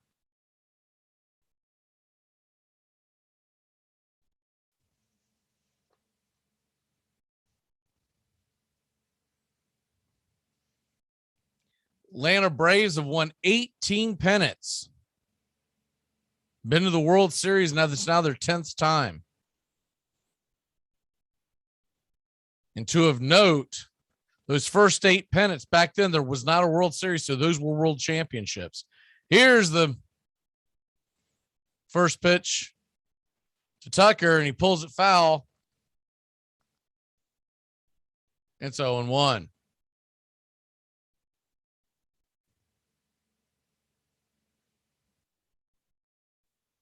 So if you're a Braves fan and someone tries to at you with all the championships other teams have won, technically the Braves have won 11 titles. Here's the 0-1 pitch, and it's a slider off the plate, dropped off the knees, and it's 1-1. Very dominant baseball team in the late 1800s. 77, 78, 83, 91, 92, 93, 97, and 98. Here's the 1-1 pitch, and it is in the dirt, and Alvarez is going to take advantage. As the ball got away from Darnode, he runs up to second. Runner stays put at third, so you're going to have runners on second and third, 2 away. It's a slider that hit the top or the front of the home plate and took a funny hop. Darnode stayed in front of it, but it rolled away, and by the time he got to it, Alvarez had already taken off. I was actually kind of surprised because Alvarez is not known for his speed or his base running. It's a very heads-up play by Alvarez. There's 2 away. Tucker asks for time.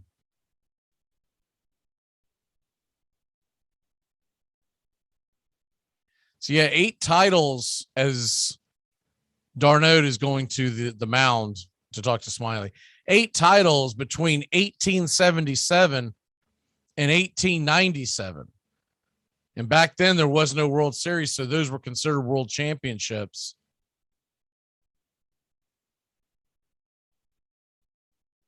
World Series did not come around until the junior circuit of the American League came around in the late 1800s, and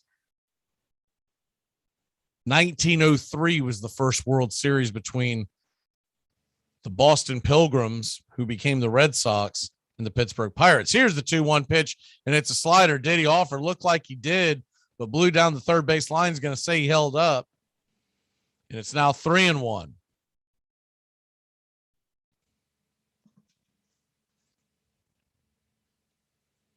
(1914) was the first Atlanta Braves World Series championship. The Miracle Braves, as they called them, as they were dead. They were left for dead, much like this team, but they were way back in the division standings. Here's a 3-1 pitch, and it is low for ball 4. That's going to load the bases. And that'll bring up Yuli Gurriel. With the Ducks all on the pond, Kyle Wright is getting warm in the bullpen. So maybe Atlanta will go to the pen one more time. I don't think you're going to see any of the big boys. Kranitz is coming out. And usually when he comes out, they don't make a pitching change. So I think this is just to try to go over a game plan and talk about where they want to eat dinner tonight. And It's like, man, just, whatever you do, don't get hurt, I guess. Down 7-2 can only get worse. If the Braves can somehow get out of this mess and keep it at 7-2, they will have Albies, Riley, and Soler starting the top of the 8th. You still have 2 more at bats. It's not out of the realm of possibility to come back 5 runs down, but you got to stop the bleeding here. Atlanta is 5-0 at home in the postseason this year, so you got to like that. Here's the first pitch, swung on wildly and missed. Slider in the dirt, and it's 0-1 to Gurriel.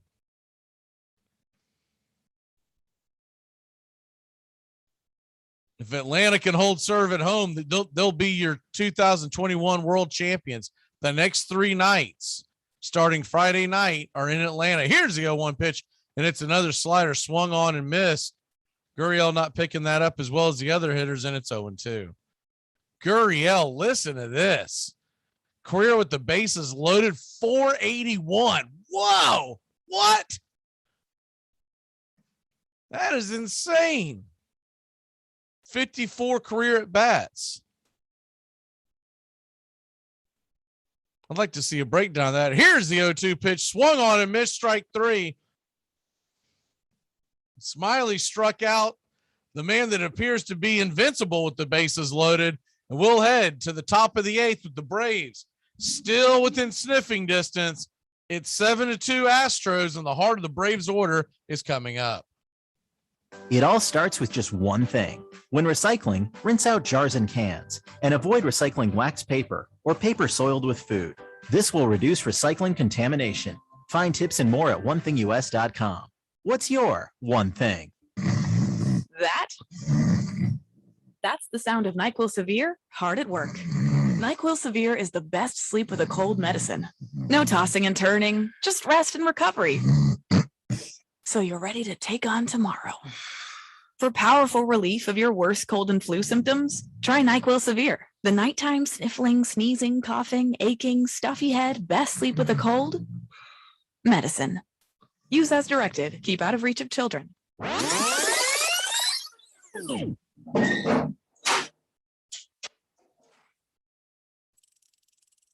The winning run of Ozzie Albies. He got a pretty good jump and flew under the tag, picked the perfect pitch to go on. In Atlanta, a single could win this game. Austin Riley stands at the plate. Peterson is on deck. Here's the swung on, and it is roped down the line. It's going to rattle around, and oh, baby boy, here comes Ozzie Albies. He's going to score. The Braves walk it off in fine fashion. Oh, my word, the first pitch, and it is absolutely Scooby-Doo down the line. How about that? How about that? The Atlanta Braves whole comeback and score a run in the 9th inning, bottom of the 9th, and walk it off. This team has more lives than a cat.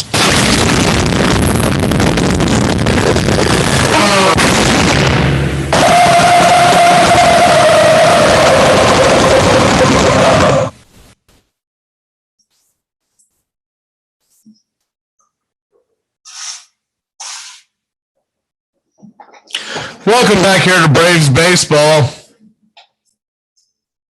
The Atlanta Braves trailing 7-2. But we do have the top of the order coming up, or the heart of the order coming up. And tell you what is interesting, looks like they're going to bring Ryan Presley into the game. Presley tends to be their closer. The reason why that's interesting is I didn't expect to see him. And this is advantage Atlanta, to be able to see the Houston closer in a game that is essentially out of hand. First pitch to Ozzie Presley, fastball down the pipe, swung on a miss, 0-1. That's a huge advantage for not tonight, but down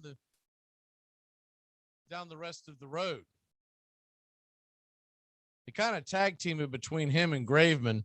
Here's the 0-1 pitch from Presley, and it's a fastball fouled back 94 miles an hour and out of play, and it's 0-2. So interesting strategy by Dusty Baker. Now, I get that he probably just wants to get him some work. But even with that being said, here's the curveball, and it bounces off the plate, and it hits Ozzie, and that should send him to first. They said it did not hit him, that he didn't go around. The ball went in the dirt. And even when it goes in the dirt, they normally award the base. I don't know. Maybe I'm missing something. Maybe it didn't hit him, but it looked like it hit him.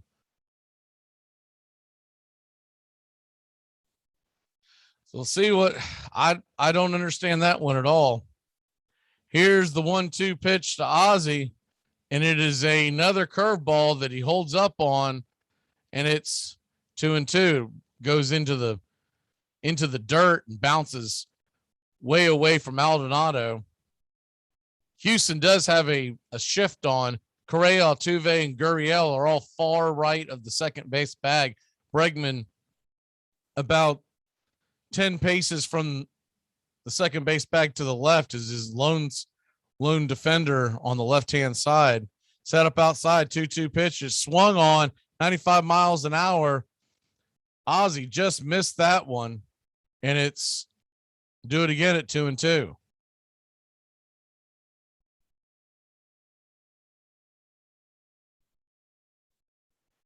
You got a 2-2 pitch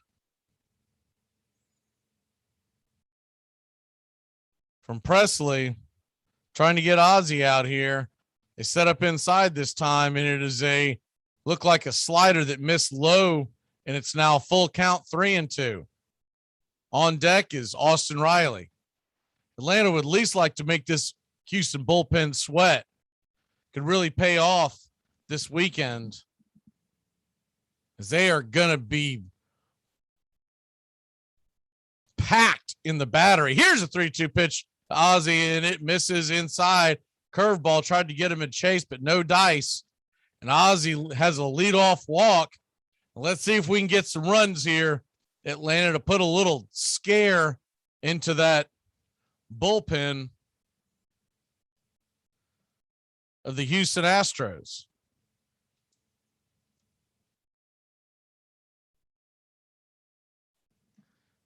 That's the same pitch that I guess maybe it didn't hit Ozzie. It looked like it hit him to me, but here's the first pitch, and it's a slider high, but called for a strike.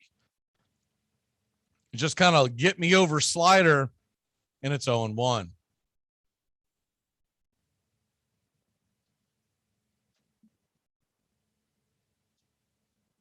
Here's the 0-1 pitch, slider off the zone, and Riley continues to chase that slider out of the zone. It's 0-2. They've got the shift on for Riley. On deck is Jorge Soler. Here's the 0-2 pitch to Riley. They're probably going to get him to chase, and it is a wow slider. And Riley is just reeling at the plate right now.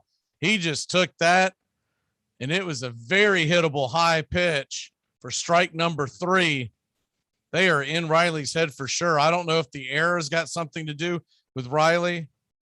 He won't be charged for the error, but that was an error by Riley way back in the second inning where he wasn't covering third. Moment just a little too big for Austin Riley tonight. I have faith he'll bounce back when we get to Atlanta. But here comes Soler. Runner on first, one away. They set up outside, and he swings, and he's ready to hammer it. That ball goes foul. He just missed that one. Braves trail by 5, but that was a hair from being trailing by 3. Presley knows it, and Soler knows it. Jorge Soler doubled in the 6th inning. They failed to plate Jorge.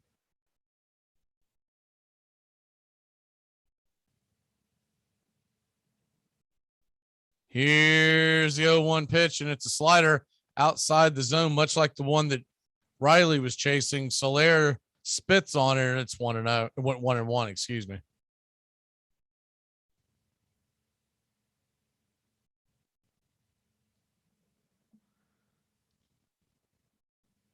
Here's the 1-1 pitch from Presley to Soler, and it's, nasty fastball that just kisses the inner block of the plate, and it's 1-2. Soler doesn't like it. It probably was technically not a strike. So I'm looking at the replay. Technically it wasn't, but it was so close. Most umpires are going to give you that.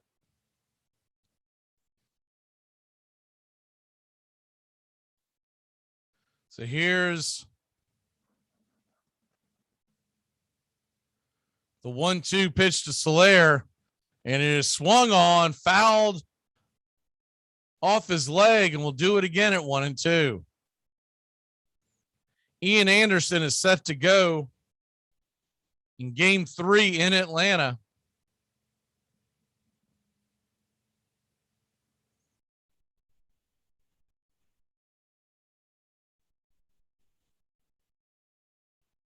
Atlanta trails 7-2. You got something working here. Here's the 1-2 pitch, swung on and hit high and deep. Is it going to stay fair? Oh, it's just going to get caught at the wall. And they're going to gun it back over to first. Ozzie is going to be safe. And that ball looked like it was getting out. In fact, I think Jorge Soler thought he hit it out. He had that home run trot, and I don't know if it's got anything to do. Last night, looking at the replay, if the ball would have fell, it would have fell in fair territory. I wasn't for sure if that was going to be a foul ball, but just nice play by Brantley. But that ball must have hit a wall. They did open up the stadium tonight. Last night, the roof was closed. Tonight, it's open. I don't know if that's got anything to do with it, but that ball looked like that he got walloped and it just died.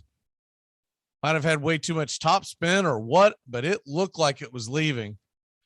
So there's 2 away now. Jock Peterson steps in. Jock Peterson, 0 for 3 on the night. Has been struggling. I'd say he's going to take the pine in Atlanta. Here comes the 0-1 pitch to Jock, and he flails at it, and it's 0-2. A lot of folks have been wondering, do you bench Jock or do you bench Soler? And when Jock was so hot, you'd be arguing, well, you put the righty versus the lefty and vice versa. But I think it's going to be Soler, and you save Jock for a pinch hitting role, because he has been absolutely cold, ice cold. And you got to ride the hot hand of Soler, who seems to really have picked it back up after coming off the COVID list. Here's the 0-2 pitch, and it's a fastball at the knees. That ball was low, and Jock's had enough of it. He's giving Blue an earful, and we're going to head to break. See if anything happens to this, but Jock's telling Ron Culpa that you're nuts. And I can't say what he said because I can read his lips, but it rhymes with bullspit. We'll be back in a second here on Braves Country Baseball. If dating is the game, then marriage is winning the game. Yeah, if you're playing in the women's league. Hey, fantastic. Every single one of you. I mean, I'm not just talking about these last 60 minutes. I'm talking about the quarterback school, the mini camp, the off-season, the training camp, down in Austin when it was hot and you were tired. Everybody, you did one hell of a job. And the only thing else I got to say is, how about them Cowboys? Armchair. To protect his family from disaster, Steve used his camera phone. Done.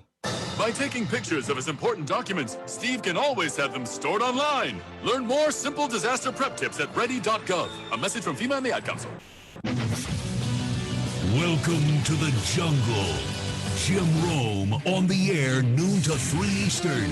Only on CBS Sports Radio. Hello? Hi, is Mark there? Yeah? It's me, Shannon. We met at Jack's party. Yeah, how can I forget? Wow, how you doing? I haven't heard from you in, 9 months. Armchair. First thing about it, and this seems so obvious that maybe we overlook it. Baseball is a beautiful thing. It's more beautiful in an old park that's asymmetrical and quirky, but even in a dome with artificial turf, it's beautiful. The way the field fans out, the choreography of the sport, the pace and rhythm of it, the fact that that pace and rhythm allows for conversation and reflection and opinion and comparison.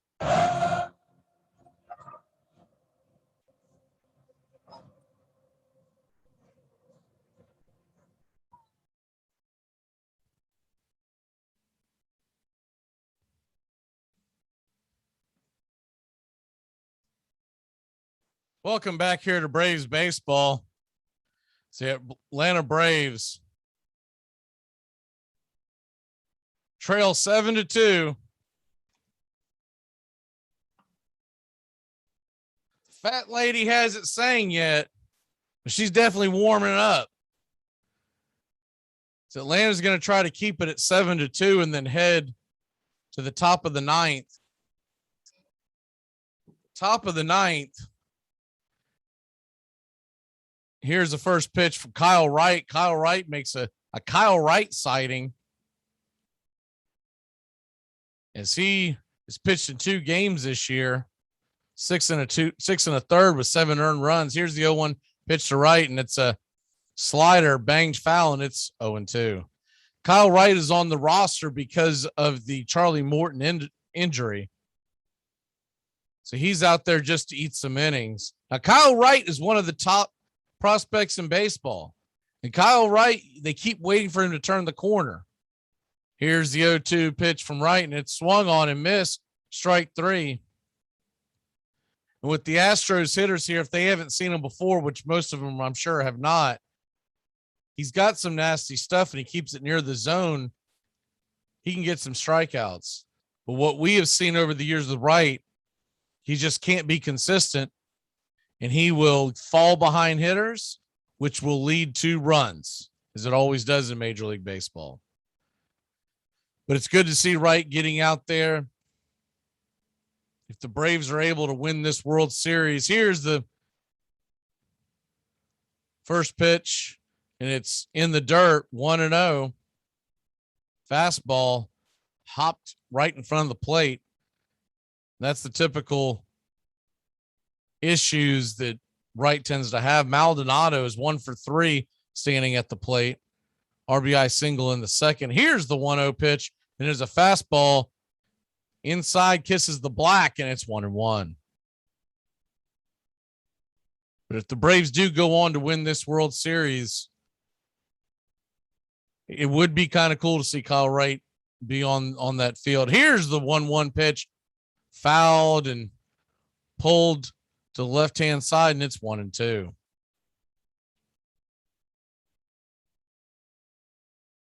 Bottom of the order, Duvall, Darnold, and Swanson are due up. If anything gets going, you'll flip to the top of the order. Here's the 1-2 pitch, and it's a fastball at the knee, strike 3. Maldonado got caught watching the paint dry. He's mouthing to Blue, but I will say this for once. Blue, I mean, if that's not a strike, what is a strike? That thing was right down the alley. When you talk about something being down Main Street, I mean, that ball was shopping. That thing was out there looking for deals on Black Friday shopping. So I don't know why he would think that's not a strike, but anyways, 7-2 your lead. First pitch to Altuve is a fastball at the knees, and it's 0-1. What's funny is you're probably going to have Astros players and fans going, why wasn't this guy pitching earlier in the game? Because you don't know what you're going to get from Kyle Wright. Here's the 0-1 pitch from Wright. It's a fastball right on the black, and it's 0-2. He looks like Cy Young right now. But there's other times where he gets on the mound and he looks like Neil Young trying to throw a ball. Here's the 0-2 pitch, and it is a slider banged about 2 feet in front of the home plate. Altuve will let it go, and it's 1-2.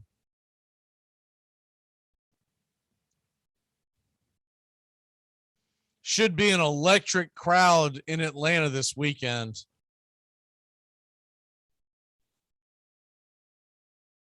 Here's the 1-2 pitch to Altuve, swung on and just got a piece of that, fouled it off the plate. So that ball went like a super ball, bang, into the top of the net area. Altuve 2 for 4 with the home run tonight. Here's the 1-2 pitch, fastball at the knees, yak him. Sit him down, strike 3, and Kyle Wright looks like the Kyle Wright of old. We're going to head to the top of the 9th inning. Let's go out here and shock some folks. Duvall, Darno, and Swanson, and if anything gets going, Heidi Ho will be at the top of the order. I'm Andy Lawrence, and I'm up late, always, after hours, hanging out with you on CBS Sports Radio. Check it out, 2 a.m. Eastern, 11 p.m. Pacific. ACC football covered like no other here on the Armchair Quarterback. Reggie Gillespie dives into the end zone. The winning points from North Carolina State. And the teams come together in the end zone, pushing, shoving between the pack and the heels as Gillespie has scored the winning points, his 5th rushing TD. But these teams need to be separated. The emotion boils over on the last play of the game as Gillespie goes to the end zone. And it's a sea of Carolina blue and state red. And Carruthers gets into it, and they've doused him, and now we've got a big brawl out of the field. Maury would have been the 200th victory for Bobby Bodman. Look at this. That's an ugly mess down there. This is ugly. Starting to get it cleared up down there, although there's still some bodies flying around. ACC football, backyard brawls all year long. I'm up. Biggest pick of the draft. 5th pick, 6th round. TJ Hoshimazode. Yes. Lock it up. Who? What? TJ, how's the vanilla? All right. TJ, who's your mama? Fantasy Rule 17. Know how to pronounce your draft picks. You mean TJ Hushmanzada from the Bengals? Put him on the board. Hoshimazole. Got it. Championship. Fantasy football time. It's fantasy football time. This is Jim Rome. Join me in the jungle for your phone calls and the biggest names in sports. Stop by weekdays, noon until 3 Eastern, 9 to noon Pacific.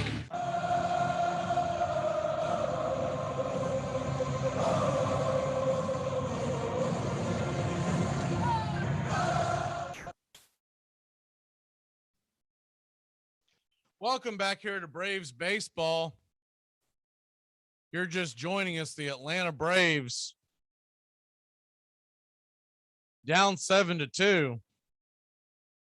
That doesn't mean it's over. We're going to face Graveman.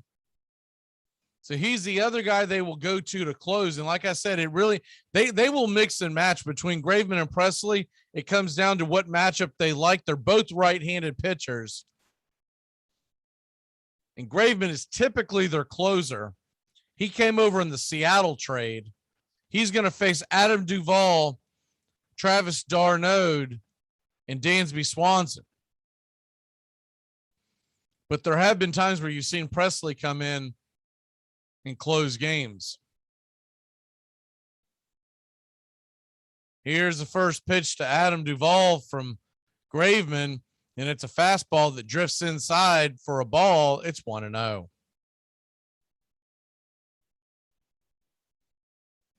We'll be back here Friday night Probably come on the air around 7:15. Here's the 1-0 pitch, and it is a swung on and missed strike 2. We'll be doing the Braves Country Today pregame show. Getting you set for game 3, Ian Anderson versus Garcia. Same thing on Saturday and Sunday. Here's the 1-1 pitch, and it's swung on, and it is hit hard into left field, but right at the left fielder Brantley, and there's one away for the Astros.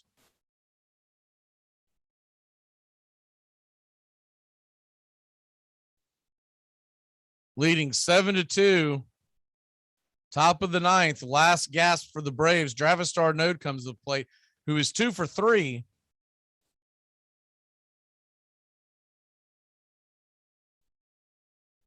And Travis d'Arnaud, guess the only good thing that came out of this game tonight. Here's the first pitch to d'Arnaud, and it's a sinker at the knees, called for a strike, and it's 0-1. This game's much shorter than last night's game. Here's the 0-1 pitch, and it's swung on and banged to the right side, right at Gurriel. Hardly hit. Sharply hit, but right at Gurriel, and there's 2 away.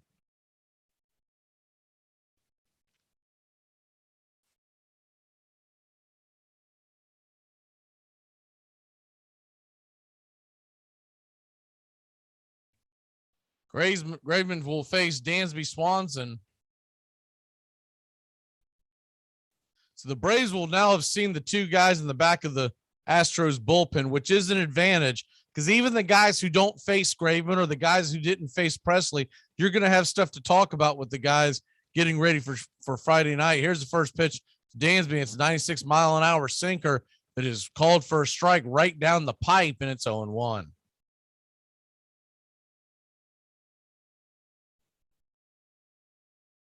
Here's the 0-1 pitch, and it is a sinker out of the zone, and it's 1-1. Astros looking to tie this series up at 1 apiece, heading back to Atlanta for the next 3 games. Friday, Saturday, Sunday. Here's the 1-1 pitch, and it is fouled back and out of play. And it's 1-2. Braves down to their last strike. Friday night, 8:09 first pitch. Saturday night, 8:09 first pitch, all or Eastern. And Sunday, here's the 1-2 pitch, and it is wide and outside. Slider missed off the plate, and it's 2-2.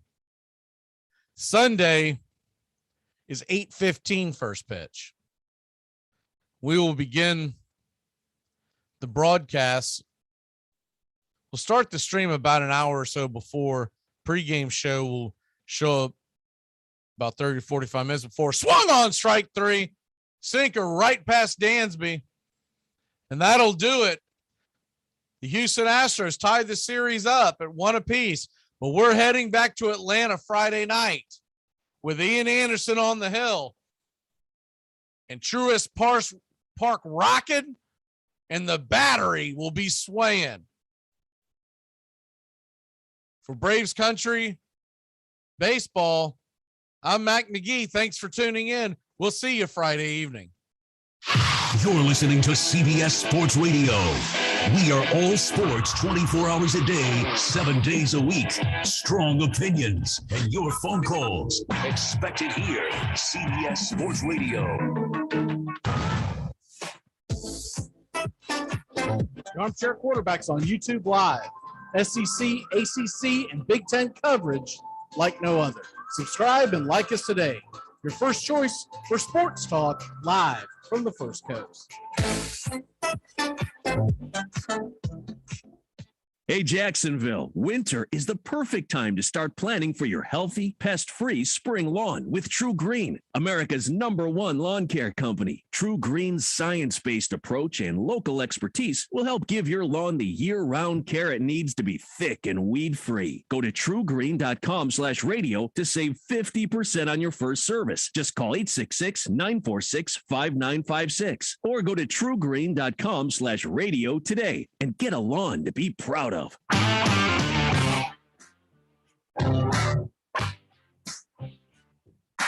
Get your Sunday football morning started off right with the Handicappers on Armchair Quarterbacks YouTube, 10 a.m. Eastern to noon Eastern. Your Sunday morning kickoff show where we tackle your NFL lines out in the desert, a 61.2% win rate over the last 6 years.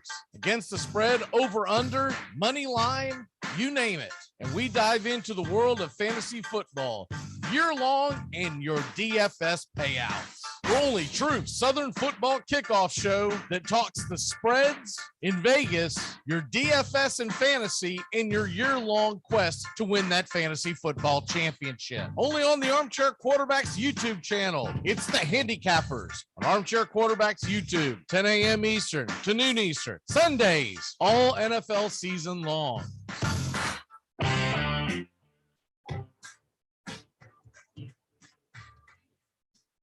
At Jewelers Mutual, we're a little obsessed with jewelry. Obsessed like auctioneers with talking fast. 50, we're going to fit so. Pop stars with auto-tune.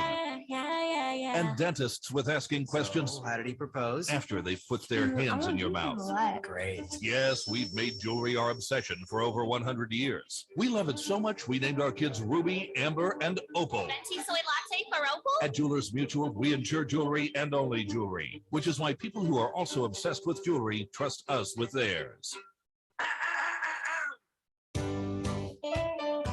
Saturday mornings, 8:30 Eastern. Dixie Football Nation is back and better than ever. We've got Tony Agolini, Matt Carr, Tones Ariola, Bobby and Angelo, along with Mac McGee this fall. Dixie Football Nation heads to the gridiron, talking ACC, SEC, the Big Ten, and all the big games throughout the college football land. That's Dixie Football Nation, 8:30 Eastern, 7:30 Central, Saturday mornings on the Armchair Quarterback Show's YouTube channel, going live, or catch the instant replay. Take the road less traveled in the newly redesigned Hyundai Santa Fe. With available H-Track all-wheel drive to help you get off the beaten path a little further together. And intuitive safety features that can help you see what's waiting around the bend. Plus, with generous room for 5 and comfortable available Napa leather seating, you can go for more drives as a family without driving each other crazy. Find new adventures together in the Hyundai Santa Fe. I'm Amy Lawrence, and I'm up late, always after hours.